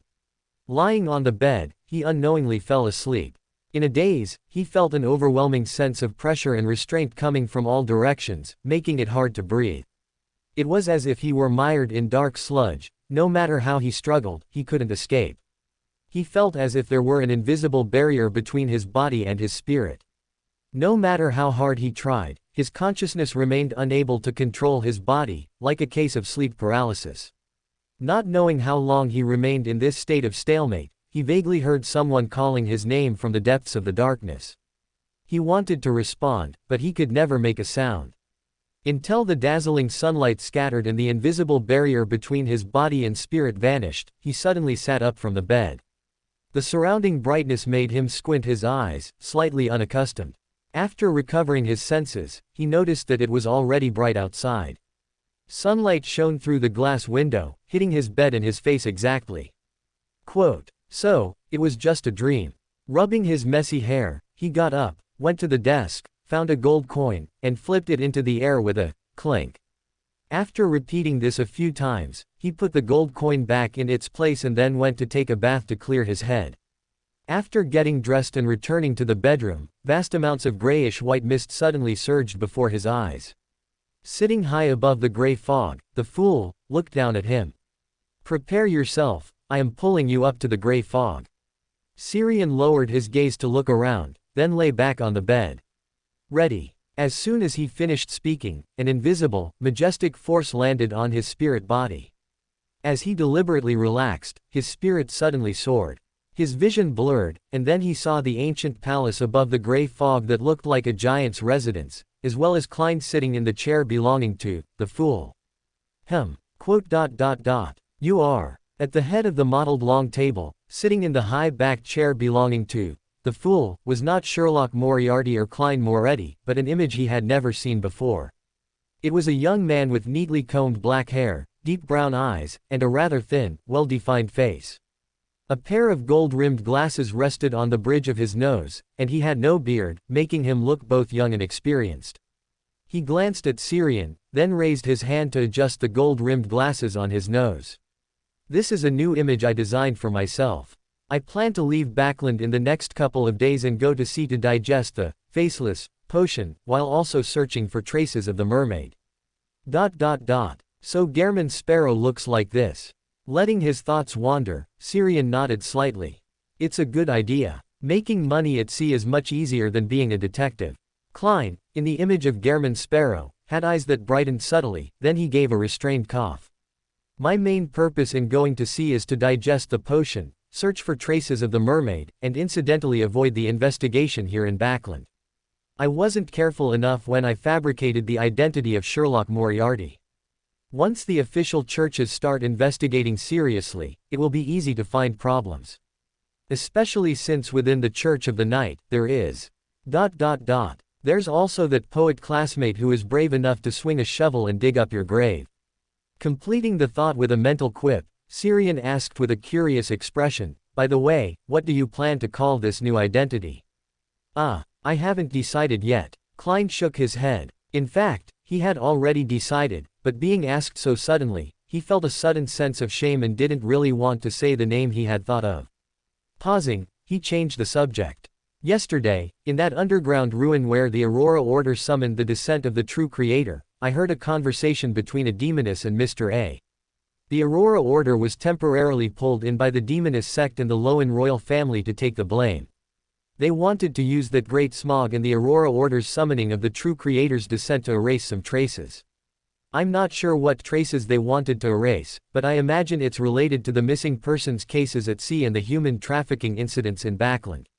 In those underground ruins, I saw that Baron whom Mr. Hanged Man had asked us to look out for." Quote. After speaking, he paused slightly, then asked, "What have you discovered?"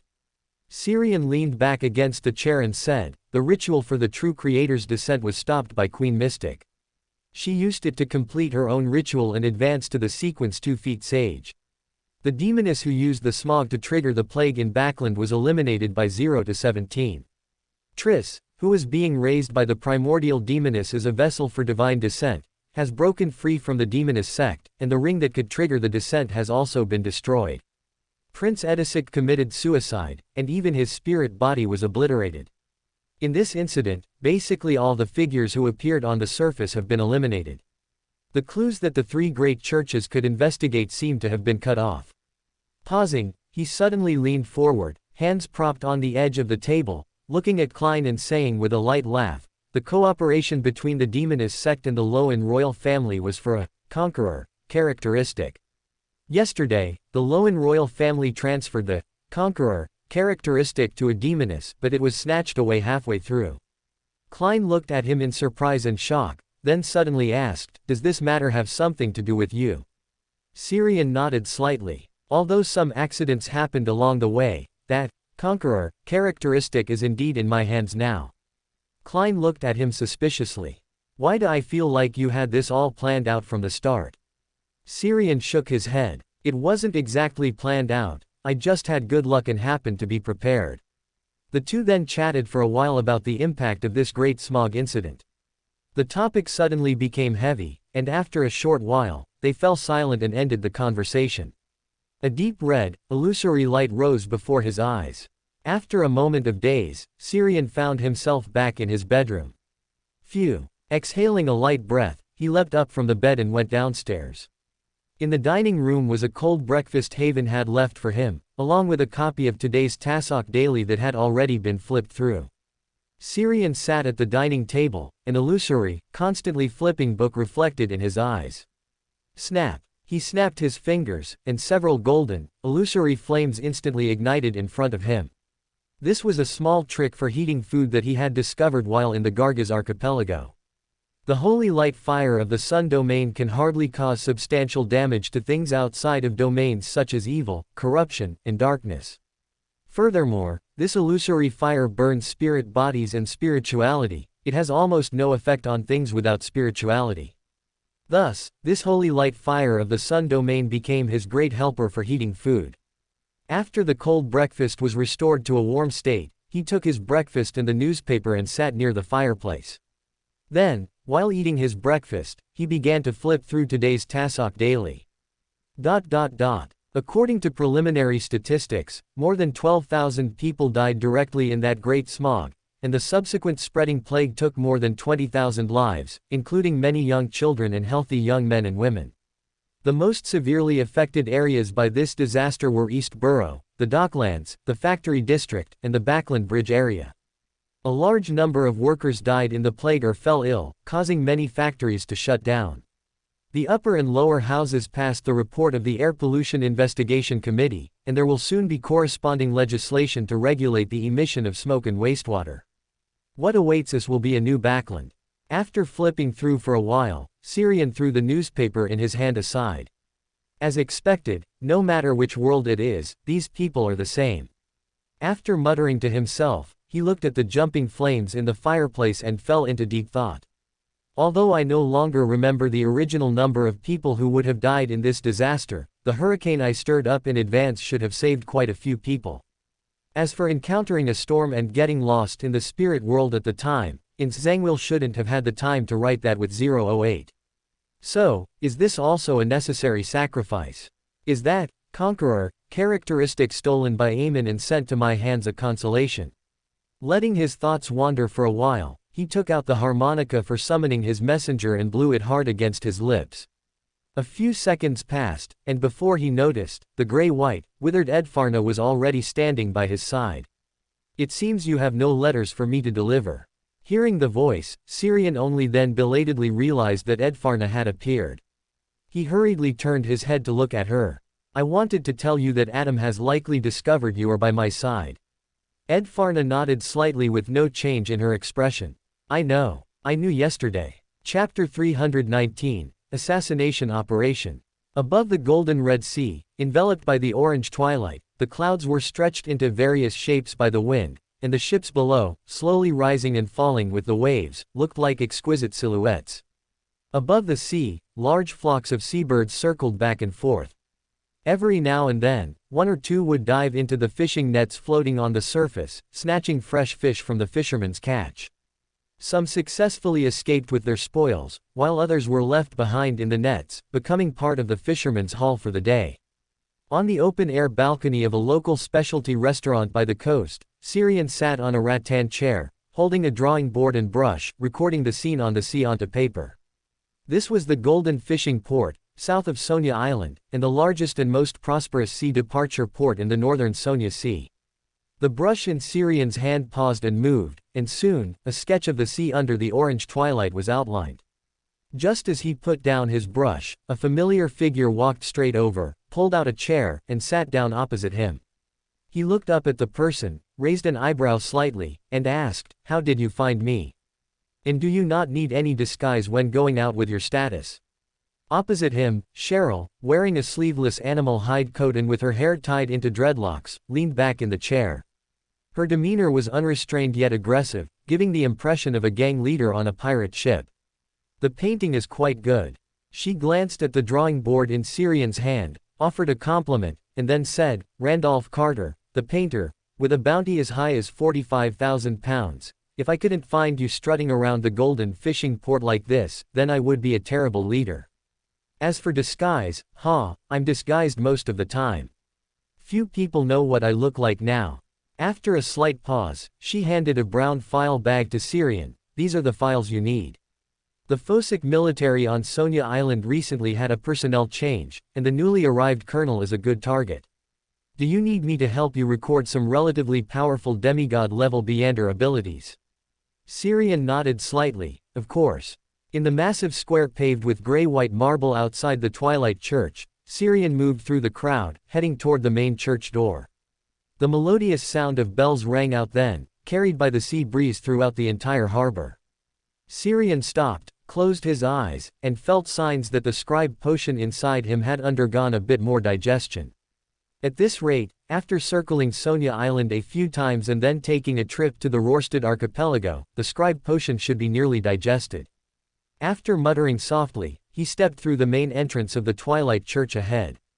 This church was considerably larger than the Dawn Church in Nass. It was taller than typical churches, seemingly built to the scale of a giant. Square stone pillars carved with intricate patterns stood tall on both sides of the hall. An iron black lamp holder was fixed to each face of the pillars, supporting a spherical glass lampshade the size of a basketball. The dim yellow light emanating from the glass lampshades was almost solidified, looking like the twilight about to set over the sea. On the brick-red stone wall at the front of the main hall was the Twilight Holy Emblem, formed by a greatsword, a shield, and the setting sun. Xiang followed the crowd to the front, found an empty spot in a corner, and pretended to pray, though he was actually staring blankly at the Twilight Holy Emblem ahead.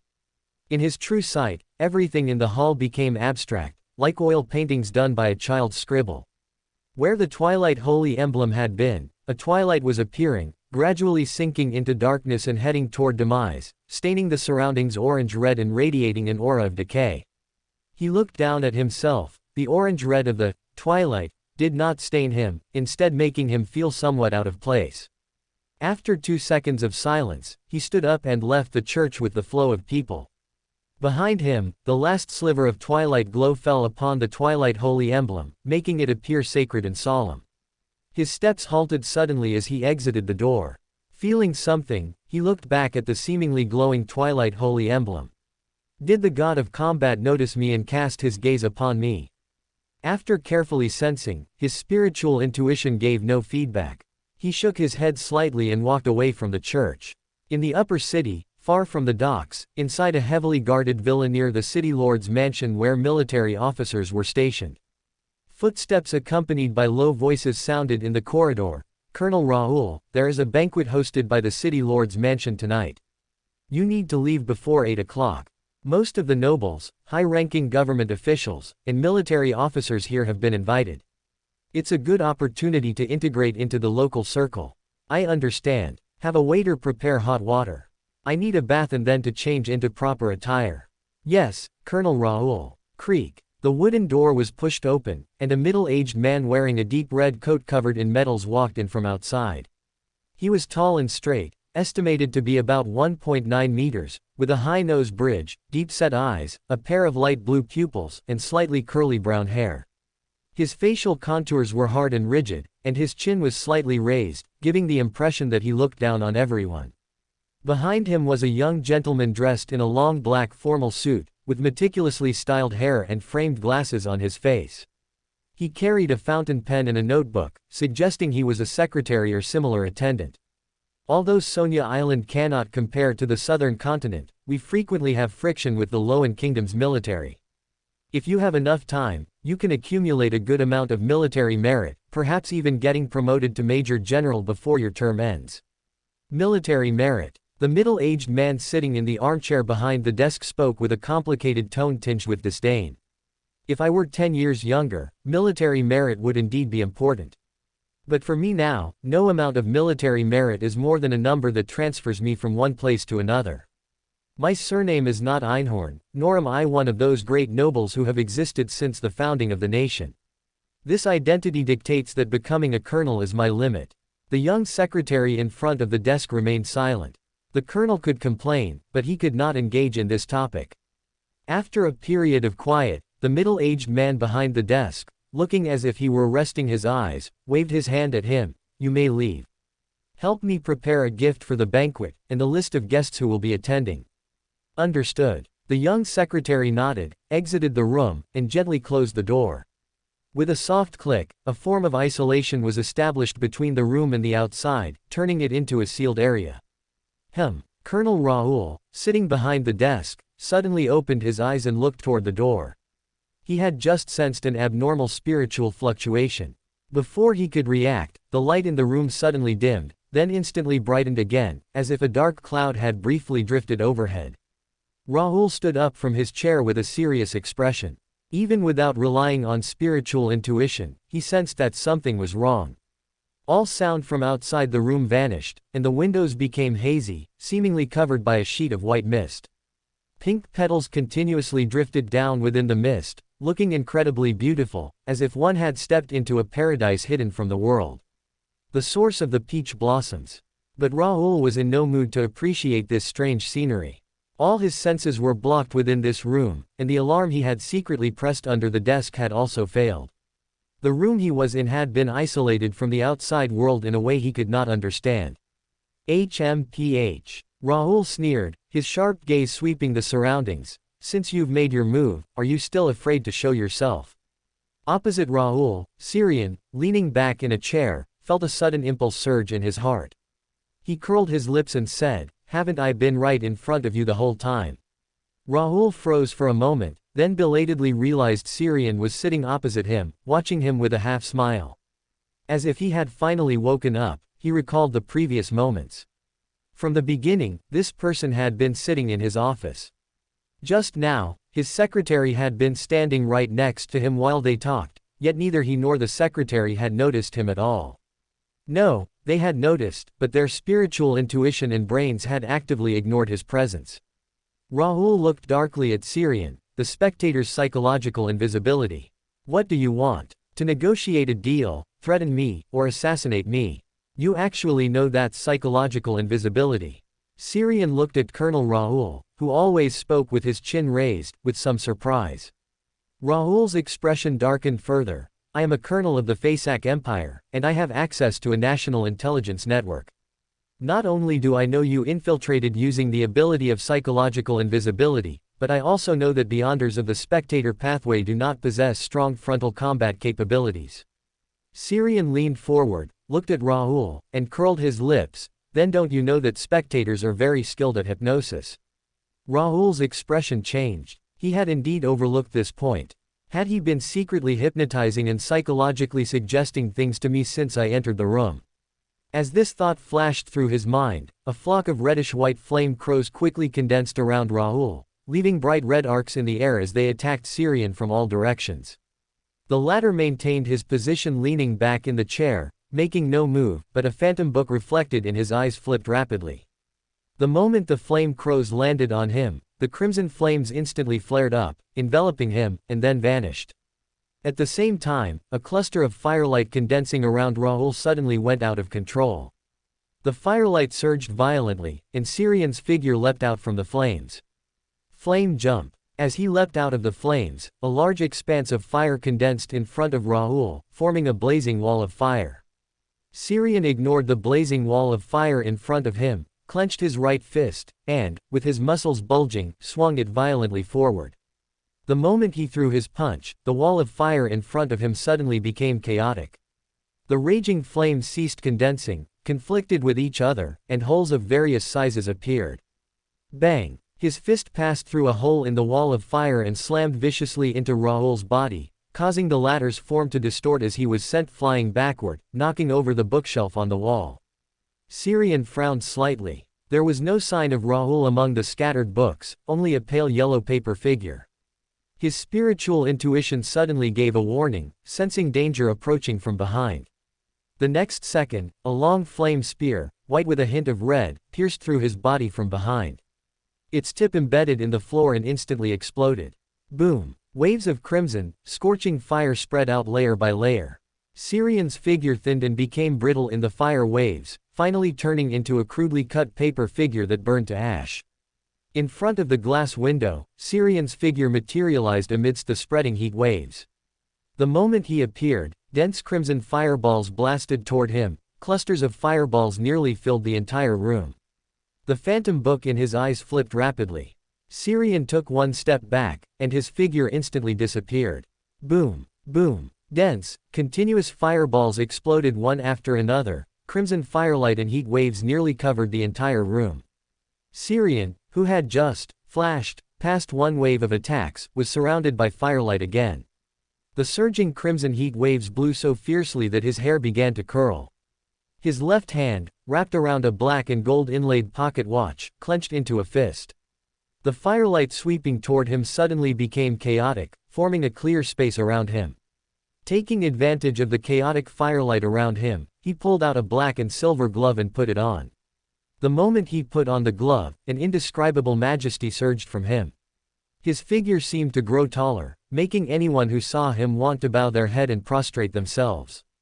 This was a mystical item formed by the combination of the characteristic and an item extracted from Finkel, the old butler of Red Rose Manor whom he had killed, which Triss had previously handed over to him.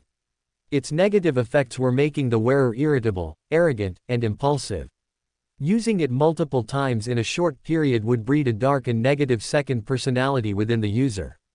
If left unworn, it would spontaneously form strange rules around itself, unless it was placed in an expensive box or near a person of noble status. He wasn't entirely sure of the glove's definition of noble status, but it had remained quite quiet when he carried it with him. Gathering his thoughts, he clenched his right fist, held it against the air in front of him, and majestically declared in ancient Hermes language, "Burning is forbidden here." As his voice fell, the firelight in the room immediately diminished by more than half, and the fireballs condensed in midair became precarious. Syrian stared ahead and continued to declare in ancient Hermes language, "Igniting flames is forbidden here." The already precarious flames in midair were instantly extinguished. In the center of the room, Raoul looked over with a dark expression. Crimson firelight repeatedly surged around him, but no flames managed to materialize. Chapter 320 A Chance Encounter with Alger. Every time flames erupted from Raoul, Syrian felt a strange power surge into him, strengthening him in every way. It was a sequence 5-level judgment. If the enemy broke the rules he set, he himself would be empowered. Sensing the empowering force had reached its limit, Syrian clenched his fist, leaned forward, and swung his arm. Death. As his punch cut through the air, a translucent after-image appeared in front of Raoul and slammed into his chest. Bang! With a dull thud, Raoul's body twisted into a pale yellow paper effigy and shattered instantly. As if he'd expected it, Syrian sidestepped, raised a hand and pushed forward. Imprisonment. A viscous, flowing, crystal-clear fluid appeared out of thin air, forming a huge transparent amber in front of him. Inside the amber, Raoul's figure quietly emerged. The moment he appeared, he was frozen in place, even his spirituality barely able to stir. Raoul's face turned frantic. "Impossible, I never met your eyes, when did you plant the suggestion?" Syrian didn't answer. Expressionless, he raised his hand, clenched his fist and punched, intoning, "Death." Bang! Raoul's face went deathly pale, eyes bulging, body hunched, a fist-sized depression caved in his chest. Yet, still, imprisoned, he remained upright, not retreating a single step. I'm a member of Fosik's Twilight Main Legion. You can't. Syrian cut him off. That's why I sealed this place in advance. Before you become a corpse, no one will notice anything wrong. As he spoke, he casually flicked his right hand. Lash. Invisible force condensed into a supple whip, flaying Raoul's clothes, splitting his flesh, exposing white bone. HS's, you, don't. Lash, lash. Syrian lashed again and again, leaving Raoul covered in wounds, then raised his hand and punched once more. Death. Thud. Raoul's chest exploded, his body twitched twice and lost all life. Clink. A gold coin leapt into the air and dropped back into Syrian's palm. After a quick divination, he regarded the mangled corpse on the floor with thoughtful eyes. Seconds later the motionless body jerked, its gruesome wounds vanished, and a cracked puppet tumbled out and shattered. Rumble. A thick bolt of silver lightning crashed down. The newly revived Raoul was paralyzed, chest charred black. The lightning didn't vanish, it scattered into countless tiny serpents of electricity that crawled over him, deepening the paralysis. Then Syrian clenched his right fist again and punched. Death. Thud. Raoul's scorched chest caved in once more, blood seeping through. Syrian stepped back, in his eyes reflected an illusory tome flipping its pages. Whoosh, whoosh. Razor-thin wind blades formed instantly and shot forward, slitting Raoul's throat and chest. Done. He glanced toward the door, then turned away. Brilliant starlight spilled from the void, swiftly sketching a shimmering starlit portal. Outside, the secretary who'd been knocking finally smelled the faint scent of blood, his face changed. He stepped back, clenched his right fist, muscles bulging, and smashed. Bang! The door burst inward, crashing against the wall with a clang. Intact and undamaged, the room showed Raoul lying on the floor in a slowly spreading pool of blood. The secretary's pupils shrank, to him the corpse spelled the end of his own career.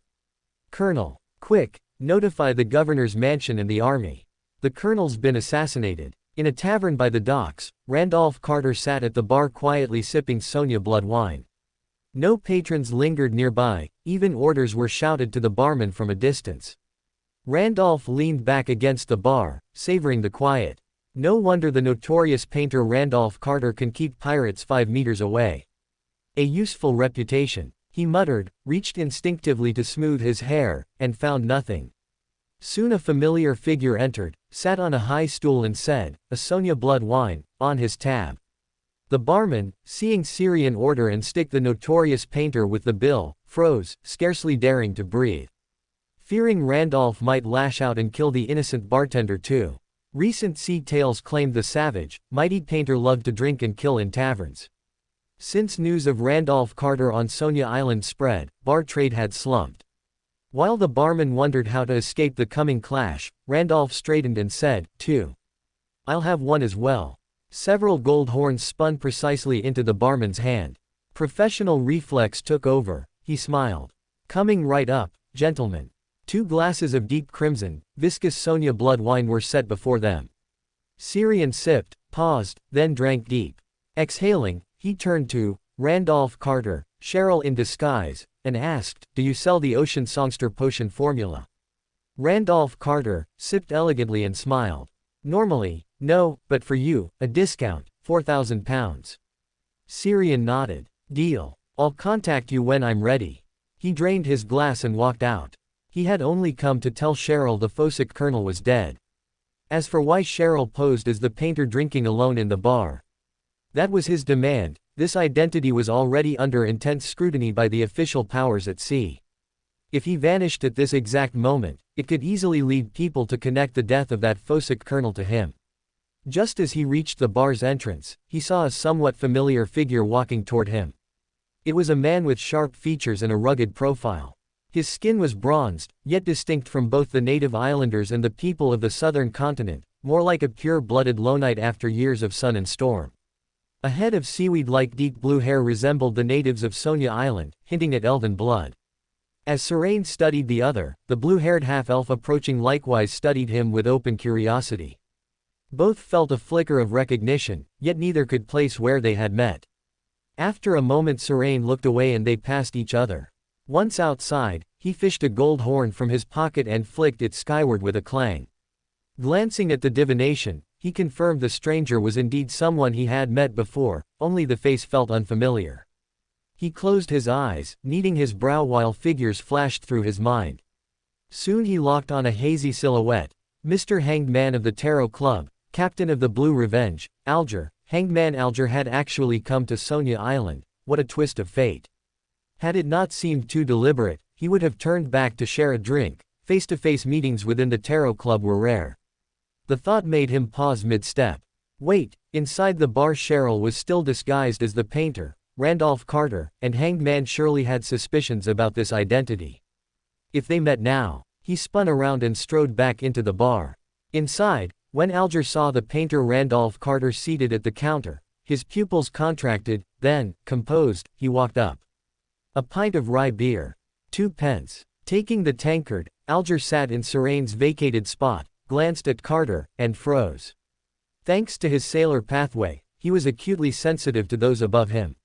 Though the man beside him showed no aura, Alger felt the same pressure he had once experienced before God's Singer Ace Snake and Sea King Yarn Courtman. This was no trick of a mystical item, but the natural presence of a true high-sequence powerhouse. But how? Fate in the Tarot Club should still be sequence 6 like himself, at most sequence 5 if he had advanced this week, yet never enough to make his heart flutter. Could Fate and the recently surfaced painter Randolph Carter not be the same person? Thoughts churning, he lifted his mug and gulped a mouthful. The cold beer slid down, clearing his mind. Casually he said, I hear Backlund's been hit hard, many dead. Randolph Carter gave him a look, then tilted his head thoughtfully.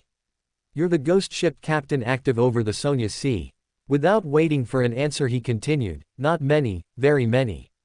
Latest papers say over 15,000 died outright in the Great Smog, and the plague that followed took another 30,000. That's only what was reported. With those filthy politicians, multiply by 2 at least, probably more. On Sonia Island that would erase a city from the map. Alger snorted. But it's Backlund, people will pour in to replace the dead. As he spoke, his sidelong gaze never left the man whose mere presence weighed on him. His manner didn't match Fate's either, was he mistaken? While pondering, he noticed the passerby from the doorway re-enter the bar. The man swung onto the high stool between him and Carter. A glass of Sonia blood wine, still on his tab.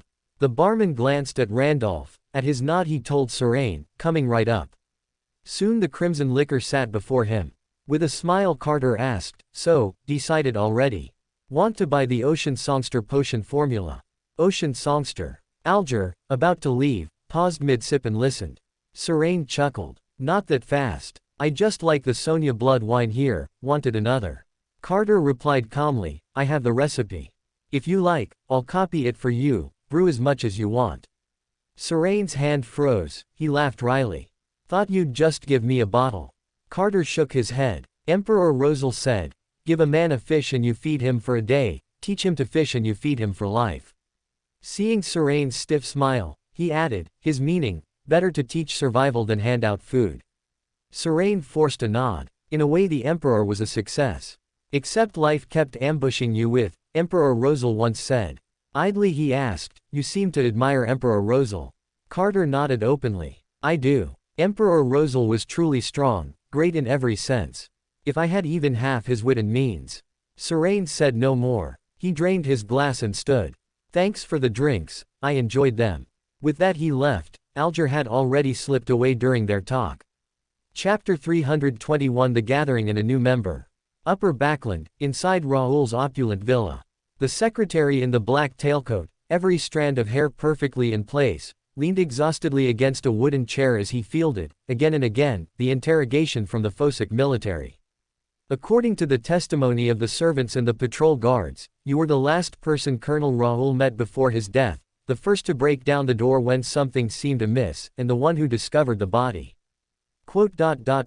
Yes. Less than 10 minutes passed between your leaving and Colonel Raoul's death. As a Sequence 6 conspirer, you didn't notice any trace of a trap or anything unusual. I didn't. On the second floor, inside Raoul's study, a woman in an orange clerical robe stood before the corpse, pale flames seeming to flicker within her slightly green-tinted eyes. A moment later she turned to the two men at the door, one in a red military coat, the other in a silver robe. There's no spiritual residue in the room, this may not be where Colonel Raoul actually died. Furthermore, due to military security protocols, no natural spirits or lingering souls are allowed near this villa, so we can't obtain any further information for the moment. I attempted divination, but something interfered, I obtained nothing useful. Still, the body itself can preserve information, it will just take time to interpret. Cause of death: a blade severed the trachea and major blood vessels of the heart. In addition, there are scorch marks from lightning and traces of a power resembling a binding edict. The tall man in the red uniform grunted coldly. Lightning and edicts. I'll have the foreign ministry press Loan for an explanation, they owe us one. The kindly, silver-robed man beside him, as gentle as a benevolent elder, replied, it may not be Loan. Certain other pathways can produce similar effects. For instance, the shepherd of the Aurora Order, or the scribe. A scribe recently arrived on Sonia Island, wanted by both the Storm Church and the Loan military. I believe an investigation is warranted. The officer in red hesitated. The painter who's been active at sea lately, Randolph Carter. Your guess is wrong, I'm afraid. Military intelligence has already checked the prime suspects. Randolph Carter was drinking in Bay Tavern when Raoul died. In an upscale seaside hotel, Serene brewed himself a cup of coffee, then sat back in a lounge chair on the balcony and began painting the scenery before him. Only when the wall clock chimed the hour did he set down his board and brushes and return inside. After closing the windows and drawing the curtains, he reclined on the living room sofa and closed his eyes to rest. About half a minute later, with eyes still shut, he saw dense gray fog and deep red, illusory light rise within his field of vision. A brief moment of disorientation, then he opened his eyes to an endless expanse of gray mist, a majestic, ancient palace fit for giants, and figures seated along a mottled long table. Prompted by instinct, he immediately noticed an extra person on his left. Serene glanced sideways, formally dressed, chin slightly lifted, despite the restraint, unmistakably Emlyn. While he studied Emlyn, Justice Audrey and Magician Furs across the table also noticed the newcomer. Yet at the moment neither woman cared about the new member, their minds were full of last week's great smog and plague in Backland. Audrey's gaze swept past the newcomer to the world and fate, lingered, then turned to the fool at the head of the table. With Mr. World's and Mr. Fate's warnings I'd asked about Prince Edisic, but before I could investigate, everything erupted. The disaster struck so quickly, so suddenly. Mr. Fate had said, within a week, yet not even a full day had passed. Thankfully, the fool's blessed discovered the danger in time, and after his warning I reported it to the Church of the Evernight Goddess. Praise the, praise the fool. Helping save a city excited Audrey, yet reading the casualty reports left her excitement sighing and sorrowful. Collecting herself, she looked up at the fool shrouded in gray fog, lifted an imaginary skirt, and curtsied. Good afternoon, Mr. Fool. Once again you have saved Backland. Moon Emlyn blinked, bewildered, at the lady in front and the fool at the head of the table. When was I saved again? Hanged Man Alger, who had been watching Serene, now glanced round at Miss Justice, the fool, Mr. Fate, and Mr. World, planning how to inquire once the discussion began. He had been at sea and only just reached Sonia Island. News of the Backland smog was still sparse. But with last meeting's warnings from Fate and World, and Miss Justice's words, he was certain the smog involved a contest between gods. Only strife on that level could draw the fool's attention. As he mused, he heard Miss Justice thank with utmost sincerity, Mr. Fate, and Mr. World, thank you for the advance warning. Without it, the smog's toll would have been many times worse. Klein, controlling his marionette world, replied hoarsely, in truth, it was to save ourselves as well. After a slight pause he turned to Serene. Mr. Fate, I must also thank you for your two timely assists, without them I wouldn't have escaped that attack. And for the hurricane you raised across the city, it saved at least 10,000 innocent lives. Raised? A hurricane? Audrey stared at Serene in astonishment. She did not believe Mr. World would lie about such a thing. So the sudden wind that had dispersed the smog had been conjured by Mr. Fate. At that thought, she hurriedly stood up and, both surprised and sincere, bowed toward Syrian in front of her. Mr. Fate, you truly are a kind and great man. You saved Backland, your contribution in this disaster deserves a carriage full of medals. She paused, then added in a teasing tone, I saw that hurricane. At the time I even thought some archbishop or high-ranking executor of the Lord of Storms Church had finally reacted and whipped up a gale to blow away the city's smog. Magician, Furs chimed in, I saw it too. Many people survived only because that sudden hurricane sprang up. After a brief shock, Hanged Man, Alger turned thoughtfully toward Syrian. To summon a storm of that scale, had he recorded a Sailor Path demigod's Beander ability? A demigod, especially a Sailor Path demigod, shouldn't be some nobody. He soon pictured the figure of the painter, Randolph Carter he had met in the Bayside bar on Sonia Island. Could it be him? On the other side, Moon, Emlyn was also sizing Syrian up.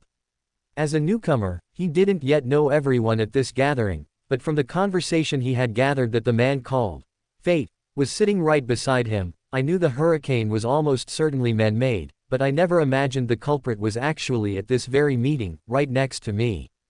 To raise a hurricane that covers the entire city, that's definitely a half-human, half-divine Beander, a true high-sequence powerhouse. The thought made him unable to resist turning his head to study Syrian. Yet the moment he remembered this man was probably a demigod, fearing his gaze might give offense, he looked away, only to glance over again a moment later, then pull back once more. Syrian. Oh, 0.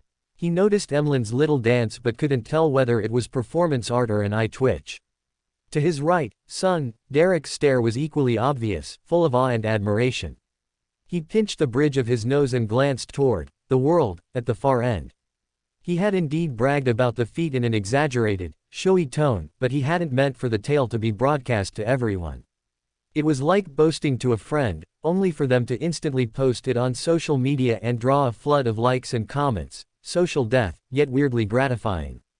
Taking a deep breath, he collected himself and explained, I did start that hurricane, but my spirituality couldn't sustain it. The new archbishop the Storm Church sent to Backland took over. He was the one who pushed the smog downstream along the Tassoc River, up into the sky where it wouldn't affect the city below. Justice, Audrey added, still, you saved many people. Without your timely gale, that archbishop might have needed more time to react. After all, I had only reported the matter to the Evernight Goddess Church. The Storm Church would need a while to catch up. Hanged Man, Alger doubted the Storm Church could be so sluggish. With smog and plague of that scale, the local bishops and executors would spot it at once and respond. Yet hearing Miss Justice say so, he offered no rebuttal. After all, Fate had indeed reacted faster and acted sooner than Backland's Storm Church. After listening a while, Moon, Emlyn finally blurted, so what exactly happened in Backland? And how was I saved? Audrey turned to look at him, but, not yet knowing the newcomer's codename, said nothing. Klein finally noticed the member he'd overlooked. He rapped lightly on the table and introduced, this is our new companion, Mr. Moon. These others are. Once, the fool had made introductions and everyone was acquainted. Audrey answered the earlier question. My information may be incomplete, but roughly, last week's great smog was caused by a demoness of despair spreading plague through Backland. Her aim was to help the Aurora Order complete the True Creator's Descent ritual, while also aiding the primordial demoness to wake and descend. Emlyn's pupils shrank. He nearly jumped from his chair. Mother, no, by the moon, when did Backland become so dangerous? Wasn't this supposed to be one desperate demoness gambit for advancement, quickly cleaned up by the Storm Church? No, by Mr. Fate. One incident involving two evil gods, plus a true god, plus a mighty hidden being like Mr. the Fool. By the moon, is this still the Backland I know? Hanged Man, Alger and Magician, Furs were equally stunned. What they heard differed by 90% from the newspapers and street gossip. While everyone reeled, Audrey looked to the Fool, at the head of the table. Mr. Fool, your servant contributed as much as Mr. Fate in this affair. Had he not uncovered Trish Cheek's secret, the Evernight Goddess Church could not have reacted so swiftly, eliminating the demoness of despair and preventing the primordial demoness from awakening, keeping the great smog and plague within controllable limits. The Fool, Klein leaned back, smiling. You and Fate also did well to deliver the information promptly to the Evernight and Steam churches. Audrey blinked in mild surprise, then turned to Syrian. Mr. Fate, you contributed even more than I thought. Now I feel every living soul in Backland owes you a heartfelt thank you. Syrian leaned back languidly. Well, I'm a Backland native too. After a slight pause he looked up too. The fool, Kleinen asked with concern, Mr. Fool, how is your servant whom in Zangwil struck with that meteor? There was a meteor too. Magician, Furzan, Moon, Emlyn felt luckier than ever to have survived in Backland this long. Chapter 322, It's fine. A meteorite. Audrey suddenly remembered the vibration she had felt at home that day. I thought it was a high-sequence member of the goddess's church fighting against high-level members of the Aurora Order or the Demoness sect. I didn't expect it was a pursuit of Mr. Fool's blessed. I remember the streets and woods not far from Prince Edisic's Red Rose Manor were heavily damaged. Was it because of this? Which faction does that Ince Zangwil belong to? This is truly detestable. Ince Zangwil. Furs felt the name was somewhat familiar, but she couldn't recall where she had heard it for a moment. Clearly so many things happened, why does this guy only remember me being hit by a meteorite? Although that was indeed the most memorable thing for me. After muttering a few words in his heart, Klein smiled with a calm tone. Unfortunately, he had to stay away from Backland because of it. Mr. Fool's Blessed is leaving Backland temporarily. As her thoughts drifted, Audrey straightened up and gave a sincere bow to the fool at the head of the table. Please convey my thanks to him. Seeing Miss Justice's actions, Furs also stood up and bowed seriously to Mr. Fool. Please also convey my thanks to him. Seeing the two ladies' actions, the Moon, Emlyn froze for a moment, wondering if he should also stand up at this time. But I don't even know Mr. Fool's blessed. While he was still hesitating, Justice, Audrey had already looked at Syrian and asked curiously and seriously, Mr. Fate, is there a deeper secret behind this great smog incident? Syrian looked at Miss Justice with some surprise. He thought she hadn't thought that much or would directly ask Mr. Fool. After a pause, he said thoughtfully, it's not exactly a secret, but there's a more truthful answer than the one you'd get from official sources. Without waiting for her to ask further, he organized his thoughts and continued, the Demoness sect and the Lowen royal family are in cooperation. The Great Smog incident and the Aurora Order were just targets they pushed forward to attract the attention of the three great churches, as well as a means to erase certain traces. The descent ritual of the true creator was disrupted by the Queen Mystic. She used this to complete her own ritual and is currently a Sequence 2 angel. The descent vessel prepared by the Demoness sect, for the primordial Demoness, also broke away from its original fate under the interference of the Evernight goddess, and another existence, escaping the Demoness sect. After he finished speaking, the hall became so quiet for a moment that even the sound of breathing was absent. Justice, Audrey sat in her seat, somewhat dazed. The royal family and the Demoness sector in cooperation. Doesn't that mean the Great Smog incident itself was pushed by the royal family from behind?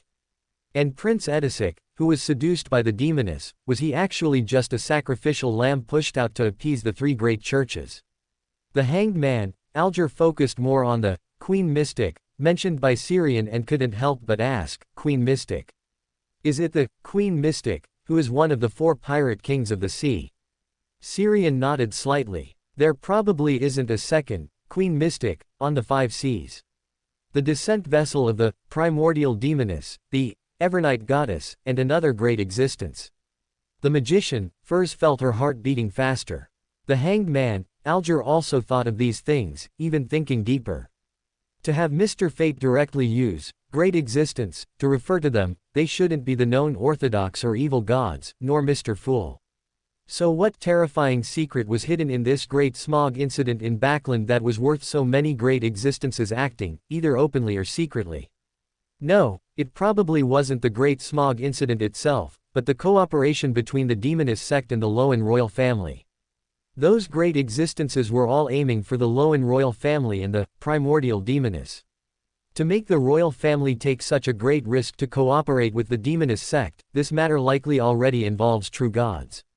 Mr. Fool noticed something, which is why he had his blessed investigate this matter and, at a critical moment, informed Justice and Fate of some information, allowing them to use their respective channels to guide the churches of the Evernight Goddess and the God of Steam and Machinery to intervene. Alger subconsciously looked at Mr. Fool, who was shrouded in gray fog at the head of the table. He saw that the other party was still sitting there leisurely, as if looking down at everything with indifference, and as if everything was within his expectations. After his thoughts wandered for a moment, he quickly lowered his head. After a long period of silence, today's tarot club resumed its normal process. Audrey looked at Mr. Fool at the head of the table again and said with a regretful tone, "I'm very sorry, Mr. Fool. Because the three great churches and the military are conducting a cleanup in Backland, I didn't have the chance to get subsequent pages of Russell's diary." The Fool, Klein nodded calmly, not minding it. Hearing Miss Justice's words, Furs, who had just reacted, hurriedly looked toward Mr. Fool at the head of the table and said, "Honorable Mr. Fool, I have collected 3 new pages of Russell's diary." The Fool, Klein nodded slightly. Very good. He then helped Miss Magician manifest the 3 pages of Russell's diary she had memorized, making them appear directly in his hand.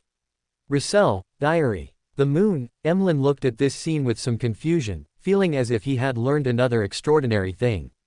As the members waited, the Fool, Klein quickly finished reading the 3 pages of Russell's diary from Miss Magician. After making the parchment in his hand disappear, he smiled lightly. "You may begin." After saying that, he turned his gaze toward Syrian. The diary Miss Magician memorized this time mentioned the Twilight Hermit Order again, and even Hermes, who has lived from the Second Epoch until now. I wonder if he knows him. There's also, Red Priest. I'm also more inclined toward the interpretation of the Red of War and the Priest of the Essence of Power, but the point raised about being the priest of the original creator also has some basis. I wonder what it is. Feeling the gaze from the head of the long-modeled table, Syrian looked back in surprise, then withdrew his gaze and looked at the son, Derek on the right. The other party was answering Miss Justice's question. I found the part of the mural depicting the Angel of Fate. It is the note of the cycle of fate, and later the chief successfully broke the cycle of fate. Although everyone's memories of the time spent in the cycle of fate haven't been restored yet, we are no longer trapped there. When we return to the City of Silver, everyone will be able to notice the problem from the time. Not bad. The Fool, Klein maintained his restraint and replied calmly. The Hanged Man, Alger slightly shifted his sitting posture and followed up on Miss Justice's previous question, asking, what were the specific details? Derek didn't hide anything and described all the attempts he had made after the last Tarot Club meeting ended. At the end, he added, the chief told me that through the previous events and the reminders I gave, he thought of some content recorded in ancient texts whose truthfulness is unknown. Legend has it that when the Lord who created everything, the omnipotent and omniscient God, watched over this land, he was surrounded by many angels. Among them, there were 8 kings closest to the divine throne. He suspects that Amen is the angel of time, among the kings of angels, and Ouroboros is the angel of fate. At this point, he couldn't help but look at Syrian. Because the other party had mentioned that there were 8 kings of angels by the side of the ancient sun god, including the angel of fate, Ouroboros. The chief's words seemed to corroborate that the ancient sun god, in Mr. Fate's mouth, is the Lord who created everything, the omnipotent and omniscient God that our City of Silver believes in. While he was thinking, Justice, Audrey couldn't help but ask, Mr. Sun, what are the titles and names of the other 6 kings of angels? Ah, I don't know. Coming back to his senses, Derek shook his head with some shame. The chief didn't say, and I didn't dare to ask. Audrey wasn't disappointed by the Sun's answer, but instead turned her gaze toward Syrian. Mr. Fate, do you know? If I want to know the answer to this question, what kind of reward do I need to pay? Hearing Miss Justice's words, the magician, Furs, the Hanged Man, Alger, and the Moon, Emlyn, who still hadn't figured out the situation, all turned their heads to look over. Syrian leaned back against his chair and nodded slightly. I know, but I don't suggest you know. Why? The magician, Furs, asked the question on Miss Justice's behalf. Syrian glanced at her and said calmly, most of them are still alive, and they're living quite well. If you know too much, you might dream about them one day, or accidentally let it slip. When the time comes, they will cast their gaze upon you, and then. Although Syrian didn't finish, everyone's curiosity was dampened quite a bit. Former kings of angels, what if they are evil gods now? Seeing everyone's reaction, he suddenly curled his lips and said, I can mention one that can be mentioned, and it's free. Do you want to know? Although he was asking, he didn't really intend to collect everyone's opinions.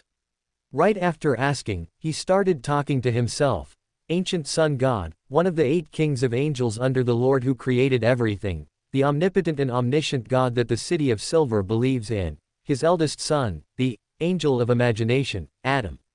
He is still currently the leader of the Twilight Hermit Order, that organization that cannot be spoken of, recorded, or even recalled in one's mind in any way. As a king of angels, he also has such characteristics. From the head of the mottled long table, Klein cast a complex gaze. You just sold out your boss's information like that. And for free. But this information is truly, well, hard to evaluate. Although they learned a great secret, they can't speak of it or think about it, or else it will attract attention. What's the difference between this and carrying a bag of explosives with you? Can't speak of it, and can't think about it. The moon, Emlyn looked at him blankly and speechlessly. If it weren't for maintaining the noble elegance of the sanguine, and if Mr. Fool weren't still here, he really wanted to question why this guy said such news. Because you're troubled by this, you want everyone to be unhappy with you.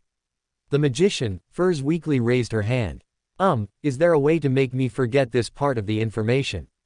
Due to professional habits, my thinking is usually quite active. What if I accidentally think of this information in my head? It's fine, Syrian consoled. As long as you don't repeatedly mention him, he generally won't care. Even if he notices, at most he'll add you to his script at some point, making you a part that drives the plot forward. Klein silently nodded in his heart.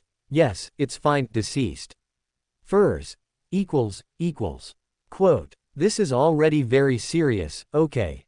After roaring loudly in her heart, Furs looked at Miss Justice beside her for help. Miss Justice, do you know that kind of technique that hypnotizes a person and then makes them forget some memories? Audrey shook her head slightly. I'm not a psychiatrist yet. Seeing Miss Magician's reaction, Syrian suddenly felt a sense of guilt that the joke had gone too far, so he raised his hand and said, I have some psychological suggestions, recorded. If you are worried about accidentally recalling this part of the memory and attracting Adam's attention, I can plant a psychological suggestion in you. This will make it difficult for you to recall this part of the memory in places other than Mr. Fool's divine kingdom.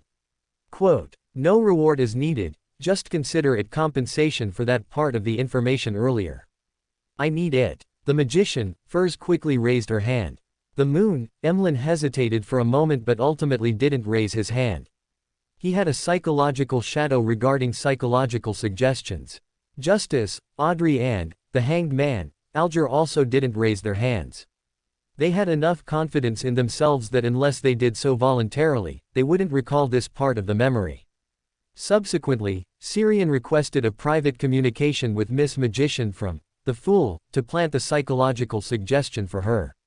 After this interlude, the people at the Tarot Club were no longer so curious about the titles and names of the kings of angels. Even Miss Justice of the Spectator Pathway couldn't guarantee whether their names or titles would suddenly flash through her mind at some point if she knew too much. Then Syrian leaned forward a bit, turned his head to look at the hanged man, Alger, and asked, Mr. Hanged Man, I've found the Ocean Songster potion formula. The price offered by the other party is £5,000. I suggest you wait and see a bit more. At this level, even if you get the potion formula, it's not easy to collect the materials. It's better to find a way to find a Beander characteristic first, or a mystical item that contains the corresponding characteristic. Alger looked at him with some surprise, then nodded seriously. I understand. Thank you for your suggestion. Chapter 323, Sanguine Channels. The son Derek looked at Syrian and said apologetically, Mr. Destiny, because some situations arose on the way back to the City of Silver, although they have been resolved, it still delayed us a lot of time, preventing us from returning to the City of Silver in time. The vampire Beander characteristic I promised to help you collect might take a few more days before I can recruit a team to go hunting. Syrian nodded slightly. It doesn't matter, I'm not in a hurry. Vampire. Emlyn, who was on the side, seemed to have been triggered by a keyword, almost bouncing up from his chair. You're going to hunt vampires. The son Derek instinctively wanted to nod, but Syrian beat him to it. Yes, but we are hunting vampires, not sanguine. You don't need to be so excited. In your eyes, aren't those inferior vampires and we noble sanguine the same kind of creature? Emlyn's gaze was still full of suspicion, but his body was instinctively shaking its head. No, I'm not excited, just curious. After saying that, he suddenly realized that there were quite a few gazes falling on him, and they all carried a hint of curiosity or inquiry. Why is everyone looking at me? Can't it be that I have a good friend who is a sanguine? Wait, why should I be nervous? At a time like this, shouldn't I, as a noble sanguine, despise these short-lived species? Thinking of this, he suddenly straightened his back, raised his chin, and said in a proud tone, yes, I am a pure sanguine. No one even asked him if he was a sanguine.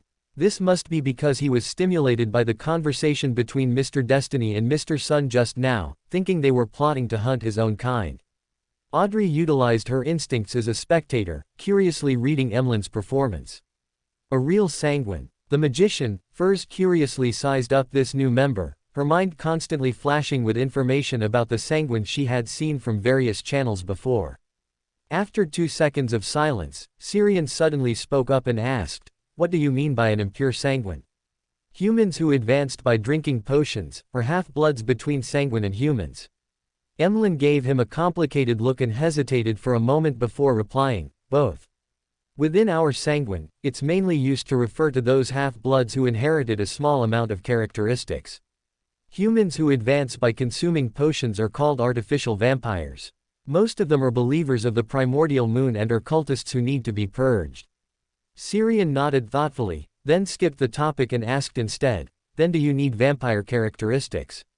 There are many vampires living in the darkness around the city of Silver, covered in pus.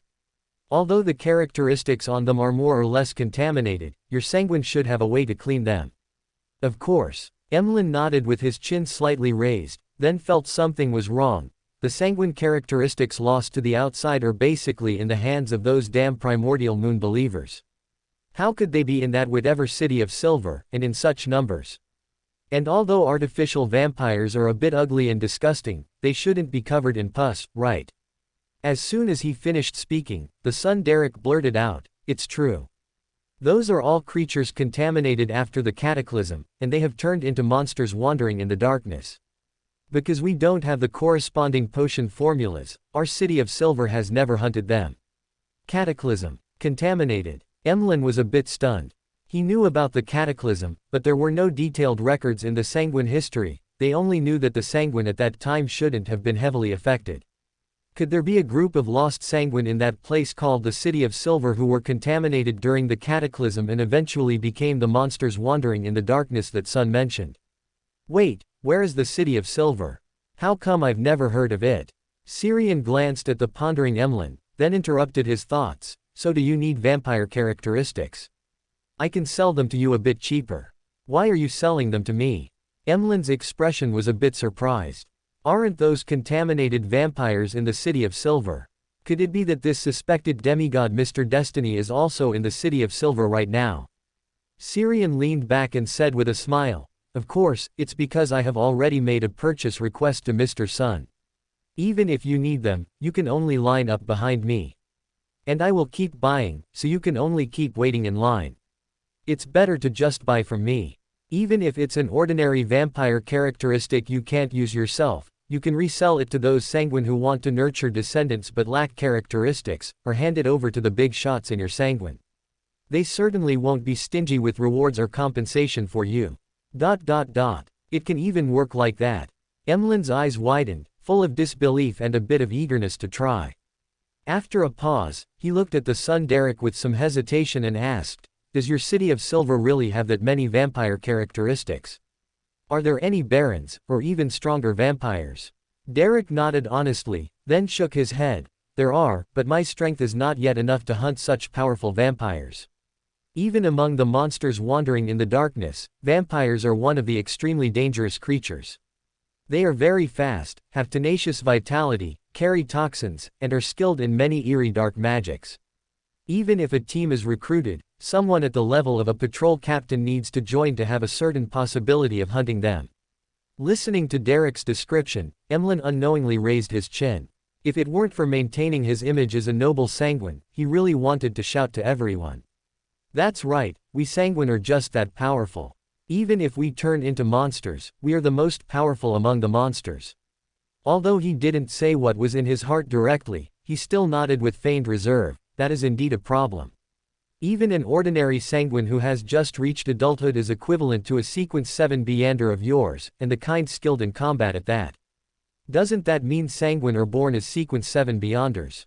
The Justice Audrey and the Magician Furs, who were currently collecting Sequence 7 potion materials, suddenly felt a small pang of envy.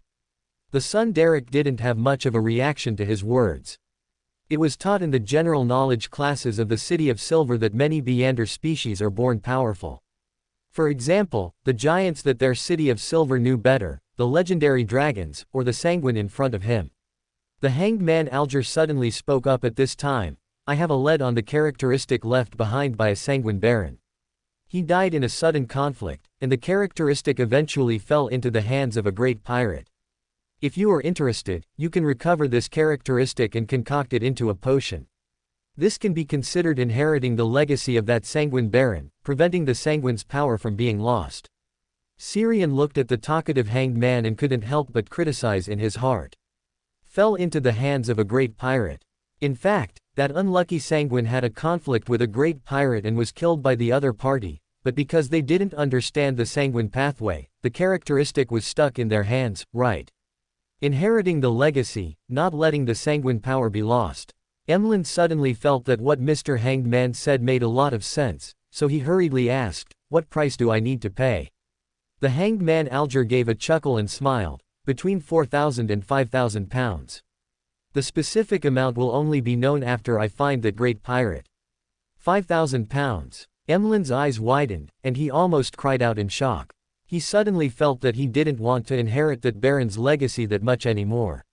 With such a large sum of money, I could bring home all those dolls I've had my eye on for a long time, and even get several sets of new clothes for each of them. No, I can't. I cannot fail the favor of the ancestor and the glory of the sanguine. But I don't have such a large sum of money either. Thinking of this, he suddenly turned his head to look at Syrian and asked, when can we trade the vampire Beander characteristics? If I hand over the characteristics obtained from the gathering to the sanguine, Lord Nibis certainly won't be stingy about reimbursing this part of the expense for me. At that time, I'll over-report the price a bit, and I should be able to save up money quickly. Syrian glanced at the son Derek beside him. This will have to wait for Mr. Sun to return to the City of Silver, and then organize manpower to hunt. It will take at least until next week, or the week after. The fool Klein, at the head of the mottled long table, looked at this scene and couldn't help but mutter in his heart. You guys are slaughtering the sanguine like a sucker. I really want to get involved, I'm short on money too. The Justice Audrey looked at this scene with interest.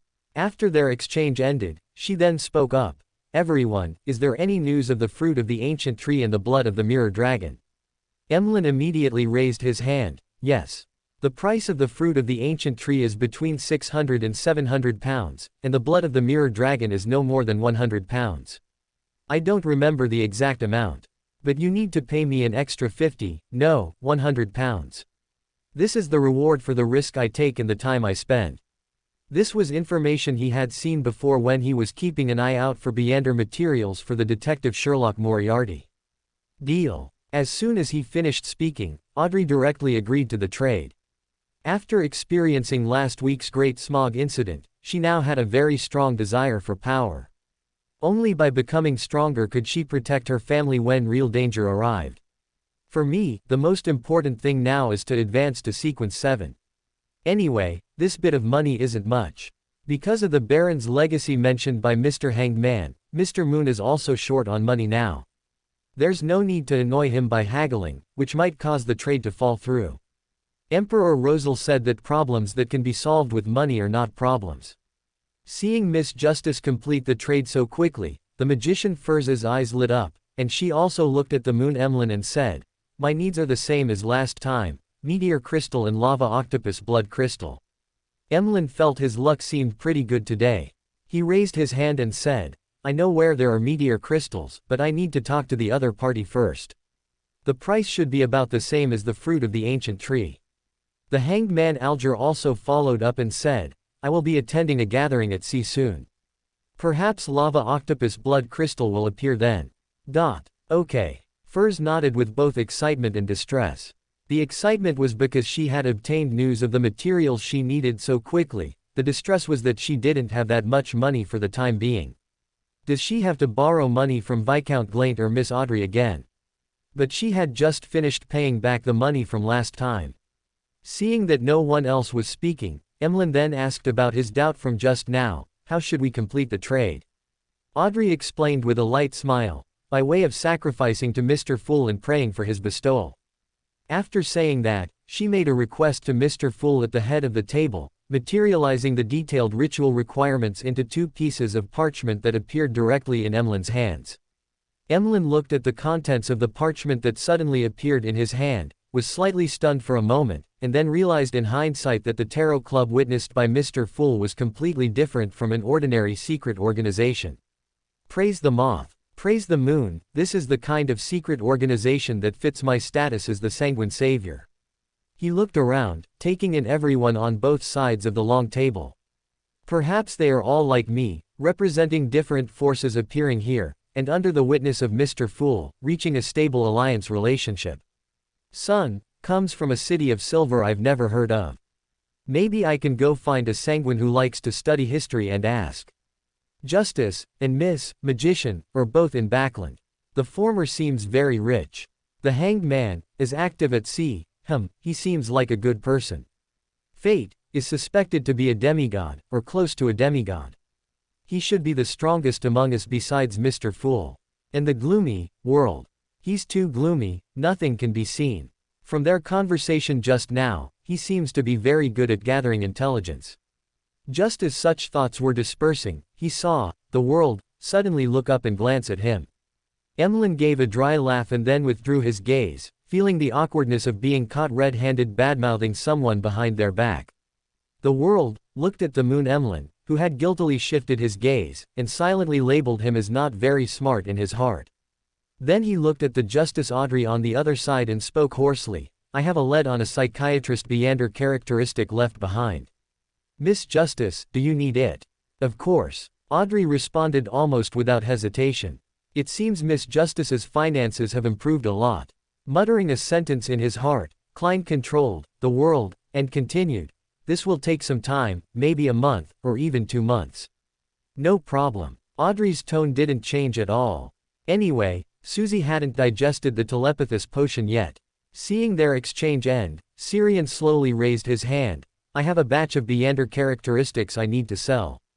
Do you prefer to buy characteristics or mystical items? A batch. Everyone was stunned together, and the terrifying image of Mr. Destiny stepping on a pile of corpses and picking up loot inexplicably flashed through their minds. Greater than. Chapter 324, The Bloodthirsty, Fate. Open black lens bracket. I hope readers will remember our domain name. Reading Taiwan novels in your spare time is super cozy. Close black lens bracket. The magician, Furs shook her head slightly, shaking off the images in her mind, and asked. Mr. Destiny, did you discover a lost mystical treasure at sea? No, they come from the Beyonders who died at my hands during this period. Pausing slightly, he ignored the sound of everyone gulping and explained in detail, the characteristics of the devil pathway include, unwinged angel, which is also known as, cold-blooded one, serial killer, and, devil. The arbiter pathway has the sequence 5 disciplinary knight characteristic, as well as a mystical item corresponding to interrogator.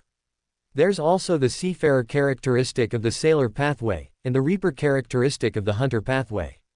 If none of these are what you want, you can also tell me your requirements. I'll try not to let them get away if I encounter them in the future. Quote. After a long period of tacit silence from everyone, the hanged man, Alger asked thoughtfully, the captain of the Black Octopus, Basil the Bonebreaker, has been missing for some time. There have been rumors at sea that he was hunted down in the capital of the Gargas archipelago. Was that person you? Syrian nodded and then asked, it was me.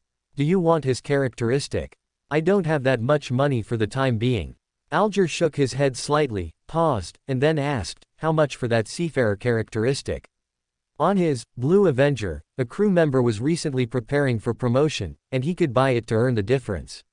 Even if that crew member didn't have the money, he could hand it over to the Storm Church in exchange for the corresponding reward.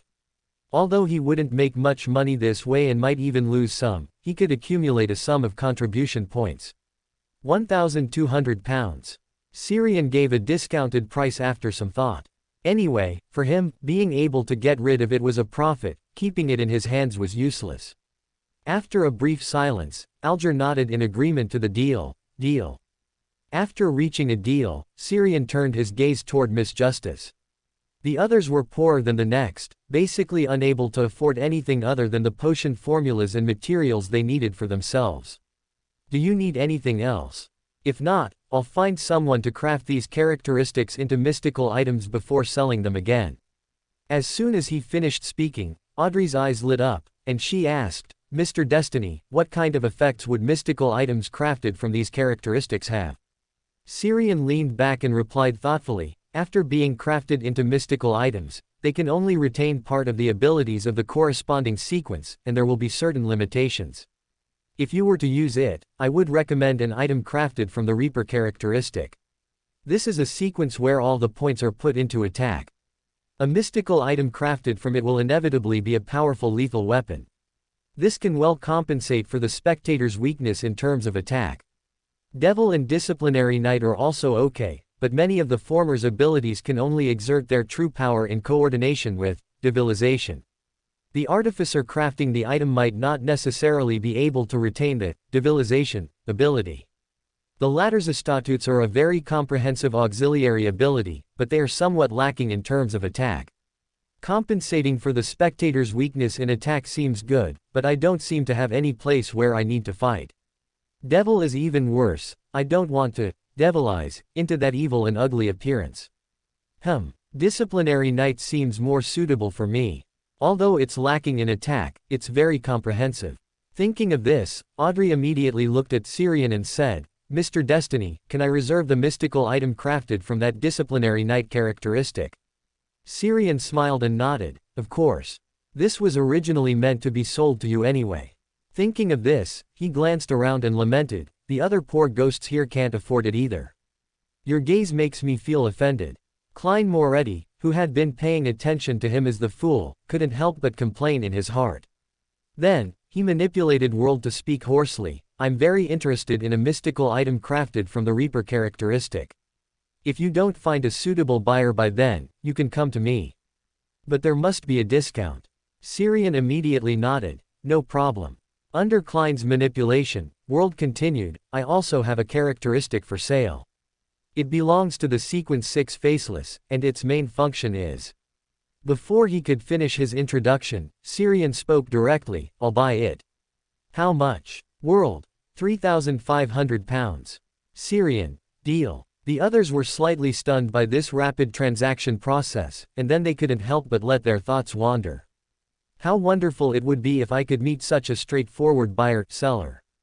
After a brief pause, World continued, everyone, help me keep an eye out for the residual spirituality of an ancient wraith and the eyes of a six-winged gargoyle.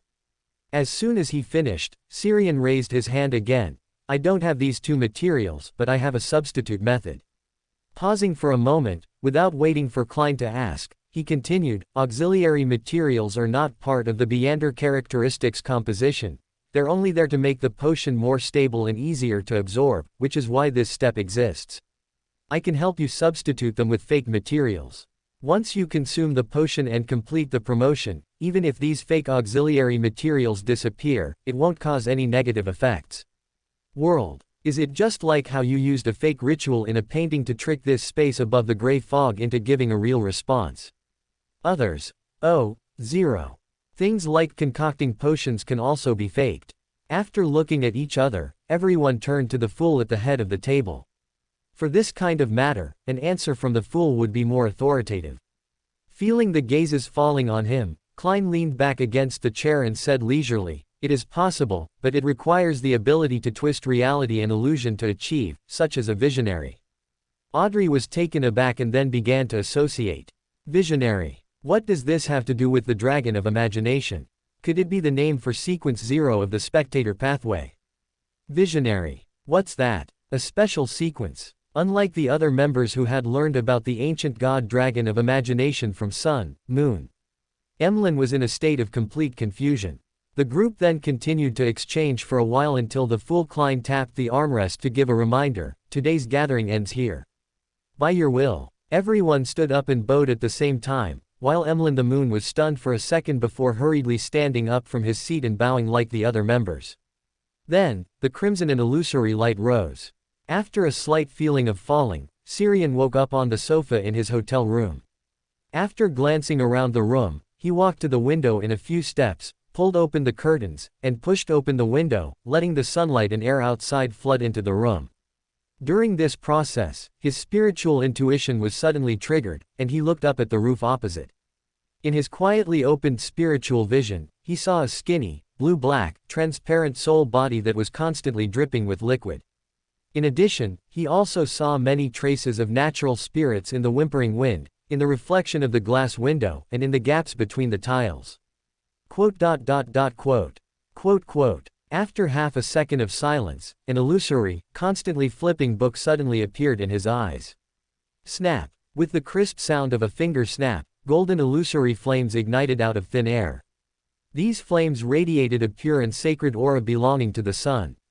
They were dense and continuous, enveloping all the undead and natural spirits in Syrian's sight.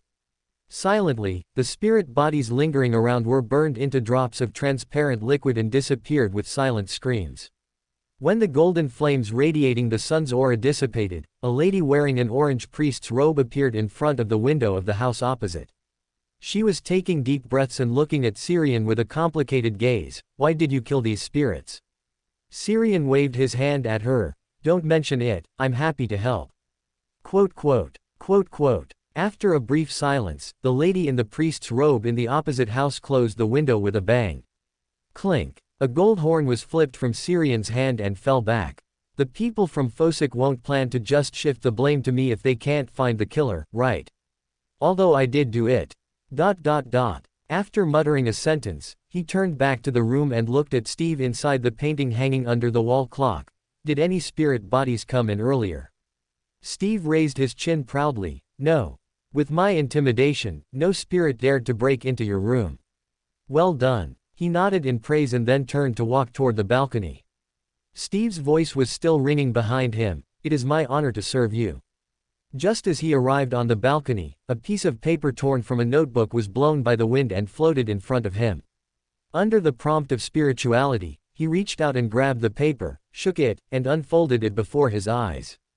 At around 10 o'clock tomorrow morning, a Loan military officer with a hidden identity will appear at Pier 13 of the harbor. After reading it, he lightly rubbed his fingers, igniting the paper. Even the ashes were swept into the wind and disappeared. Is there no portrait or personal item that can be used for divination? Muttering in a low voice, he pulled back the chair in front of him and sat down, picking up the drawing board and brush to continue the creation he hadn't finished yet. In a room filled with dolls of all sizes, Emlyn was sitting at his desk, carefully savoring his first participation in the tarot club. Except for Mr. Fool, who almost never interfered with the progress of the meeting, most of the members were not very strong. The one sitting next to me who likes to hunt beyonders, Fate, is an exception. This guy is both powerful and dangerous. The Beyonder characteristics in his hands are so many that they could be sold wholesale. And that's just what he brought out. If he still has stock in hand, I can't imagine how many people he has actually killed. Fortunately, he is currently active at sea. However, I'm sure he definitely made a contribution to those past cases in Backland. I always feel he's a bit familiar, it should just be my illusion. Soon, he labeled Syrian in his mind as bloodthirsty, bloody, violent, and wicked. And that gloomy world, whose throat sounds like it's stuck with phlegm when he speaks, I don't even need to drink it to know his blood has a filthy taste. However, he could easily take out a sequence 6 characteristic and even promise to provide a psychiatrist Beyonder characteristic within 2 months. His strength should also be good. Even if he can't compare to the bloodthirsty Fate, he shouldn't be too far off.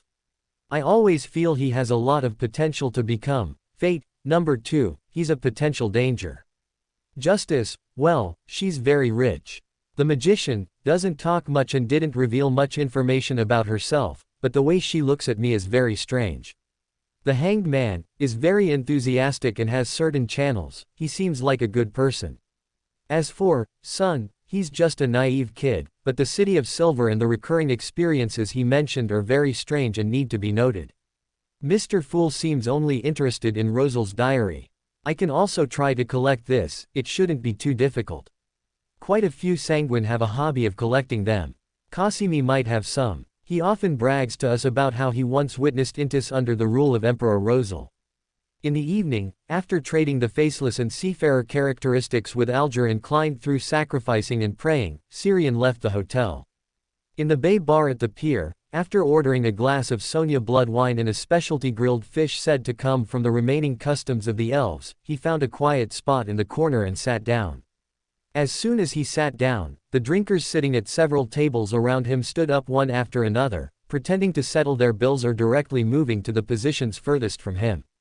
Syrian shook his head somewhat speechlessly and then took a large gulp of the wine in his glass. I guess I can be considered quite notorious, right? He had just muttered to himself when someone nearby responded, indeed, quite notorious. Although you can't scare a child to tears, it's enough to make most pirates take a detour after seeing you. Seeing Cheryl coming over with a glass of wine and sitting opposite him, he was a bit curious. Are you permanently stationed in this bar? Why do you appear every time I come? Cheryl looked surprised. Didn't I tell you? This bar is my property. No. Syrian shook his head and then asked, but since it's your property, can I get a free tab when I come here? Cheryl smiled and shook her head. If you want several glasses of Sonia blood wine every time you come, then no. In the words of Emperor Rosal, this is a small business, no credit allowed. Seeing Syrian remain silent, she thought he didn't believe her and continued to explain, I'm not alone like you, I have an organization to support behind me. Because of your patronage, I've lost a lot of customers in this bar, and I'm almost unable to make ends meet. Syrian hurriedly raised his hand to stop her. He suspected that if she continued, she would ask him for mental damages. Stop it. Just tell me who your business competitors are, and I'll go to their bars every day from now on. Greater than. Chapter 325. Work is work, now is life. Gulping down the liquor in his glass, Syrian looked at Cheryl and asked, do you know any outstanding artisans? I have some characteristics I want to craft into mystical items. Cheryl. Some. Syrian tilted his head back, recalling the number of characteristics he held before replying, about 6 or 7 characteristics. Cheryl nodded, not showing much surprise at him being able to produce so many characteristics, then asked, you probably won't be able to use that many mystical items yourself. Are you selling them? Or you could sell the characteristics directly to me. I happen to have a Beander gathering I'm organizing soon, I can resell them. Syrian nodded in thought, that works too, but a few characteristics need to be crafted into mystical items. I've already found buyers for those. Cheryl immediately nodded, no problem. I have an artisan I've worked with for a long time. After agreeing on a time for the transaction, Syrian stood up and walked toward the entrance of the bay bar, intending to continue drinking and gathering information at the bar run by her business competitor. What a brutal trade war. By the way, remember to pay me my fee. Today's drinks and grilled fish are on the house. So stingy. Diagonally across the street from the bay bar, inside a bar named Frostwhite Wind. As soon as Syrian stepped through the bar's entrance, the previously lively atmosphere suddenly turned quiet. The patrons cast glances his way before pretending nothing happened and burying their heads in their drinks. At the counter, Syrian glanced at the small blackboard filled with drinks and prices and casually said, a glass of Zala. 1 Fossilver. Soon, the bartender placed a full glass of liquor without a single bit of foam in front of him. Syrian took a sip and smiled, you guys are much more honest than the bars of Binta in the Gargaz archipelago. Back then, nearly a quarter of the glass they gave me was just foam. The bartender behind the counter lifted his chin slightly. Hey, this is the hospitality of us Phosic people. Only those inferior mixed-blood natives would be so stingy. Just as he finished speaking, the sound of a glass being slammed down came from nearby. You aren't a pure Fosik either. Your eyes show elven blood. Syrian looked curiously toward the other side of the counter. The speaker was a well-built man, though not particularly tall among a group of Fosik people. He had slightly curly pale gold hair and a beard, deep azure eyes, soft facial features, and very fair skin. It seemed the elven blood in his body had surpassed his Fosik blood. He stared intently at the bartender who had just spoken, his voice low and raspy as he said, "You can't even speak proper Fosik, yet you insist on considering yourself a true Fosik. Aside from the church clergy and the stationed army, there are hardly any Fosik people here at all. In the eyes of true Fosik people, whether it's you or the natives of the Gargaz archipelago, there's no real difference. You're all just a bunch of slaves to be wary of but squeezed at will." The bartender, who was wiping a glass, curled his lip. "We aren't slaves. It's just that you've always considered yourself one. But who is enslaving you?" Syrian looked at the bartender with curiosity and asked thoughtfully, "Do you approve of the Fosik rule?" The bartender shrugged and said indifferently, "There's nothing to approve or disapprove of. I'm just an ordinary person at the bottom of society, only slightly better off than the vagrants outside. What right do I have to voice an opinion? As for whether it's the Fosik, the Lonis, or the elves ruling this place, does it matter? As long as my life is better than it was before, that's enough." Pausing, he added, "Although the people living on Sonia Island more or less have some elven blood, who would actually think of themselves as elven descendants? You should know, in our local legends, the elves were much more cruel than the later Lonis and Fosik people." Why? Syrian was somewhat surprised. Before the bartender could speak, another somewhat familiar voice answered his doubt. "Elves emphasize bloodline. In the beginning, all half-bloods with elven blood were ostracized. Pure-blooded elves believed they polluted the noble elven bloodline. It wasn't until the suppression by the Storm Church that pure-blooded elves became fewer and fewer, forcing them to accept half-blood elves to expand their numbers. Afterward, those who joined the elves didn't change the status quo. Instead, they learned the elves' arrogance, beginning to rank themselves by blood purity and discriminating against others. A glass of Sonia blood wine, with ice. 6. Quote. Such an abrupt transition. Don't drink yet, finish the story first. Sighing inwardly, Syrian turned his head curiously and saw the lady he had met at the hotel before, the one wearing the orange priest robes. However, she had already swapped her priest robes for everyday clothes and applied exquisite makeup, making her look more suited to the bar's atmosphere. After 2 seconds of silence, seeing that she had no intention of continuing, he took the initiative to ask, "The story you just told probably isn't finished. What does the elves, traditionalism and discrimination regarding bloodlines have to do with their cruelty?" She took a sip of the liquor in her glass and chuckled, "I have a story, but..." Syrian turned to the bartender, "Another glass of Sonia blood wine for this lady, put it on my tab." The lady next to him, wearing a black dress and a plush shawl, had a strange expression for a moment.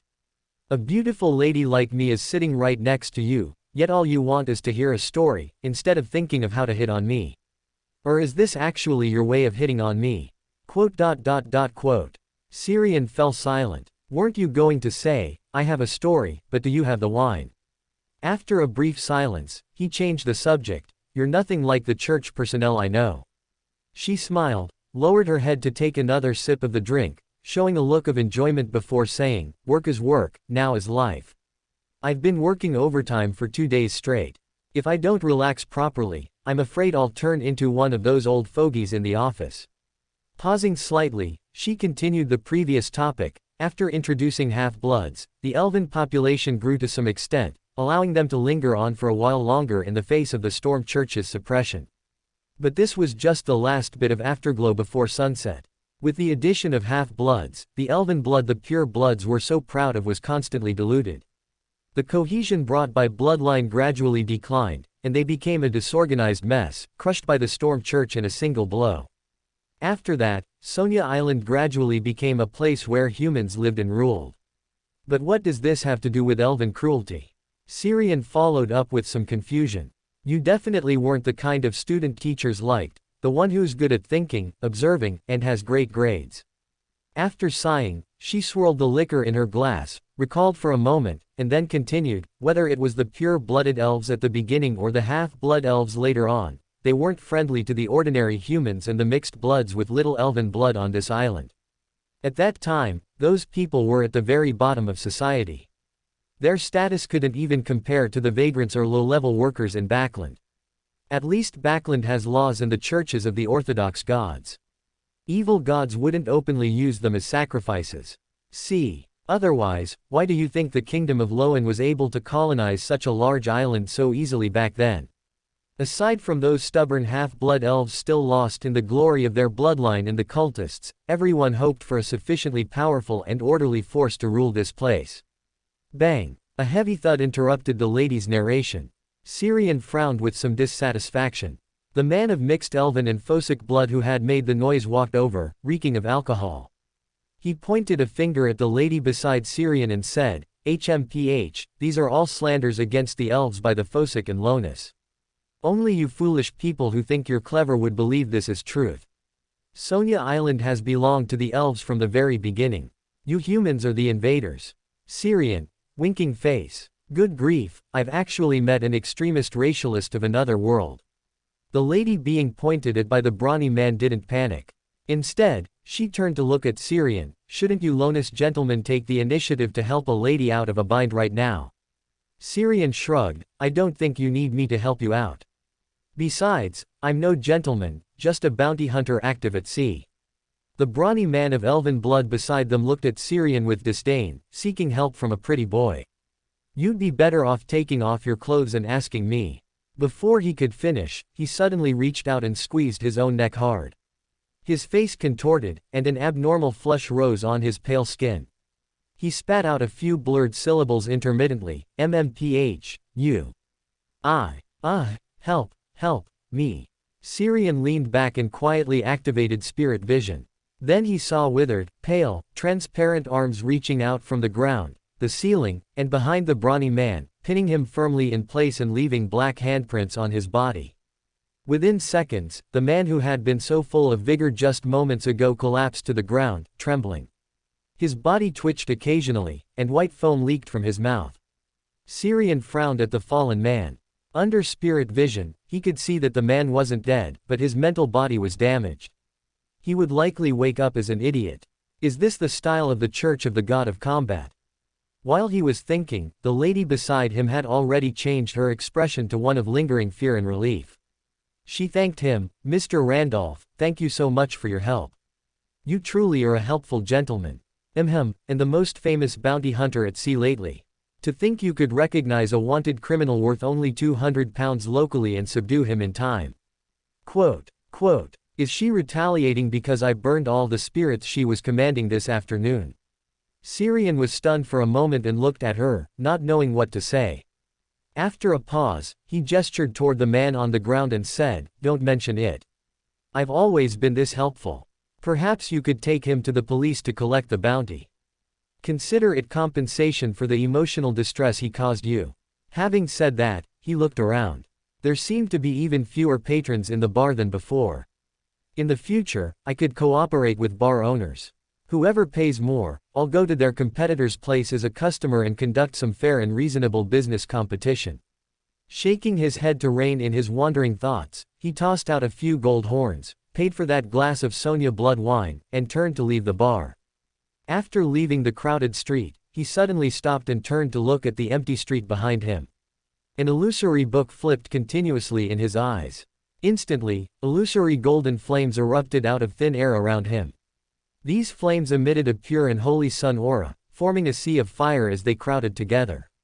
Amidst the blazing golden flames, the outlines of various grotesque spirits were etched out, melting within the fire and vanishing with silent screams.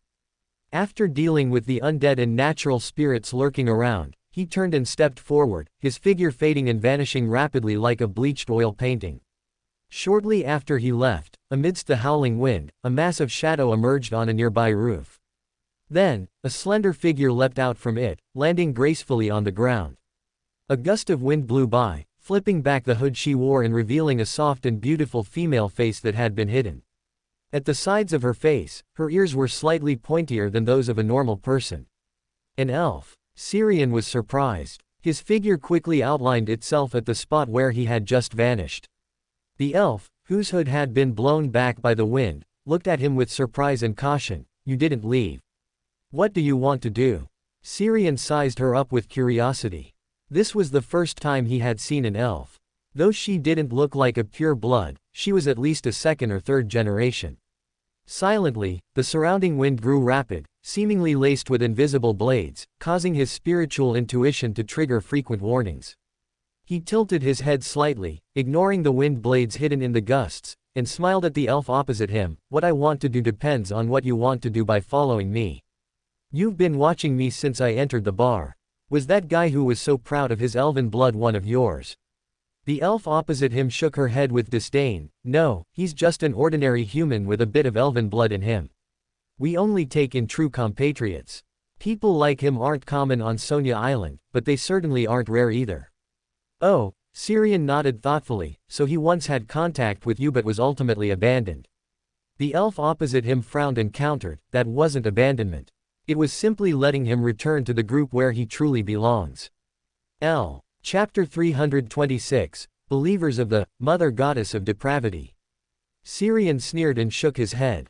It's already the year 1350 of the 5th epoch. There's no need to be so euphemistic about sending out intelligence personnel. Besides, I'm a bit curious. Do you still have pure-blooded elves now? The elf opposite him furrowed her brows, her chest heaving slightly as if suppressing her anger. Open black lens bracket written here. I hope readers remember our domain name. For Taiwan novels, come to twcon.com. Excellent. Close black lens bracket. After a while, she lowered her voice and said, that's a secret. You can only know after you join us. Syrian shook his head directly. I'm not an elf, and I don't have elven blood. Then he saw a suspicious blush rise on her face, and she spoke quickly, but you can have elven descendants. As long as you leave behind an elven descendant with high enough blood purity, it counts as joining the elven race, and you can obtain our recognition and help. As an ancient race that has existed since the 2nd epoch, even if we have been suppressed by the tyrant and his church, our elven race's foundation is not something an ordinary secret organization can compare to. Syrian equals. Quote, an otherworldly version of marrying into the family. What kind of development is this?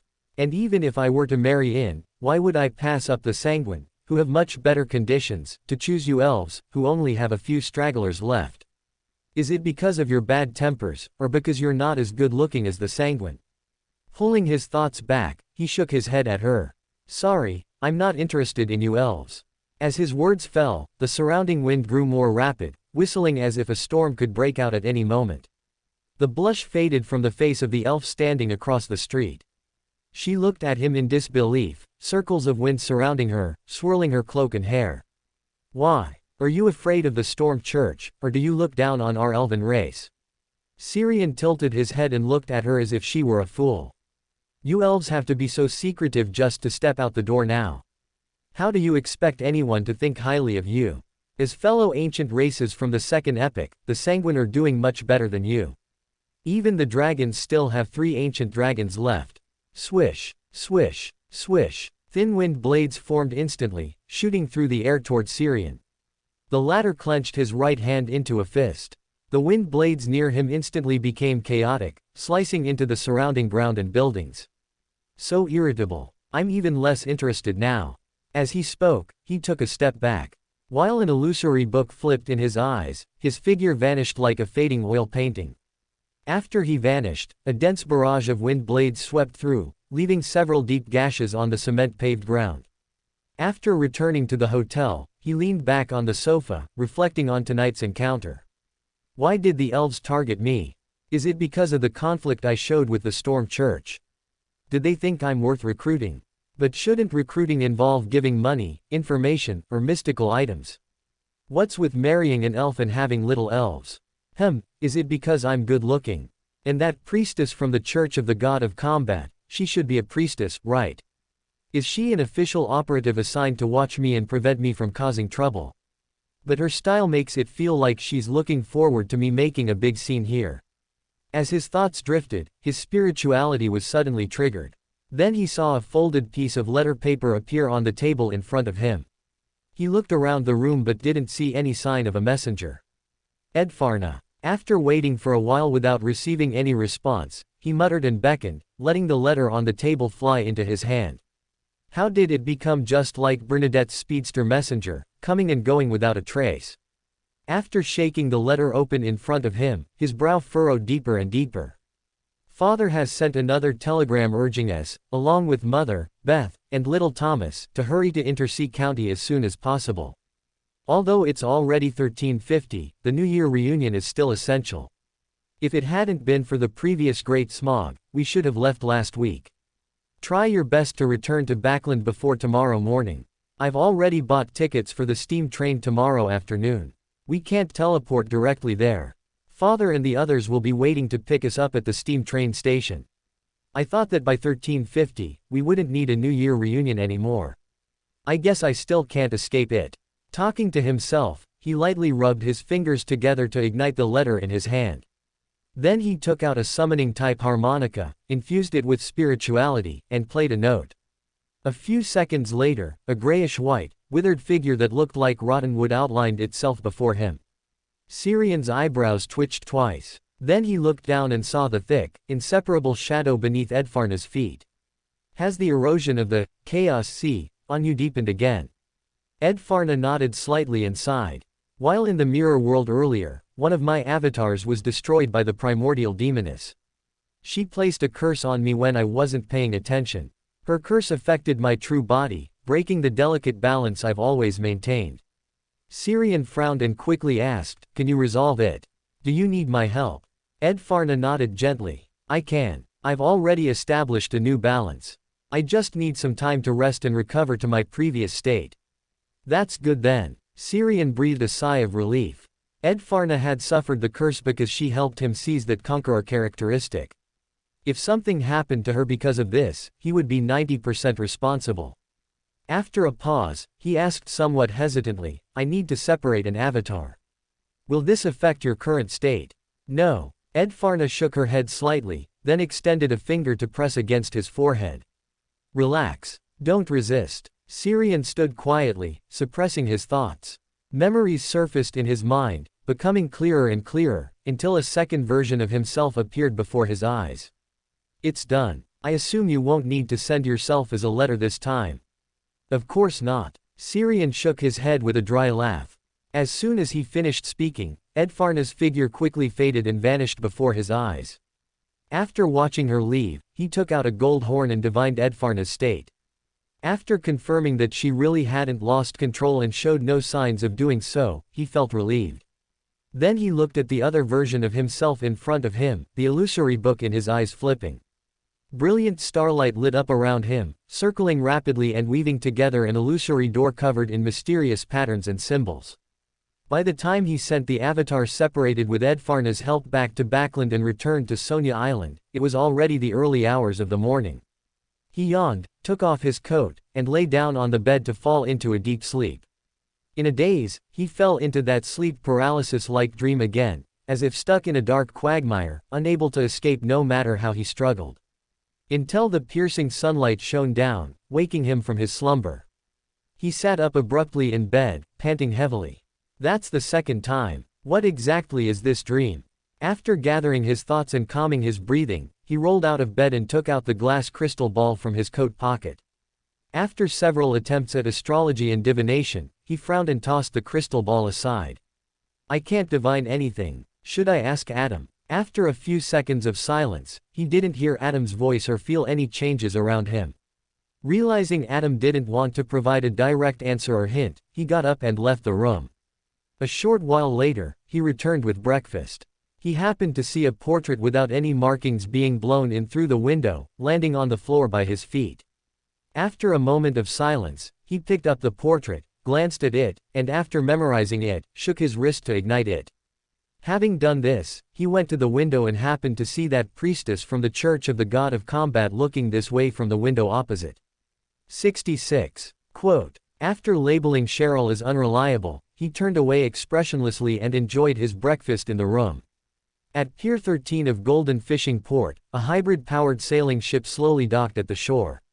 Syrian stood not far from the pier, pressed down on his bucket hat, and gazed at the crowd disembarking in an orderly fashion. Soon, his gaze locked onto a young man wearing a gray woolen coat with a matching wool sweater underneath and a half-top hat.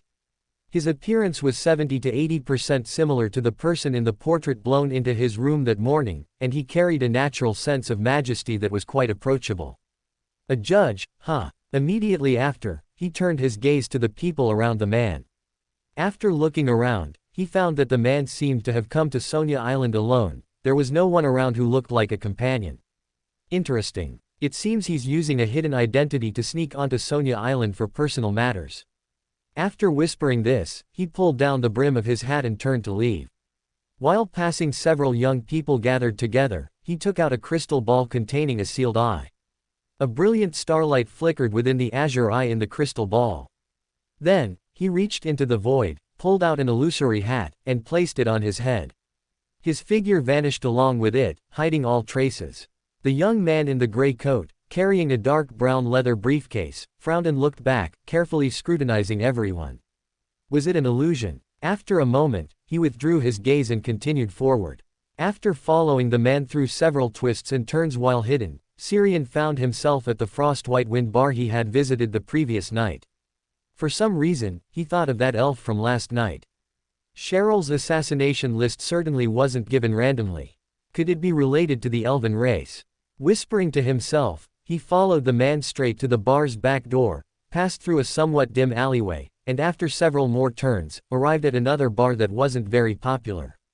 Just as he stepped through the door behind the man, several thin and sharp wind blades sliced through the air, heading straight for his face, which he nimbly dodged.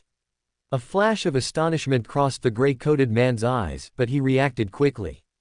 He pushed a palm forward and used the ancient Hermes language to declare, "Concealment is forbidden here." An invisible, strange power rippled out, and then Xiang's figure became visible by the door. Seeing his stalker reveal himself, the gray-coated man raised his hand and pushed forward again. Imprisoned. Layer upon layer of transparent walls appeared in all directions, trapping Xiang in place. "It's you." The voice that suddenly sounded from behind made the gray-coated man's waving hand pause, preventing him from using whip. Xiang smiled and waved at the elf behind the gray-coated man, the illusory book appearing in his eyes. "We meet again, Miss Elf." Swish, swish. Several wind blades formed and struck the transparent walls. Meanwhile, Xiang's figure vanished from the spot. In the next second, he blinked, behind the elf, faint flashes of electricity passing through his eyes. Ah! The elf's expression froze, fine bloodshot lines appearing in her azure eyes, as the majestic wind pressure dissipated into gentle currents of air. Xiang reached out from behind and gripped her neck, saying in a low tone, "Now, you are my hostage, Miss Elf. I suggest you don't resist. I don't really need a hostage, and my excellent spiritual intuition will let me crush your neck a second before you make a move." As he spoke, the muscles in his hand bulged and veins popped. The immense force caused her expression to become pained and distorted, making it difficult for her to break free. Then, his gaze moved past her to the gray-coated man. "You shouldn't have any elven blood. Could it be that this Miss Elf also invited you to have children?" The gray-coated man's face suddenly turned very ugly, his eyes staring intently at Xiang as if trying to pierce right through him. Xiang raised an eyebrow. "Did I guess right? Or is it that you want to have children with this Miss Elf, but she's unwilling?"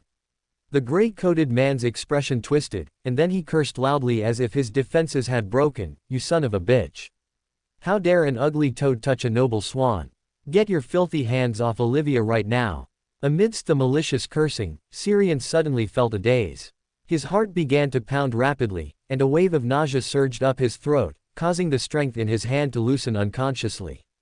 Whoosh! A violent wind pressure erupted from the elf named Olivia, blowing him away. Seeing this, the gray-coated man immediately stopped cursing, leaned forward, clenched his fist, and swung his arm. Death. His body seemed to merge with the surrounding laws, crashing toward Xiang at a speed that left afterimages. His swinging fist landed on Xiang's head in an irresistible and unavoidable manner. Bang! Xiang's body rapidly became thin and brittle, turning into a crude paper figurine that shattered into pieces under the gray-coated man's fist. In another part of the room, Xiang's figure became visible. He frowned as he gazed at the man in the gray coat. Under his true vision, he saw a looming crimson moon behind the man. Recalling the man's earlier curse filled with sinister power, he instantly understood the situation. A power of boon, you are a believer of the mother goddess of depravity. Chapter 327, Speculation. Whoosh. The sound of wind suddenly echoed deeply, and circles of rapid air currents swirled in the room, wrapping around Syrian's limbs, making it difficult for him to move as if he were stuck in a quagmire. The elf Olivia held a cold gleaming iron-black dagger and charged at him at extreme speed, riding the wind. At the same time, the man in gray standing behind him surged with an indescribable majesty and spoke in a low voice, "Substitution is forbidden here. The Taiwan Novel Network provides a great experience, it's fantastic." Syrian stood in place, the illusory book reflected in his eyes flipping rapidly. Immediately after, a clear and holy dawn light surged from his body, quickly condensing into a layer of refined full-body armor on his skin. Clang! The iron-black dagger slashed across the surface of the silver armor on his chest, and the immense force accompanied by the sound of clashing metal forced him back several steps. In the eyes visible through the slits of the crested helmet, the illusory book was still flipping. Then he reached out, gripping the air and making a slashing motion. A silver-white, clear dawn light appeared in his hand, quickly condensing into a sharp, sturdy, heavy, and broad greatsword. The elf Olivia's azure pupils contracted slightly as the silver-white greatsword swung by Syrian grew larger in her eyes. Hum! A violent blast of air erupted between the two, pushing them both backward and slightly delaying Syrian's swing. After a brief delay, the broad silver-white blade traced a bright white line through the air, leaving a crimson wound on the elf Olivia's chest and abdomen. Bright red blood seeped from her wound, transforming into a tall, thin, blood-colored figure that lunged at Syrian. Bang! Amidst the dull sound, Syrian took another 2 steps back and hit the wall. The blood-colored figure slammed into the silver armor of dawn. It failed to break through the armor's defense and instead found itself purified, becoming somewhat thinner. Meanwhile, the gray-clad man in the back began chanting in ancient Hermes language once more, "This place." Before he could finish his declaration, Syrian had already thrust the silver greatsword into the floor, the illusory book in his eyes flipping rapidly. Storm of light. The greatsword then disintegrated, turning into fragments of light like pieces of dawn. They were dense and countless, forming a shimmering and violent sharp hurricane that swept forward. The blood-colored figure was instantly sliced into fragments by the dense blades of light, dissipating into nothingness. The elf Olivia, who had just stabilized herself with the help of the wind, and the gray-clad man behind her had a sudden change in expression. There was hardly any place for them to hide in the not-so-spacious bar hall. Under Syrian's deliberate control, the shimmering and sharp storm of light had already blocked their retreat.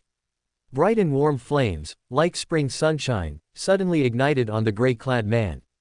His aura began to climb, and a deep, indescribable majesty rose within him. Then he raised his hands and pushed forward with force. Seal. Countless flowing, extremely viscous transparent liquids gushed out of thin air, forming a giant transparent amber around him and Olivia.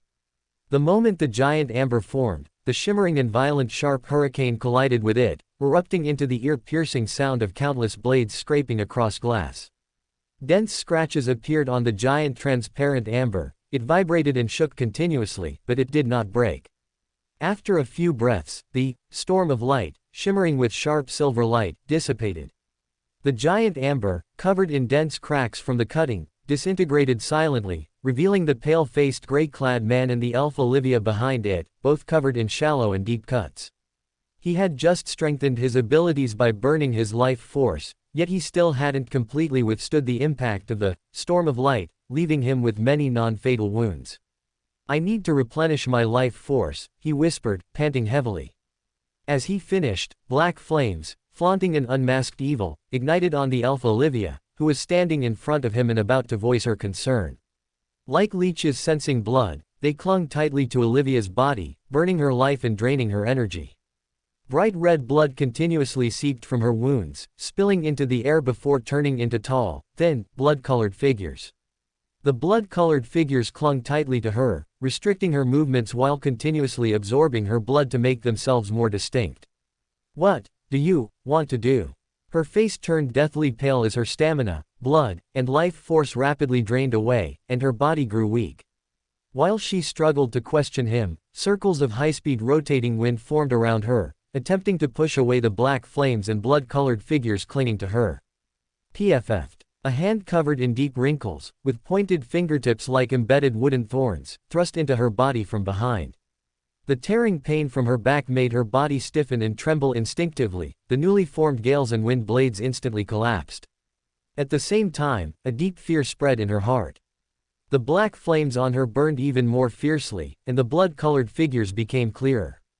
Meanwhile, the gray-clad man who had thrust his hand into her back gradually regained color in his face, and his wounds began to disappear rapidly.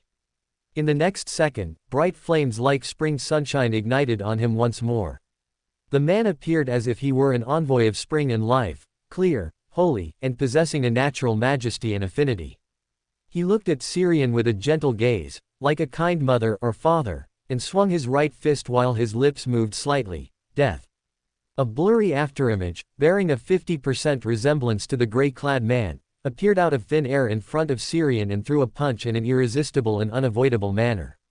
Syrian's figure instantly collapsed under the strike of the blurry figure, revealing a 1-to-1 scale portrait behind it. The gray-clad man's face turned ugly instantly, his kindness and gentleness gone. A substitute. Impossible, how could you violate the rules I established? This isn't a substitute, it's simply that you cannot distinguish between fantasy and reality. Further behind the scroll, cyan flames continuously condensed in Syrian's hand, and a solid spear wreathed in fire had already taken shape. As he spoke, he took a step forward, leaned his body, and threw the flaming spear in his hand.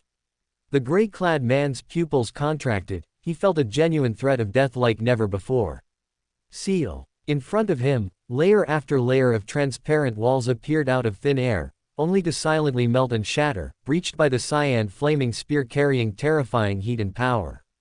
He only had time to pull the already controlled elf Olivia in front of him as a shield, while thick, dark brown wrinkles like tree bark appeared on his own body.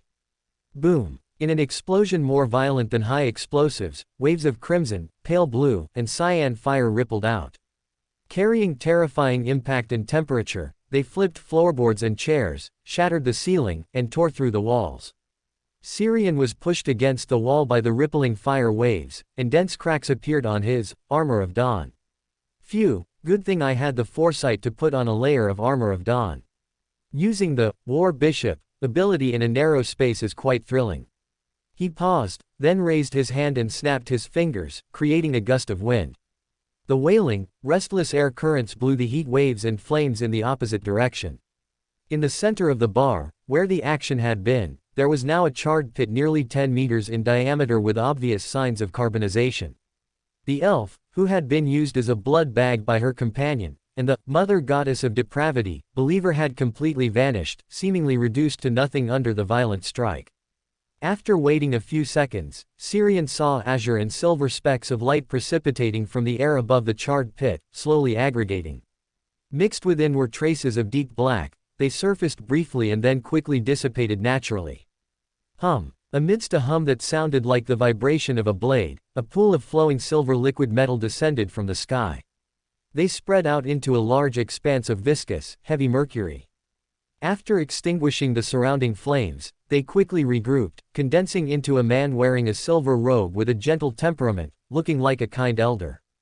Silver Knight. Syrian's expression was stunned for a moment before returning to normal. As one of the two most important ports on Sonia Island, combined with its geographical location and the tense relationship with Loan, it was normal for the God of Combat Church to have a Sequence 3 saint stationed here. The newly arrived Silver Knight looked at Syrian with a deep gaze. His temperament suddenly shifted, becoming like an unsheathed blade hanging over one's head. Gulp. Syrian couldn't help but swallow hard. The aura from the other party seemed to turn into a physical edge, making his eyes and spirit feel a stinging pain. In the next second, the already crack-filled armor of dawn on his body quietly shattered, turning into countless fine silver light spots that dissipated bit by bit in the air. A low voice sounded in his ear, Randolph Carter. I hope you can give me a reasonable explanation. Syrian looked at this Silver Knight, whose attitude didn't match his temperament, with some surprise. He then pointed at the light spots slowly rotating and aggregating above the charred pit.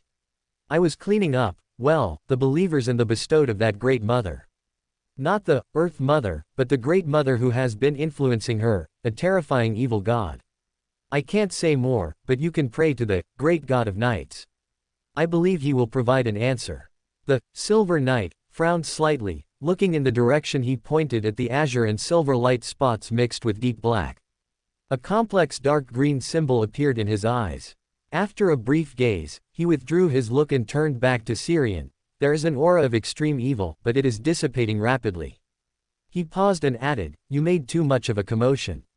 Such matters should seek official cooperation. We are not the folk of rage, from the Storm Church who are used to thinking with their muscles.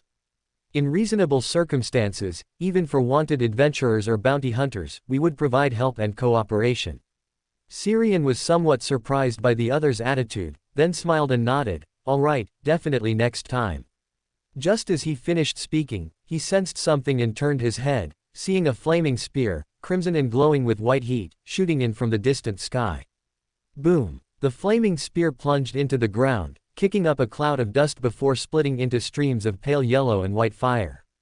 They quickly gathered on the ground, reforming into a figure wearing a red military uniform. His gaze carried a sense of natural authority. He calmly scanned the surroundings, finally landing on Syrian. Syrian returned a faint smile. He could feel the scrutiny in the other's eyes, along with a faint trace of malice. After a brief contact, their gazes crossed. Syrian pressed his hand to his chest and bowed to the other party. The illusory book in his eyes flipped, and as he took a step forward, his figure vanished like a fading oil painting. The man in the military uniform turned to the Silver Knight beside him and frowned. A wanted adventurer, why did you let him leave? The Silver Knight held his hands in a sword-gripping posture against his chest and said in a deep voice, the Lord said, respect him, ignore him.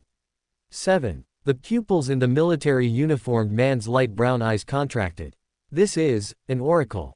But why would the god of combat pay attention to someone who isn't even his believer, and even hand down an oracle for him? Or, is the identity of Randolph Carter just a disguise, and he's actually a member of a secret team formed by the God of Combat Church? As thoughts churned, the Silver Knight briefly recounted his conversation with Syrian to him. Believers of the Great Mother, the bestowed. After frowning and thinking for a while, he said, this is one of the strongholds for those elves. The military has always had informants watching this place. They have indeed been more active in the last 2 months than before. It seems our indifference has made these fellows, who should have been swept into the dustbin of history, restless again, thinking an opportunity has arisen. Humph, they even dare to cooperate with evil gods, aren't they afraid of being eaten alive, bones and all? After a slight pause, he added, I will report this matter to the Empire. We should organize armed forces to conduct a purge of these restless elves on Sonia Island. The Silver Knight nodded with a serious expression. The Lord will be watching and will give us revelations when necessary. The man in the military uniform nodded slightly, while silently raising the importance and danger level of this matter by several grades in his heart. To have the God of Combat personally pay attention, that evil god known as the Great Mother, is not simple. Could she be related to the Earth Mother worshipped in Phenobot? Perhaps the Randolph Carter who just left doesn't belong to the secret team formed by the church, but instead represents the Earth Mother, which is why the God of Combat handed down an oracle for him. The relationship between these two deities has always been good. While lost in thought, he noticed a group of tall, light-armored warriors carrying weapons approaching from the end of the street. This was the Twilight Sword Squad belonging to the God of Combat Church. For more thrilling fanfiction stories like this, check out my channel Fanfic Audiobook. Dive into epic adventures, mysterious realms, and legendary journeys brought to life through immersive storytelling. Don't forget to like, share, and subscribe for more amazing audiobooks.